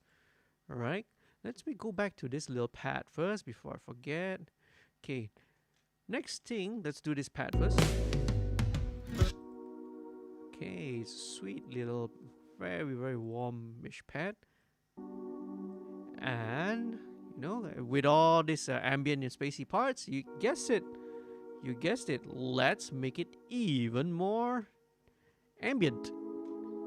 Same thing, let's go for the, where is it? Okay,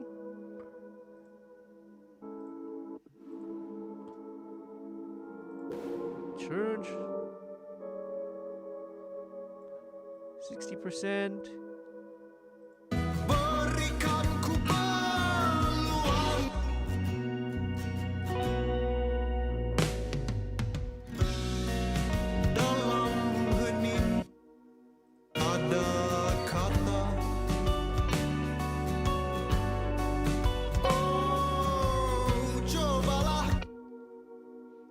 Okay. This sounds pretty wide already. I don't think I need to do much to it. Don't need to do much to it, okay?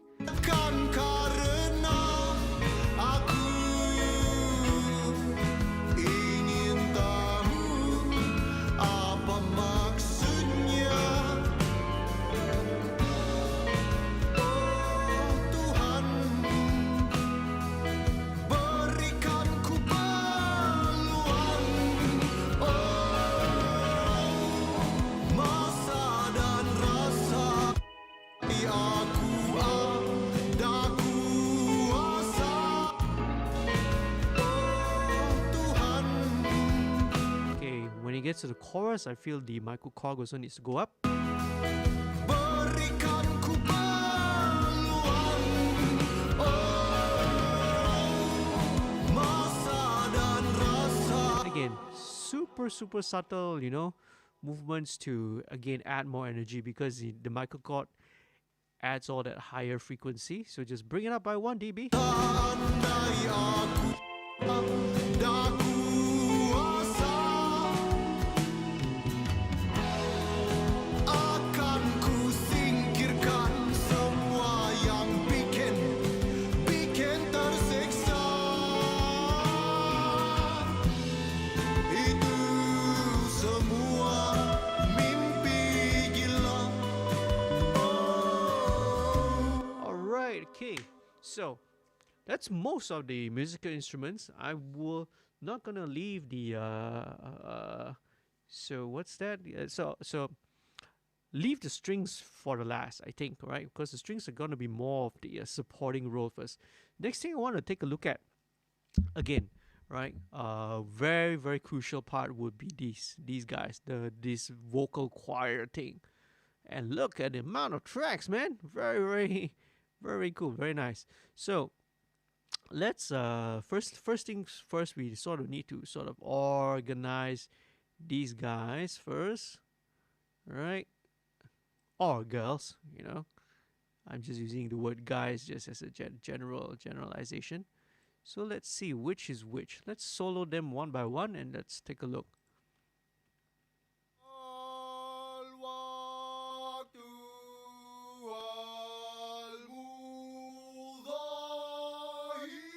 Okay, so these are all the same part.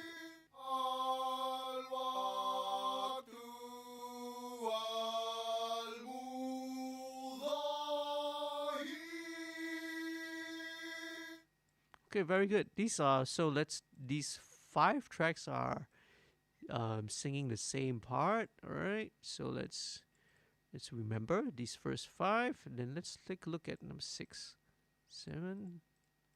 What are they doing?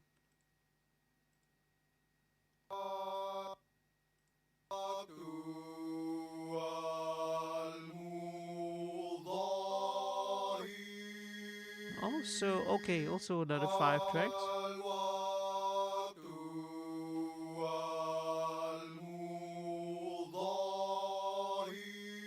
Okay, very cool. Okay, so I guess it's 5/5, right? Everything is that right?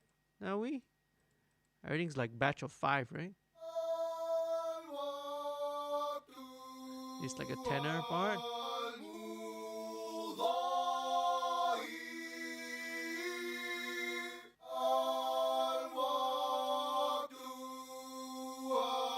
Okay, cool. Yeah, so they're all like these are all like batches of five tracks lah. Okay, so it's good to know so that it's we know that they're consistent. Okay, let's see. So let me treat all of these one by one first. Now because all of them are slightly different. Let's go with this first part.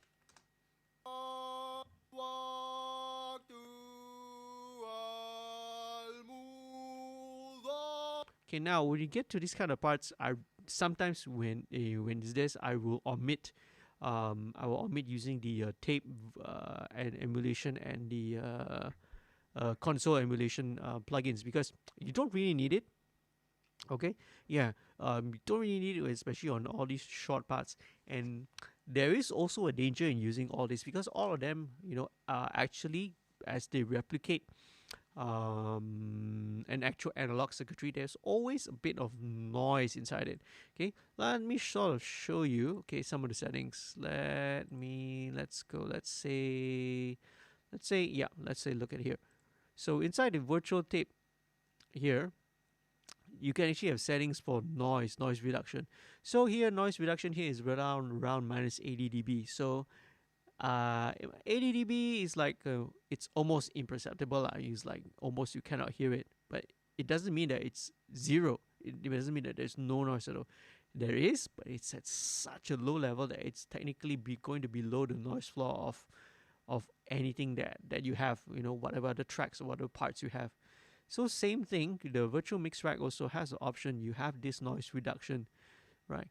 All right, so the noise reduction basically, again, it's reducing the noise of all the hiss and all that lah, right? But again, when you are talking about projects nowadays which have like, tens of, not hundreds of tracks, sometimes this noise actually builds up, so you want to be careful lah. So when it comes to this kind of choir part, nope, I don't think I need all that. It's just to EQ it, that's all.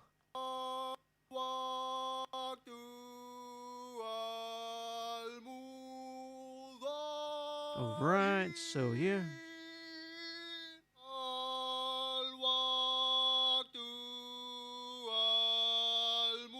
It's about 3.4.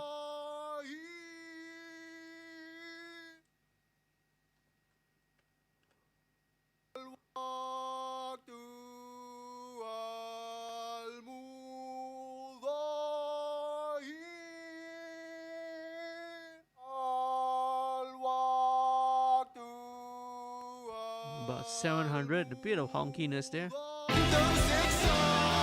Okay, very cool. So let's just duplicate this. You can use the exact same EQ settings for all 5 tracks. Okay, so let's see. This is kind of like an SATB arrangement, right? You see? Yeah, right. So except it's not technically not SATB lah. These are more like tenor, and baritone and bass, right? So let's see. This would be a baritone. So let's go for like how we would position a choir, because now it's a little bit tricky. Let's see which way would work best and work fine. Okay. Okay, I'm gonna do the basic like a left right thing first, and let's see how it sounds. Okay, let's see how it sounds. So this one, let's do it at 75. 75. Okay, what I mean by the basic left right is that, so the amount and the degree of how far you want to pan and how you can make something sound wide is also very dependent on the frequency. Now, if you basically just to cut it short, just to explain it very quickly, anything that's lower frequency, all right, kind of sounds best if it's a little bit more mono, right, more towards the center. Because if you kind of spread out, if you put like the low frequency stuff towards the left and right, it doesn't make it sound, it kind of pulls the entire mix, the stereo wave or mix a little bit narrower, What you do instead, all right, is that the higher frequencies, so the higher range parts, you can actually pan all these hard out to the sides, right? And because they are higher in frequency, these will tend to, spread the stereo image wider, right? So let's work on this principle first, on this basis first, because this is not exactly an SATB, right? If it's an SATB, I would sometimes the way I would sort of pan and position an SATB would be as if I'm looking at a choir. You would have sometimes your SA, your sopranos in front, your altos there, and the tenors and your basses. So like how a traditional choir would sound with position like. So let's do this first. So let's do the normal regular left right panning thing. Masa dan rasa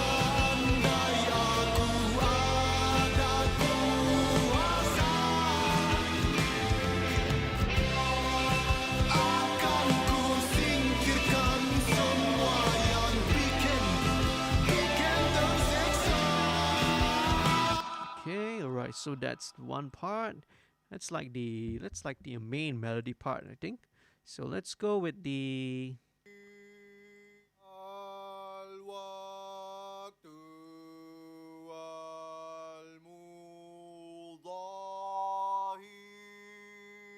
okay, the bit of the 900.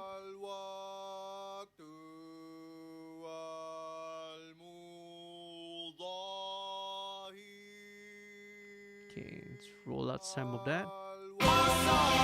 Okay, so we have this. We can copy it over. Same thing. So the next batch of 5 parts. Okay, so this is like a lower register part. We'll keep it a little bit more centered, I suppose. So let's do just like pan it out by 30. 30, 30.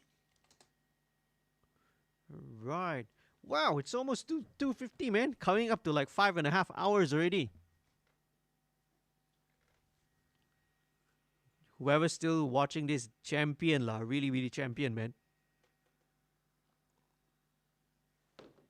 This is definitely the record setting, right? A MixStream session. Okay, let's see. Okay, we got this. Let's do the same thing. Let's link it together.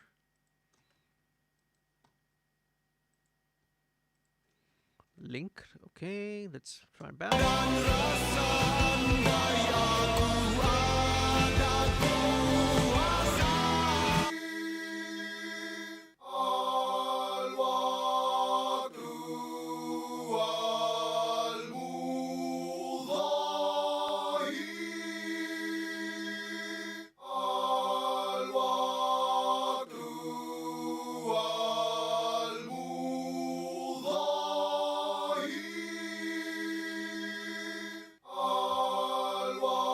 Very cool, man. Super, super cool sounding. Okay, so the next part would be this one.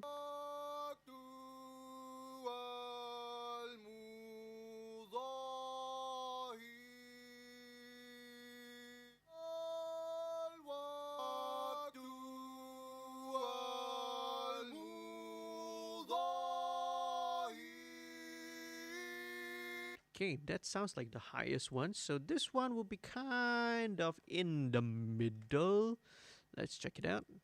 All right, so let's EQ this first.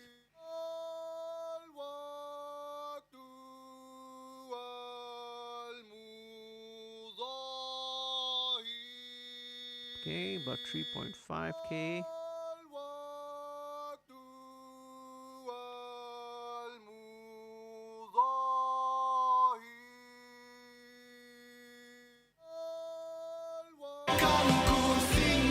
Okay, very good. Okay, let's do this.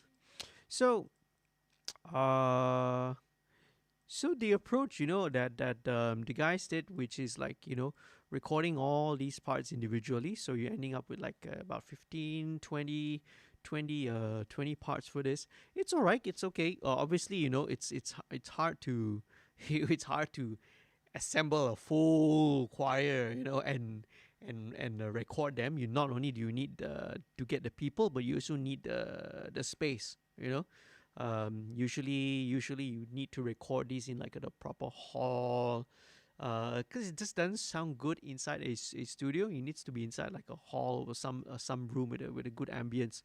So this guy is gonna go 50. All right. So we have all these spread out to various degrees. Let's just try this first, okay?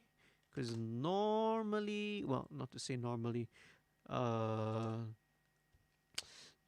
normally, and if it's an SETB, soprano, alto, tenor, bass thing, we would, position each voice a little bit differently. But let's try this. Experimentation is always good, man. Let's try.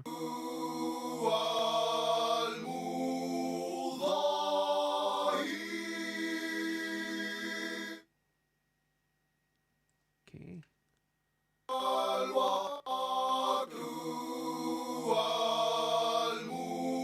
Okay, very good, sounding good. So last one would be this part.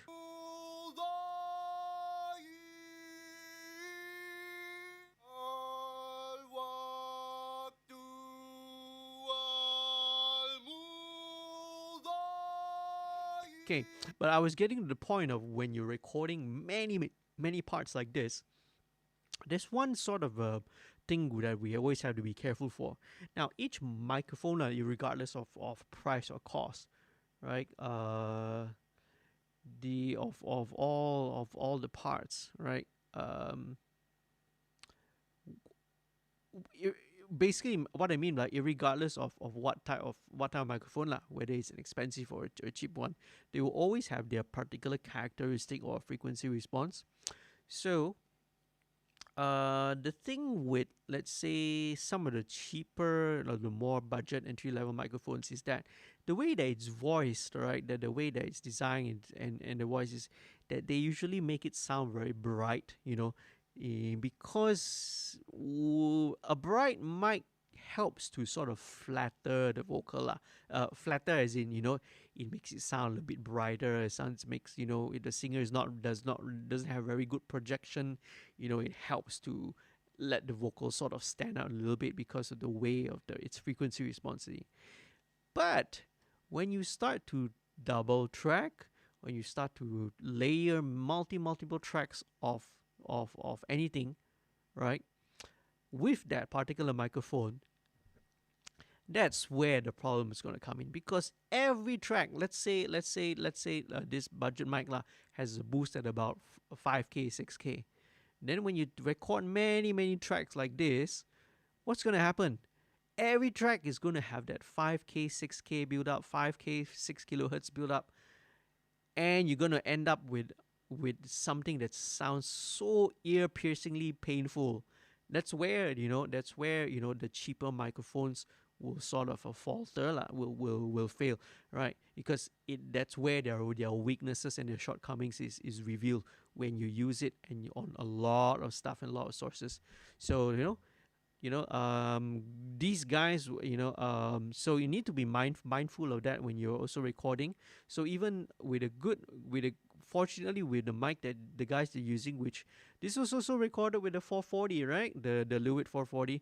So with this mic that you're using, fortunately it's not it's good sounding. It doesn't have that excessive harsh, top bright high end like some of the cheaper mics do. So it's not so much of an issue, you see. It's not. I guarantee you, if you're using like a Behringer C1 or a Rode NT1A, you will like your basically your ears will start to bleed lah, and because of all the high frequency, man. Okay, here we go.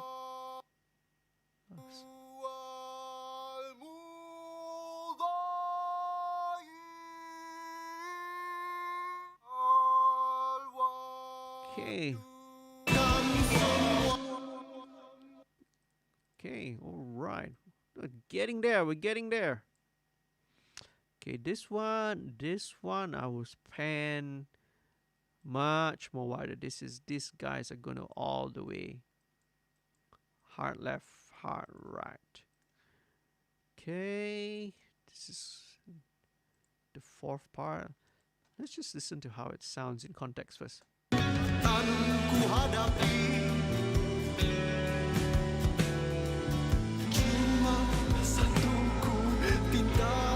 Jangan tinggalkanku.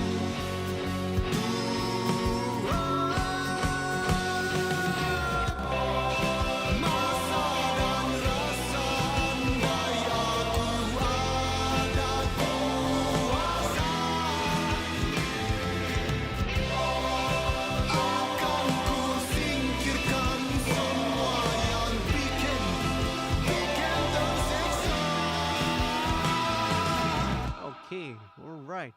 So now it's a lot of stuff going on, man. So let's need to process and sort of shape and sculpt this a little bit. Okay, let's see. Now I have also something for choir, which I always love to use. Okay, let's turn off the reverb first.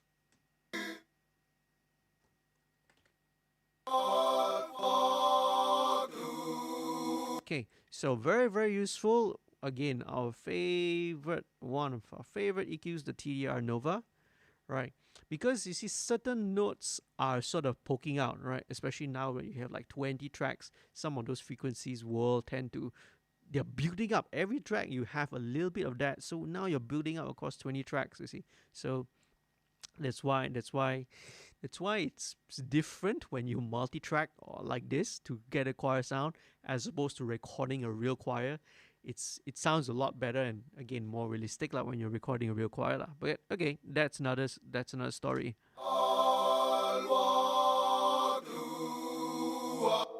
Okay, so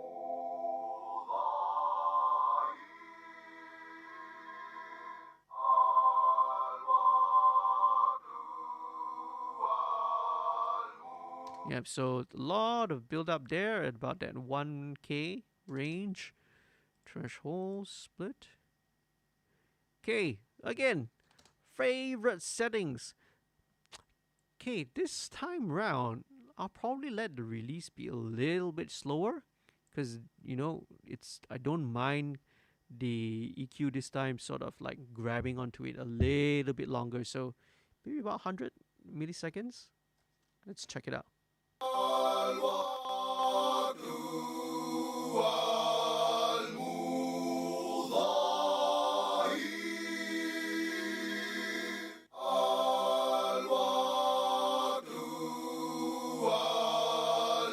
Great. Okay, so we got rid of that.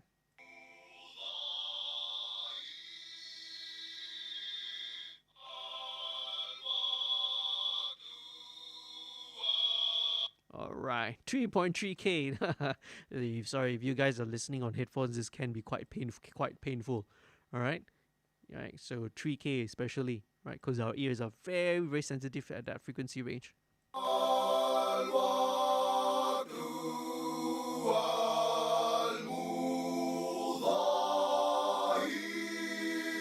See, so the beauty of using a dynamic EQ like that is that, see, only when those frequencies poke out, that's where it starts to act, and when it's not there, it leaves the audio alone. So it leaves the integrity of the audio.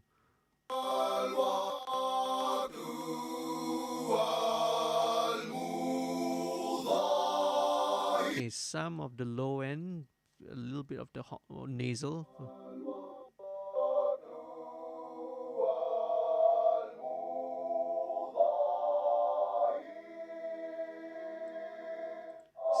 Okay.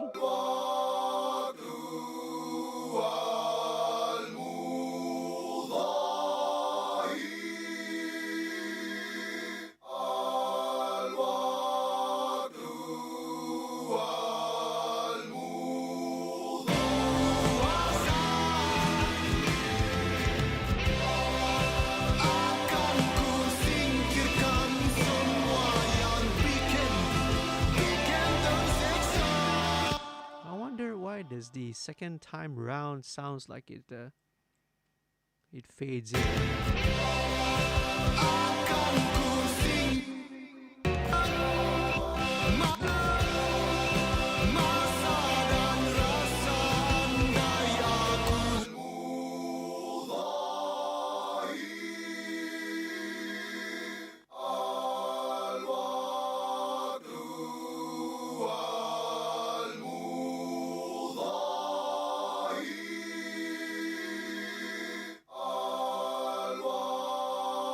It still needs a little bit. Now I'm going to use this as a normal regular EQ.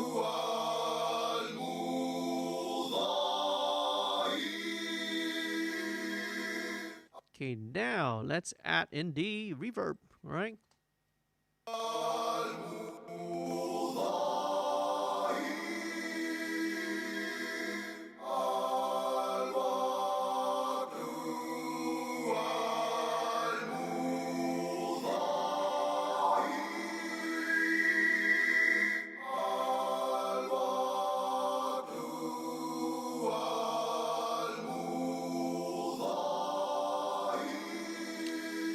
Forgot about. I think we also need like a top to roll off all the high highs. Let's see how it goes. Play. Hello. I'll play.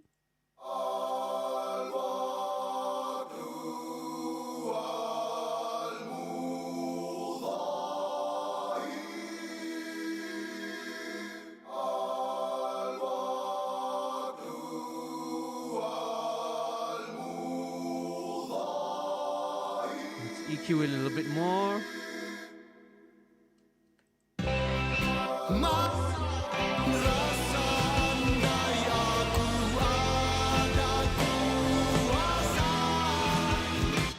Jangan tinggalkanku.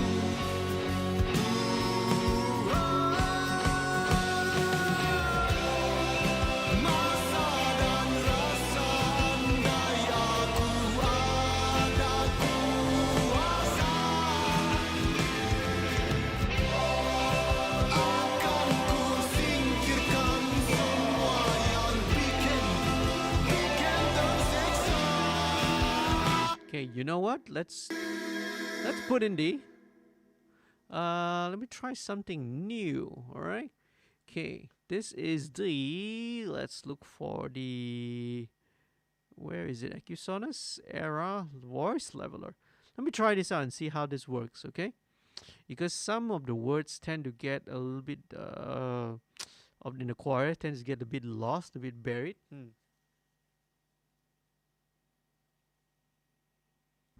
All right. Hello. Hi, Zahir. Oh, it's recorded with the cheap condenser mic, eh? Okay, no worries. It's okay. So do you have all the you kind of have this little bit build up lah, all right? You can see what I mean by the build up. Okay, where is the era voice leveler? Hello. Hello, hello.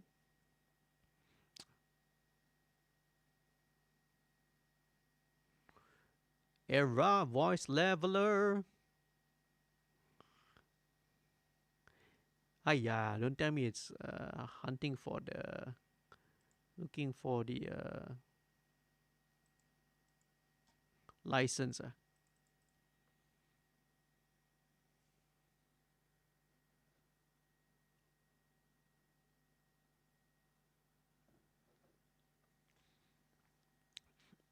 Yep. So back to the point about the the entry level condenser mics. Don't get me wrong. It's not to say that you can't use it. It's just that it will probably sound fine if you're just recording maybe just one solo part, or a few tracks. But when you get to situations where you need to record, let's say many layers of vocals, for example, you need to double, triple, you need to record like BVs, harmonies, and all that. That's where it can get a little bit tricky lah, right? Because of the issues of the reasons why I mentioned. Oh, there it is. Thank God. It's like wondering why we could not connect to the Acusonus to verify verification. What? What do you mean? Come on, man. Let's see. License pending. This is all. This one they actually gave it out for free because of some of these plugin companies gave it out for free. So now they say they cannot contact the server. Okay, then too bad. I'm not gonna use you then, right? If you're trying to be if you are, being a diva, being a bitch. So let's go with the good old friend Vocal Rider. Okay, I'm gonna see what this Vocal Rider is gonna see whether this is gonna help. Okay, let's go with the smooth ride again. I don't want it to be too drastic.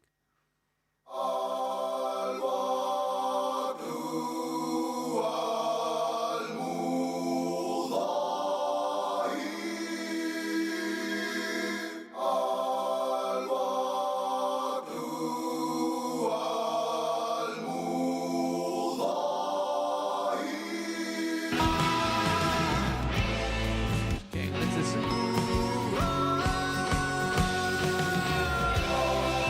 Masa dan rasa andai aku ada kuasa,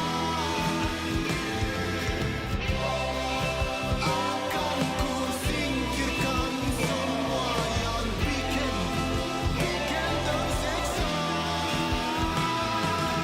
Okay, all right. This is gonna be really tricky. Wait, let me just check.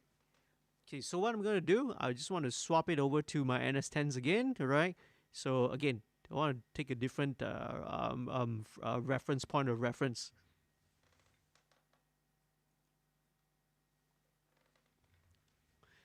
Okay, so here's another tricky part because this was all actually now these are all using one voice, all using Navi's voice. So that can be a tricky thing because again, similarly, right? Similar characteristic, same voice. So when things have the similar characteristic, what do they happen? They tend to blend together. They tend to mask together in sound. They tend to mask each other and sound as if they're one group, which can be a good thing, right? If you want things to blend together, but now it's going to be a bit of a challenge for me because I need to have a bit of separation between the two. You see, so that's this is where it's going to be a little bit tricky. So let me listen to on NS10s first, because again at a slightly lower volume also gives me a different perspective lah. Listen for a little bit earlier. Apa sahaja, apa sahaja yang bakal menghancurkan jiwa ini akan ku hadapi. Cuma satu ku minta, jangan tinggalkanku.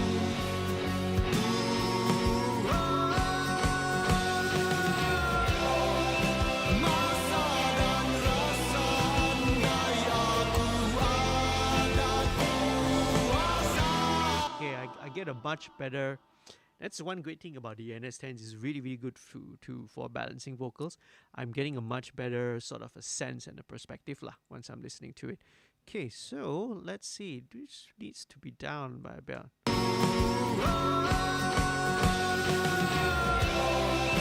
Masa dan rasa andai aku It needs to react a bit faster.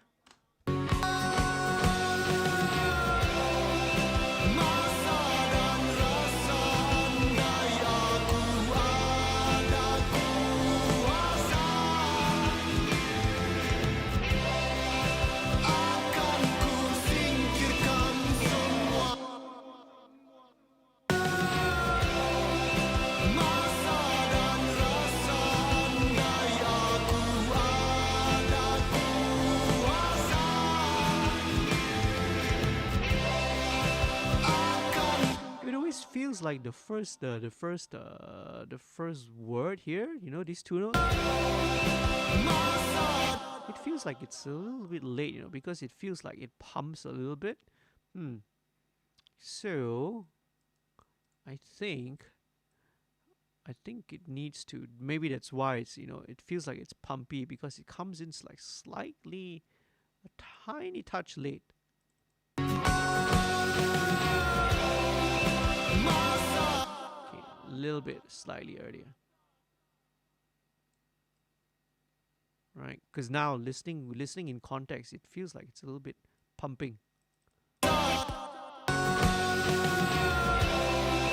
Masa dan rasa, masa. Okay, still a little bit, right? Let me tweak this a little bit more. Okay, just the first one. First.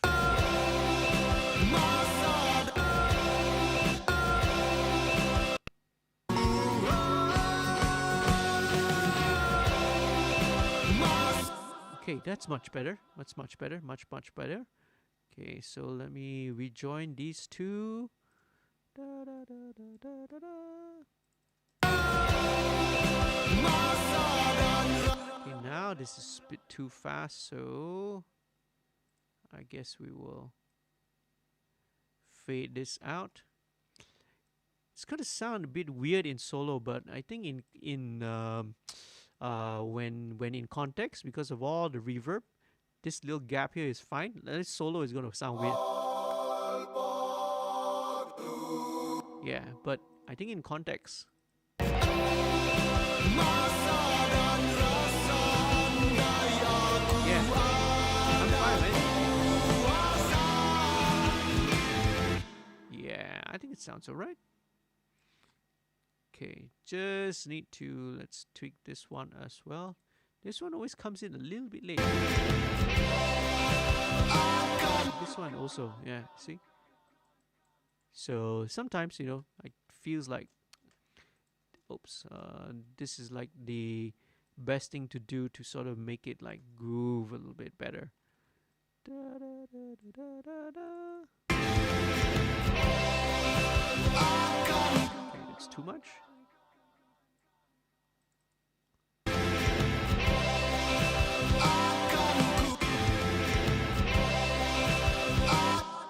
Okay, alright, so same thing lah. Right, we're gonna have to chop this up into two. In context, it should sound fine. In solo, of course, it sounds good. Ku singkirkan semua yang bikin. Akan ku singkirkan semua yang bikin. Yep. This is not bugging me anymore. Ku pinta jangan tinggalkanku. Breathe. Masa dan rasa andai aku. Wanna read this? Masa dan rasa andai aku. Okay, this word needs to go up. About 2 dB. 2 dB, man.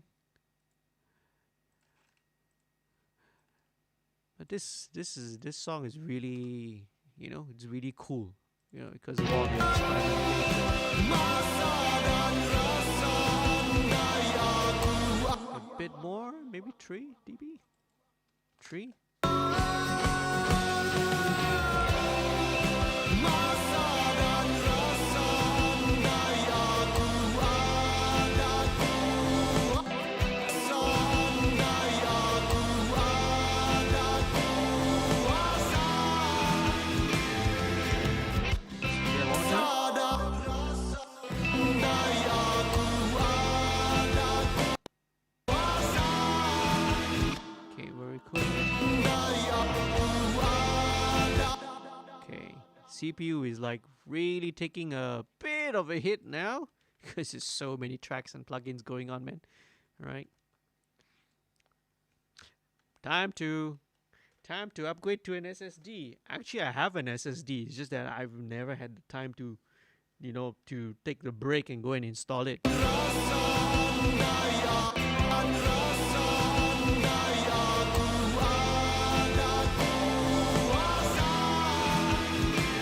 Let's try that again.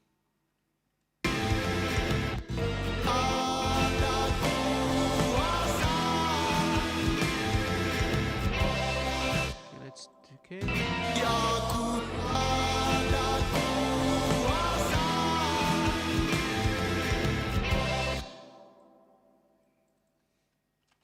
Okay, so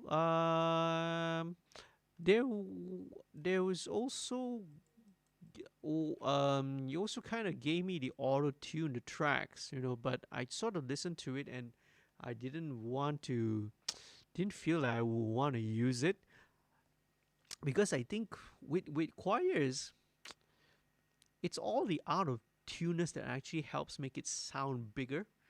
Because you when everything's a little bit more, when everything's like too nicely in tune and perfectly in tune, it actually doesn't sound bigger. It actually sounds a lot smaller, you know. So it's all the weird modulations between one voice being slightly out of tune versus the other, and all the complex interaction between the different voices. That what actually makes a choir sound much more distinct. You see. So, but anyway, just sort of letting you know, and depends if it's still a little bit buggy. I don't mind it, but if you know, if let's say the band finds it, you know, the choir a little bit the out of tuneness a little bit buggy, It's always much more easier to just do it inside here with Vari Audio. Akan ku singkirkan semua yang bikin tersiksa. Okay, cool. Right, so we have another part here. Masa dan This is emphasizing these words. Okay, these are like bass parts. So let's go down and check it out first. This is like bass, bass, bass. Let me just trim this out. Trim it out. Okay, bass, bass. Almost there, man.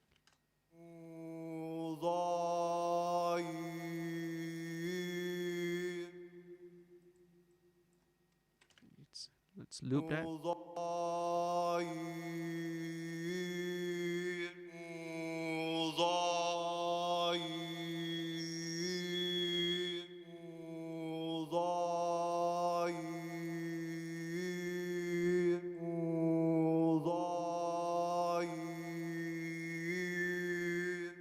And about speed of resonance at 1.8K. So let's copy these over. Same thing. So these are like low bass notes. Probably keep this near the middle as well. Okay, minus 20, plus 20, and then this one dead center lah. Dead center. Let's check it out. Masa dan rasa daya ku ada kuasa. Ada kuasa. Akan ku singkirkan semua yang bikin tersiksa.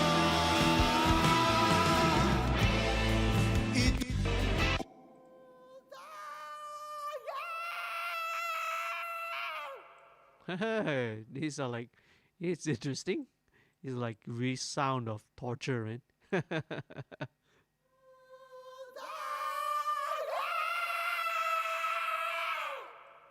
Okay, these let's spread this one all the way to the left and right. Okay, so these can go a bit wider. Akan ku singkirkan semua yang bikin tersiksa. Yeah. So that's again, this is another example of the word of prosody. You know, this is where the imagery or the sound of the parts or the instruments that's being used, right, reflects that of the lyrics. So you know, when it comes to word terseksa, that's where the screams come in, man.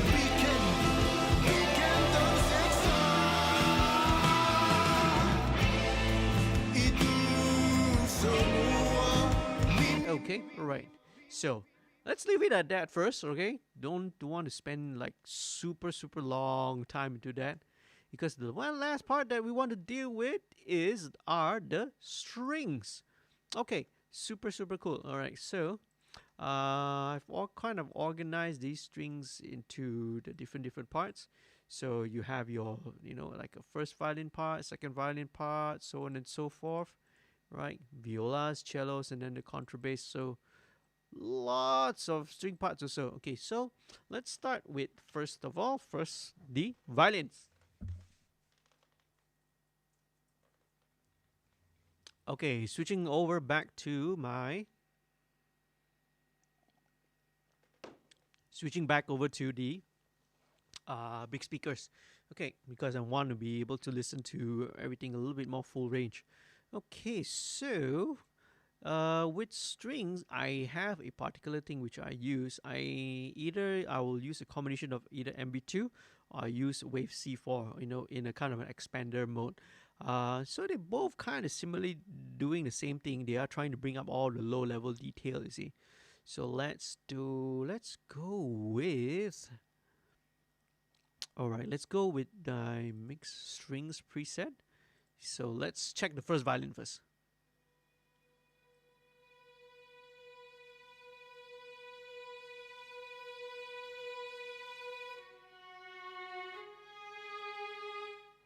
Okay, let's roll off all the bottom end that's not necessary inside of violin. Okay, some of the harmonics like that at 2.5K, totally unnecessary.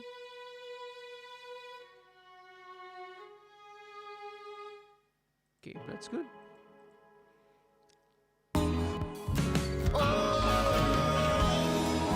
Masa dan rasa andai aku ada kuasa,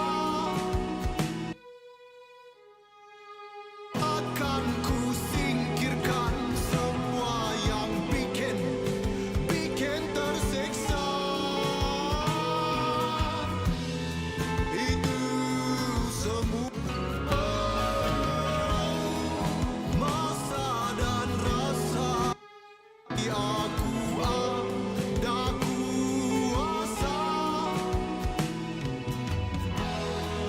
akan ku singkirkan semua yang bikin tersiksa. All right, minus 6.5. Okay, very cool. So let's take a look at the second violin track. This is like probably a layer on top. Layer. Let's see. So this is like a higher, like an octave higher.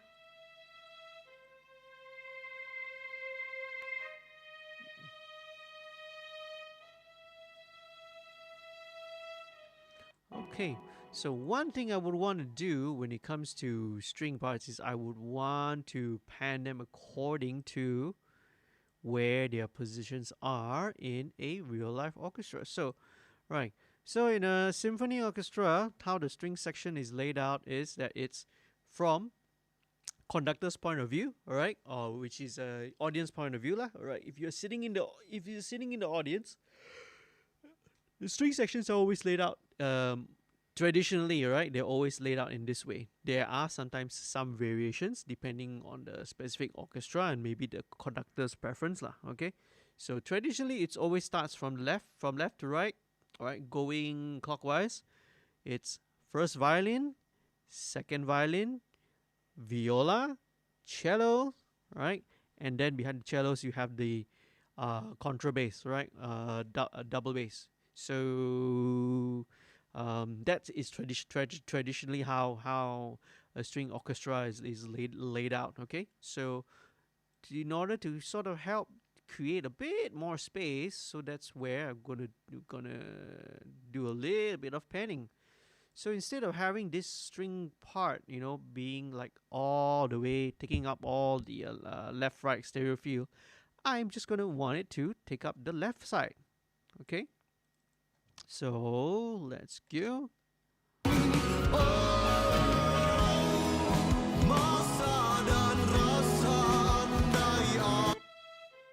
Okay, similar thing is gonna happen with the similar with this one. This is also gonna be taking up the left, but this is like a higher one. It's gonna go even further left. Okay, let's put it to, let's say, left 50. All right. Da-da-da. Da-da.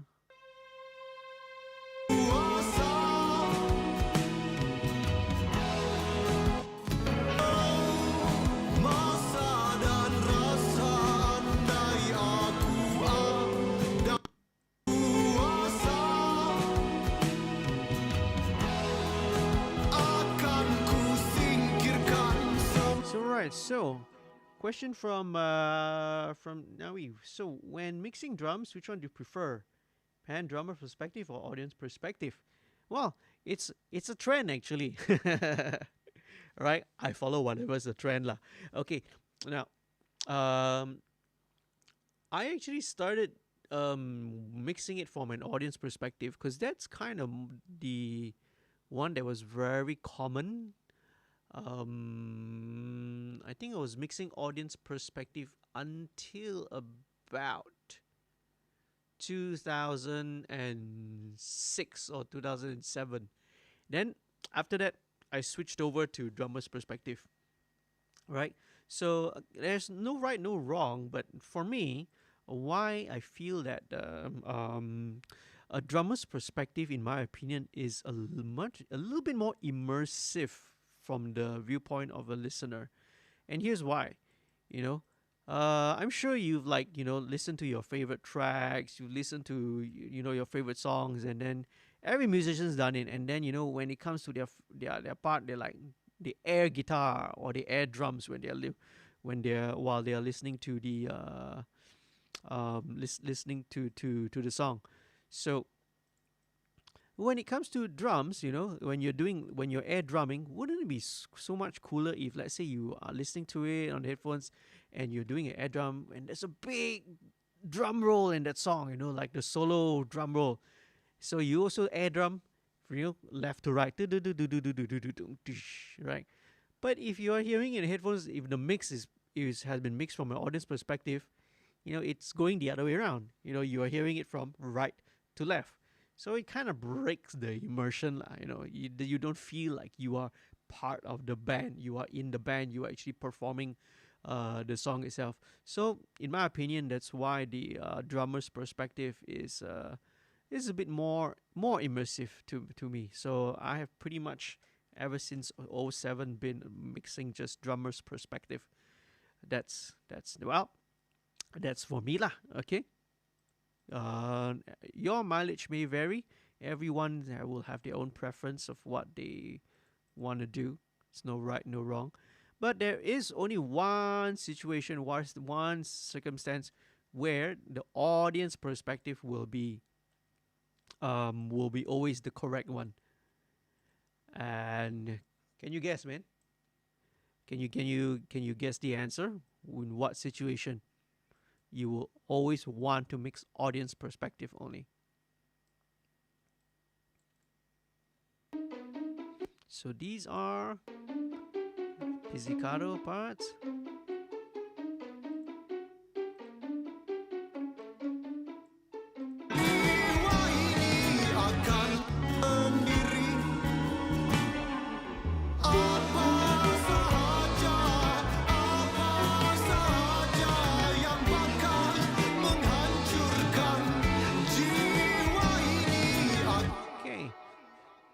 Very cute pizzicato string parts, man. So let's go with this second violin part. Is also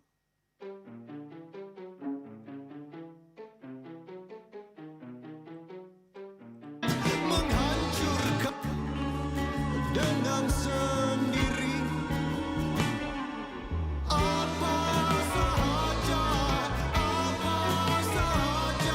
yang bakal menghancurkan jiwa ini akan kuhadapi. Cuma satu ku minta, jangan tinggalkanku. gets to the ending.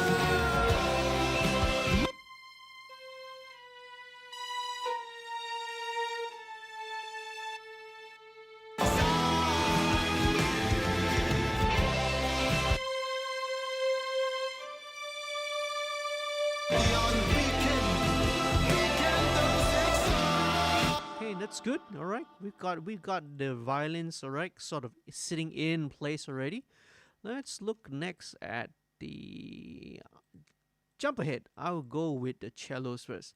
Now, the reason why I kind of skipped the violas first is that, to be honest, and it's a running joke lah, right? In classical musicians, the viola is always the underappreciated and the and the neglected family member, so to speak. So because their parts are always in the middle, it's always super boring, right? So that's why they tend to get ignored, you see. Okay, so cello first.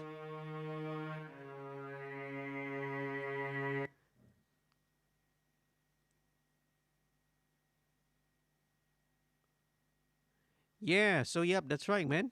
When live tracks.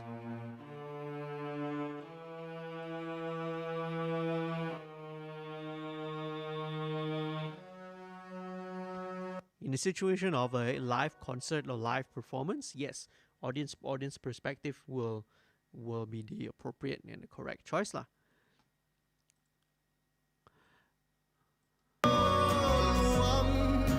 Okay, let's put the violoncello.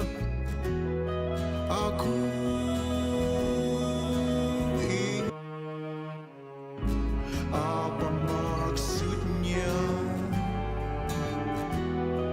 Andai ku diberi peluang. Okay, cool. Let me put all these strings in context first. Okay, because I usually run them through again in LA2A and some reverb as well. Let me switch this on. Okay, the compressor here is going to be very, very gentle because I don't want it to overdo it. Okay, where are we? Okay, this section.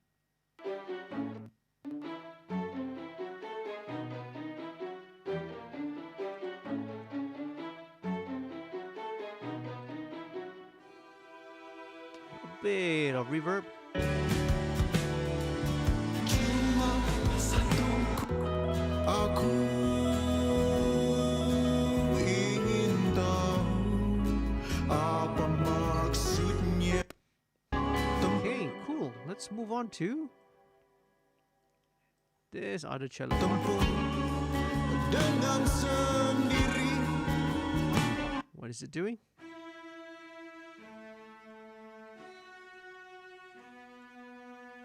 Okay, this is also gonna go. Okay, this is just holding mostly the root notes. Okay, same thing. Let's pan these guys towards the right.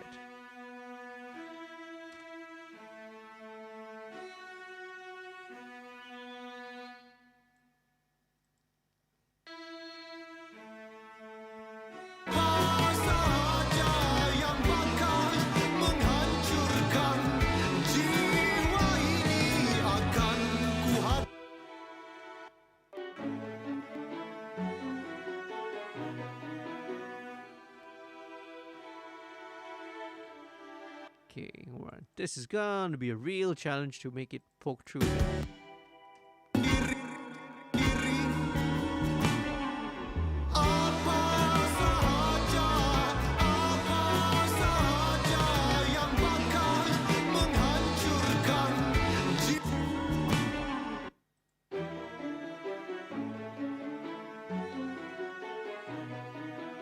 This part is so dense, man. There's so much stuff going on.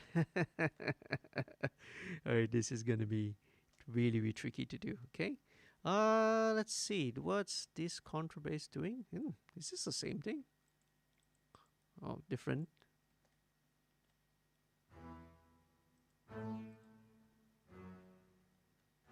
He's playing the exact same note though.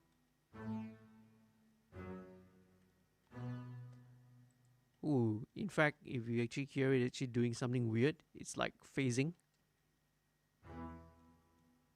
It's like if there's a phaser on it. I don't think we really need two of these. One of these will be more than sufficient lah. Okay, this one, this sort of part, don't really need to put any C4 on it because it's just the same consistent note.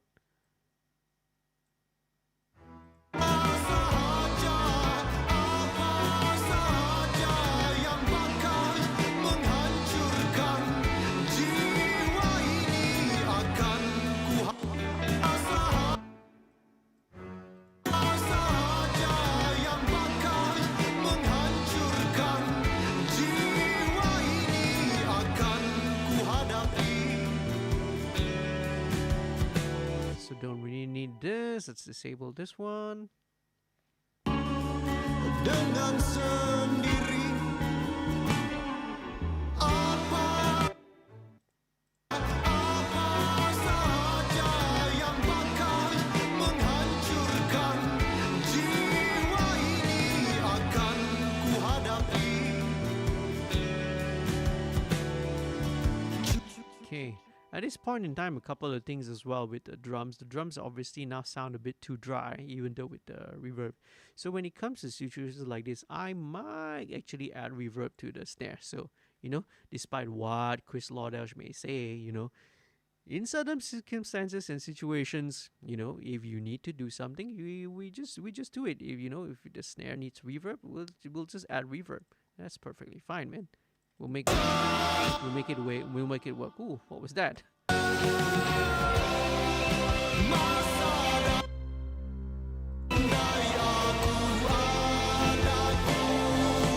Okay, honestly, in terms of when the arrangement is so dense like this, you might not even need the viola part. But let's just entertain the viola players after it's any viola players who are watching this after after they feel depressed if we don't give any attention to the viola. So here we go. All right, let's check out the viola part.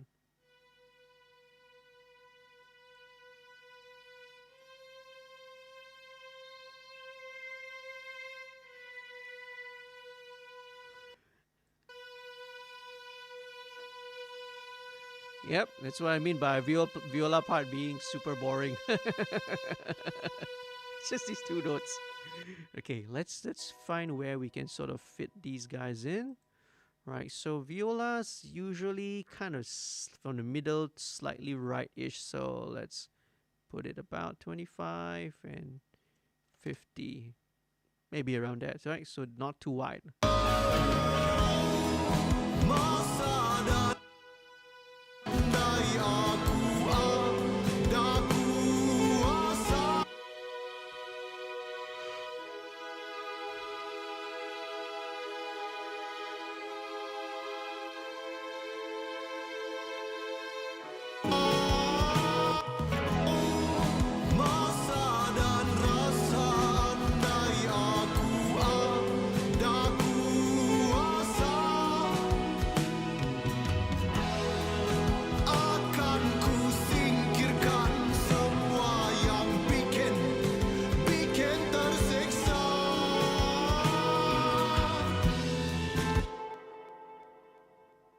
Wow, it's almost 3:20, man. Right.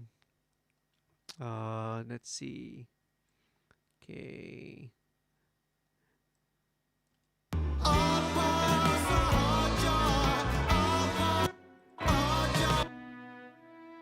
Okay, we can use a similar setting for this viola part.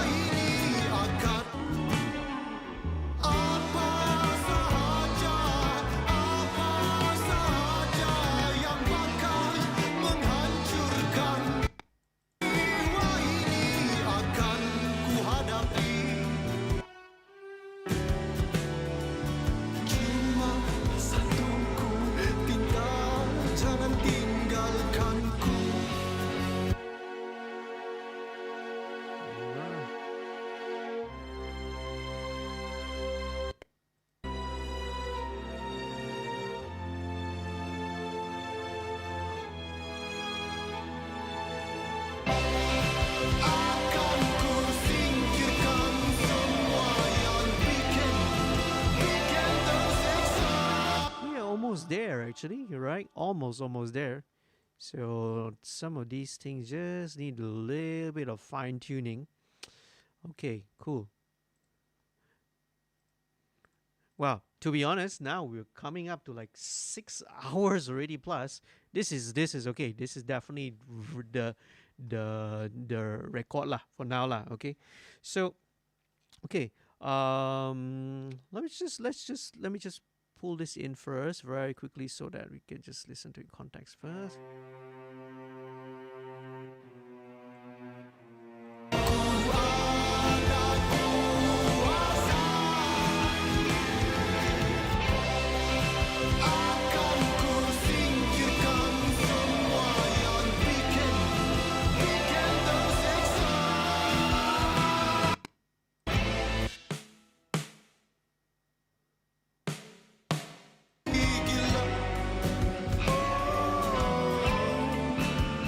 Okay, not only that, let me switch back to my NS10s again.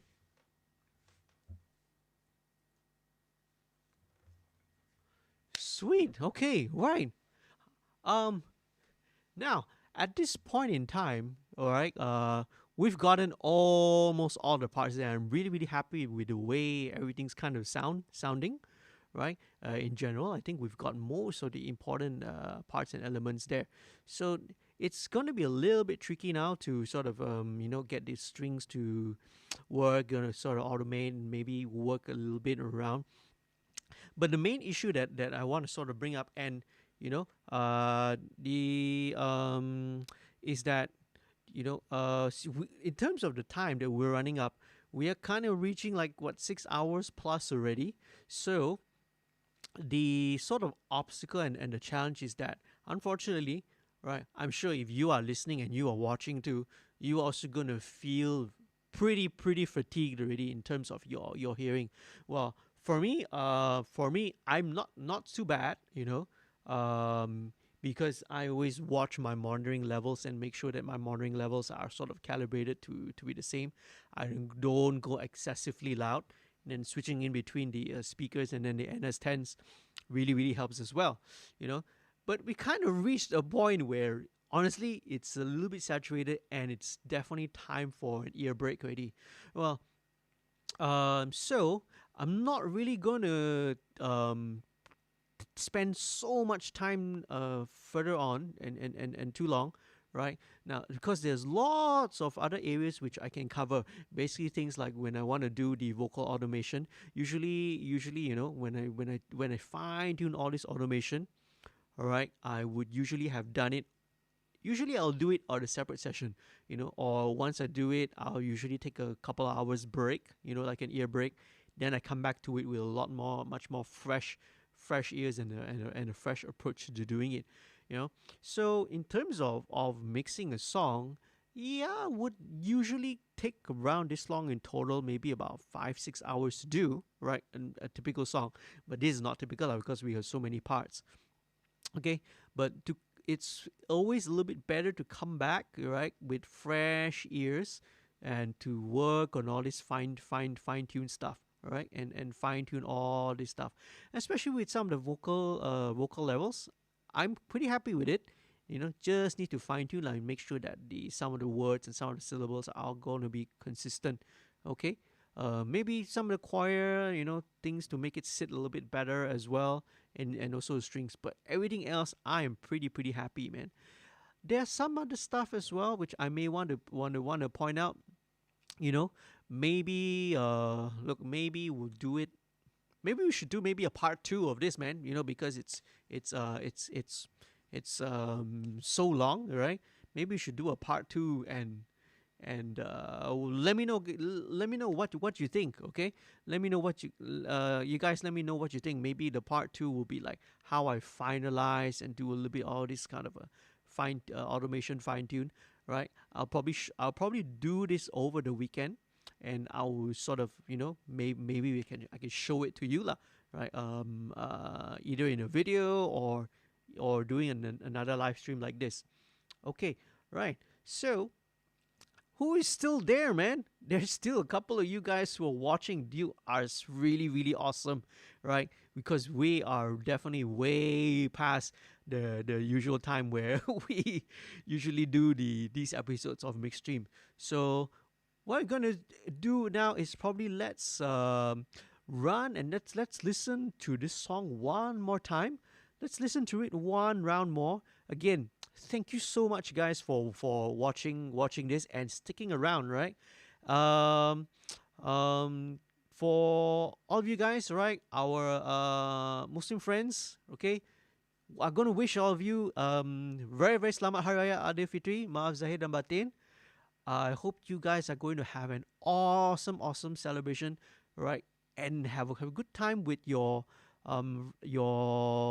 friends and your loved ones, who hopefully those are nearby lah. But for those of you who can't, because of the conditional MCO, you can't go back, you can't balik kampung, you can't visit your families. I do feel for you, right? But take heart, be encouraged. Hopefully, when all these things will sort of um, all of these things will pass eventually. Okay, so don't worry. I guess give your family folks back home. Give them a call. Give them a Zoom call. Give them a call over Skype. Right. Let them know. Let them know that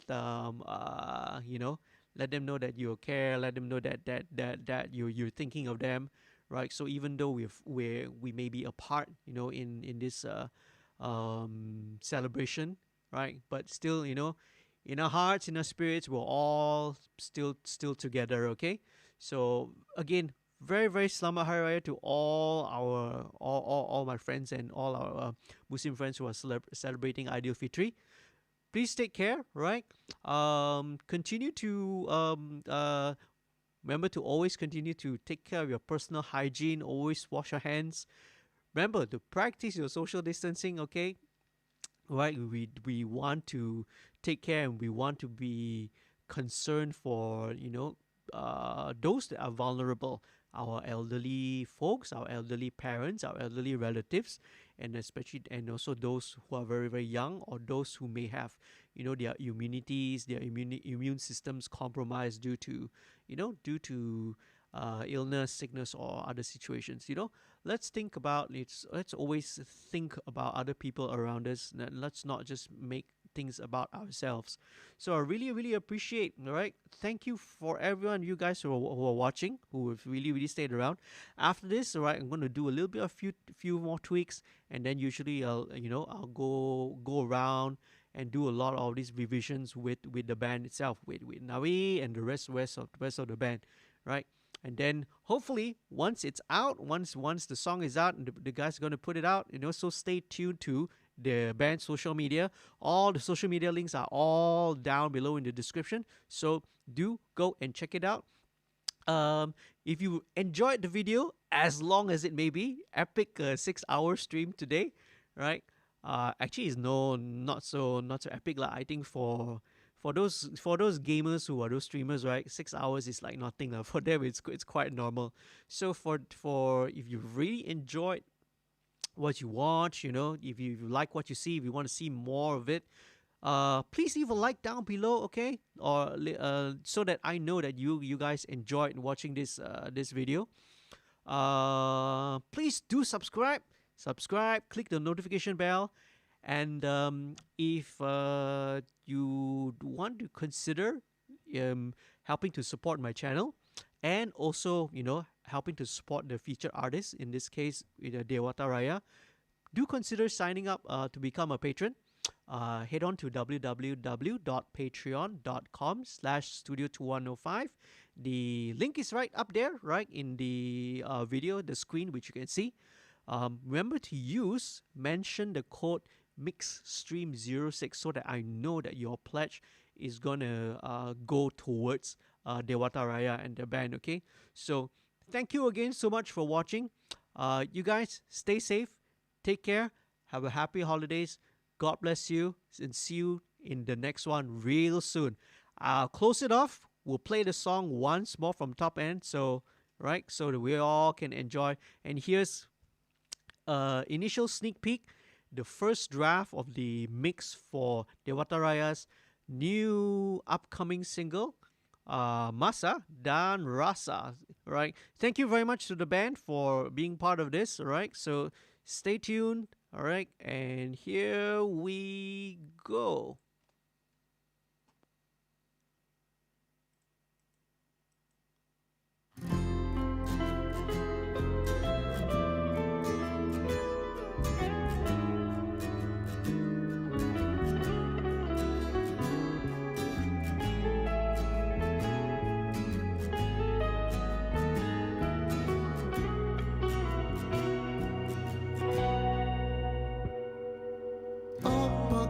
Perasaan ini yang kurasa, serabut dan kusut, tetapi tenang. Aku ingin tahu apa maksudnya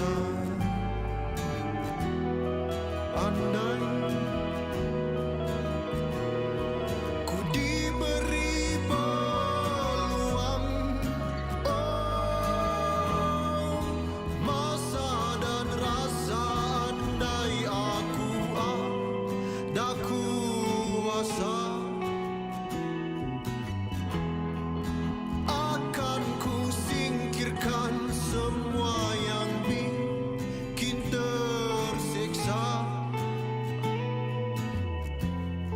Itu semua mimpi gila. Oh, oh. Itu semua mimpi gila.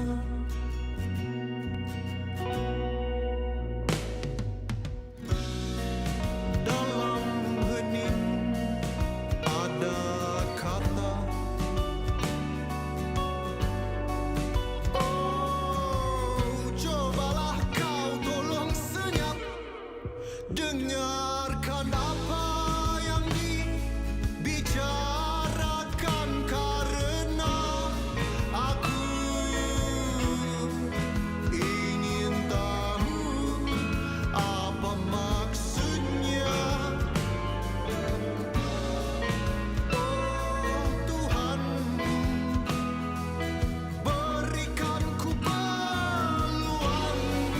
Oh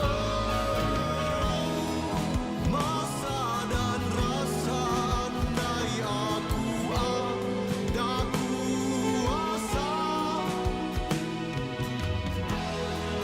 akan ku singkirkan semua yang bikin tersiksa. Itu semua mimpi gila. Oh, itu semua mimpi gila.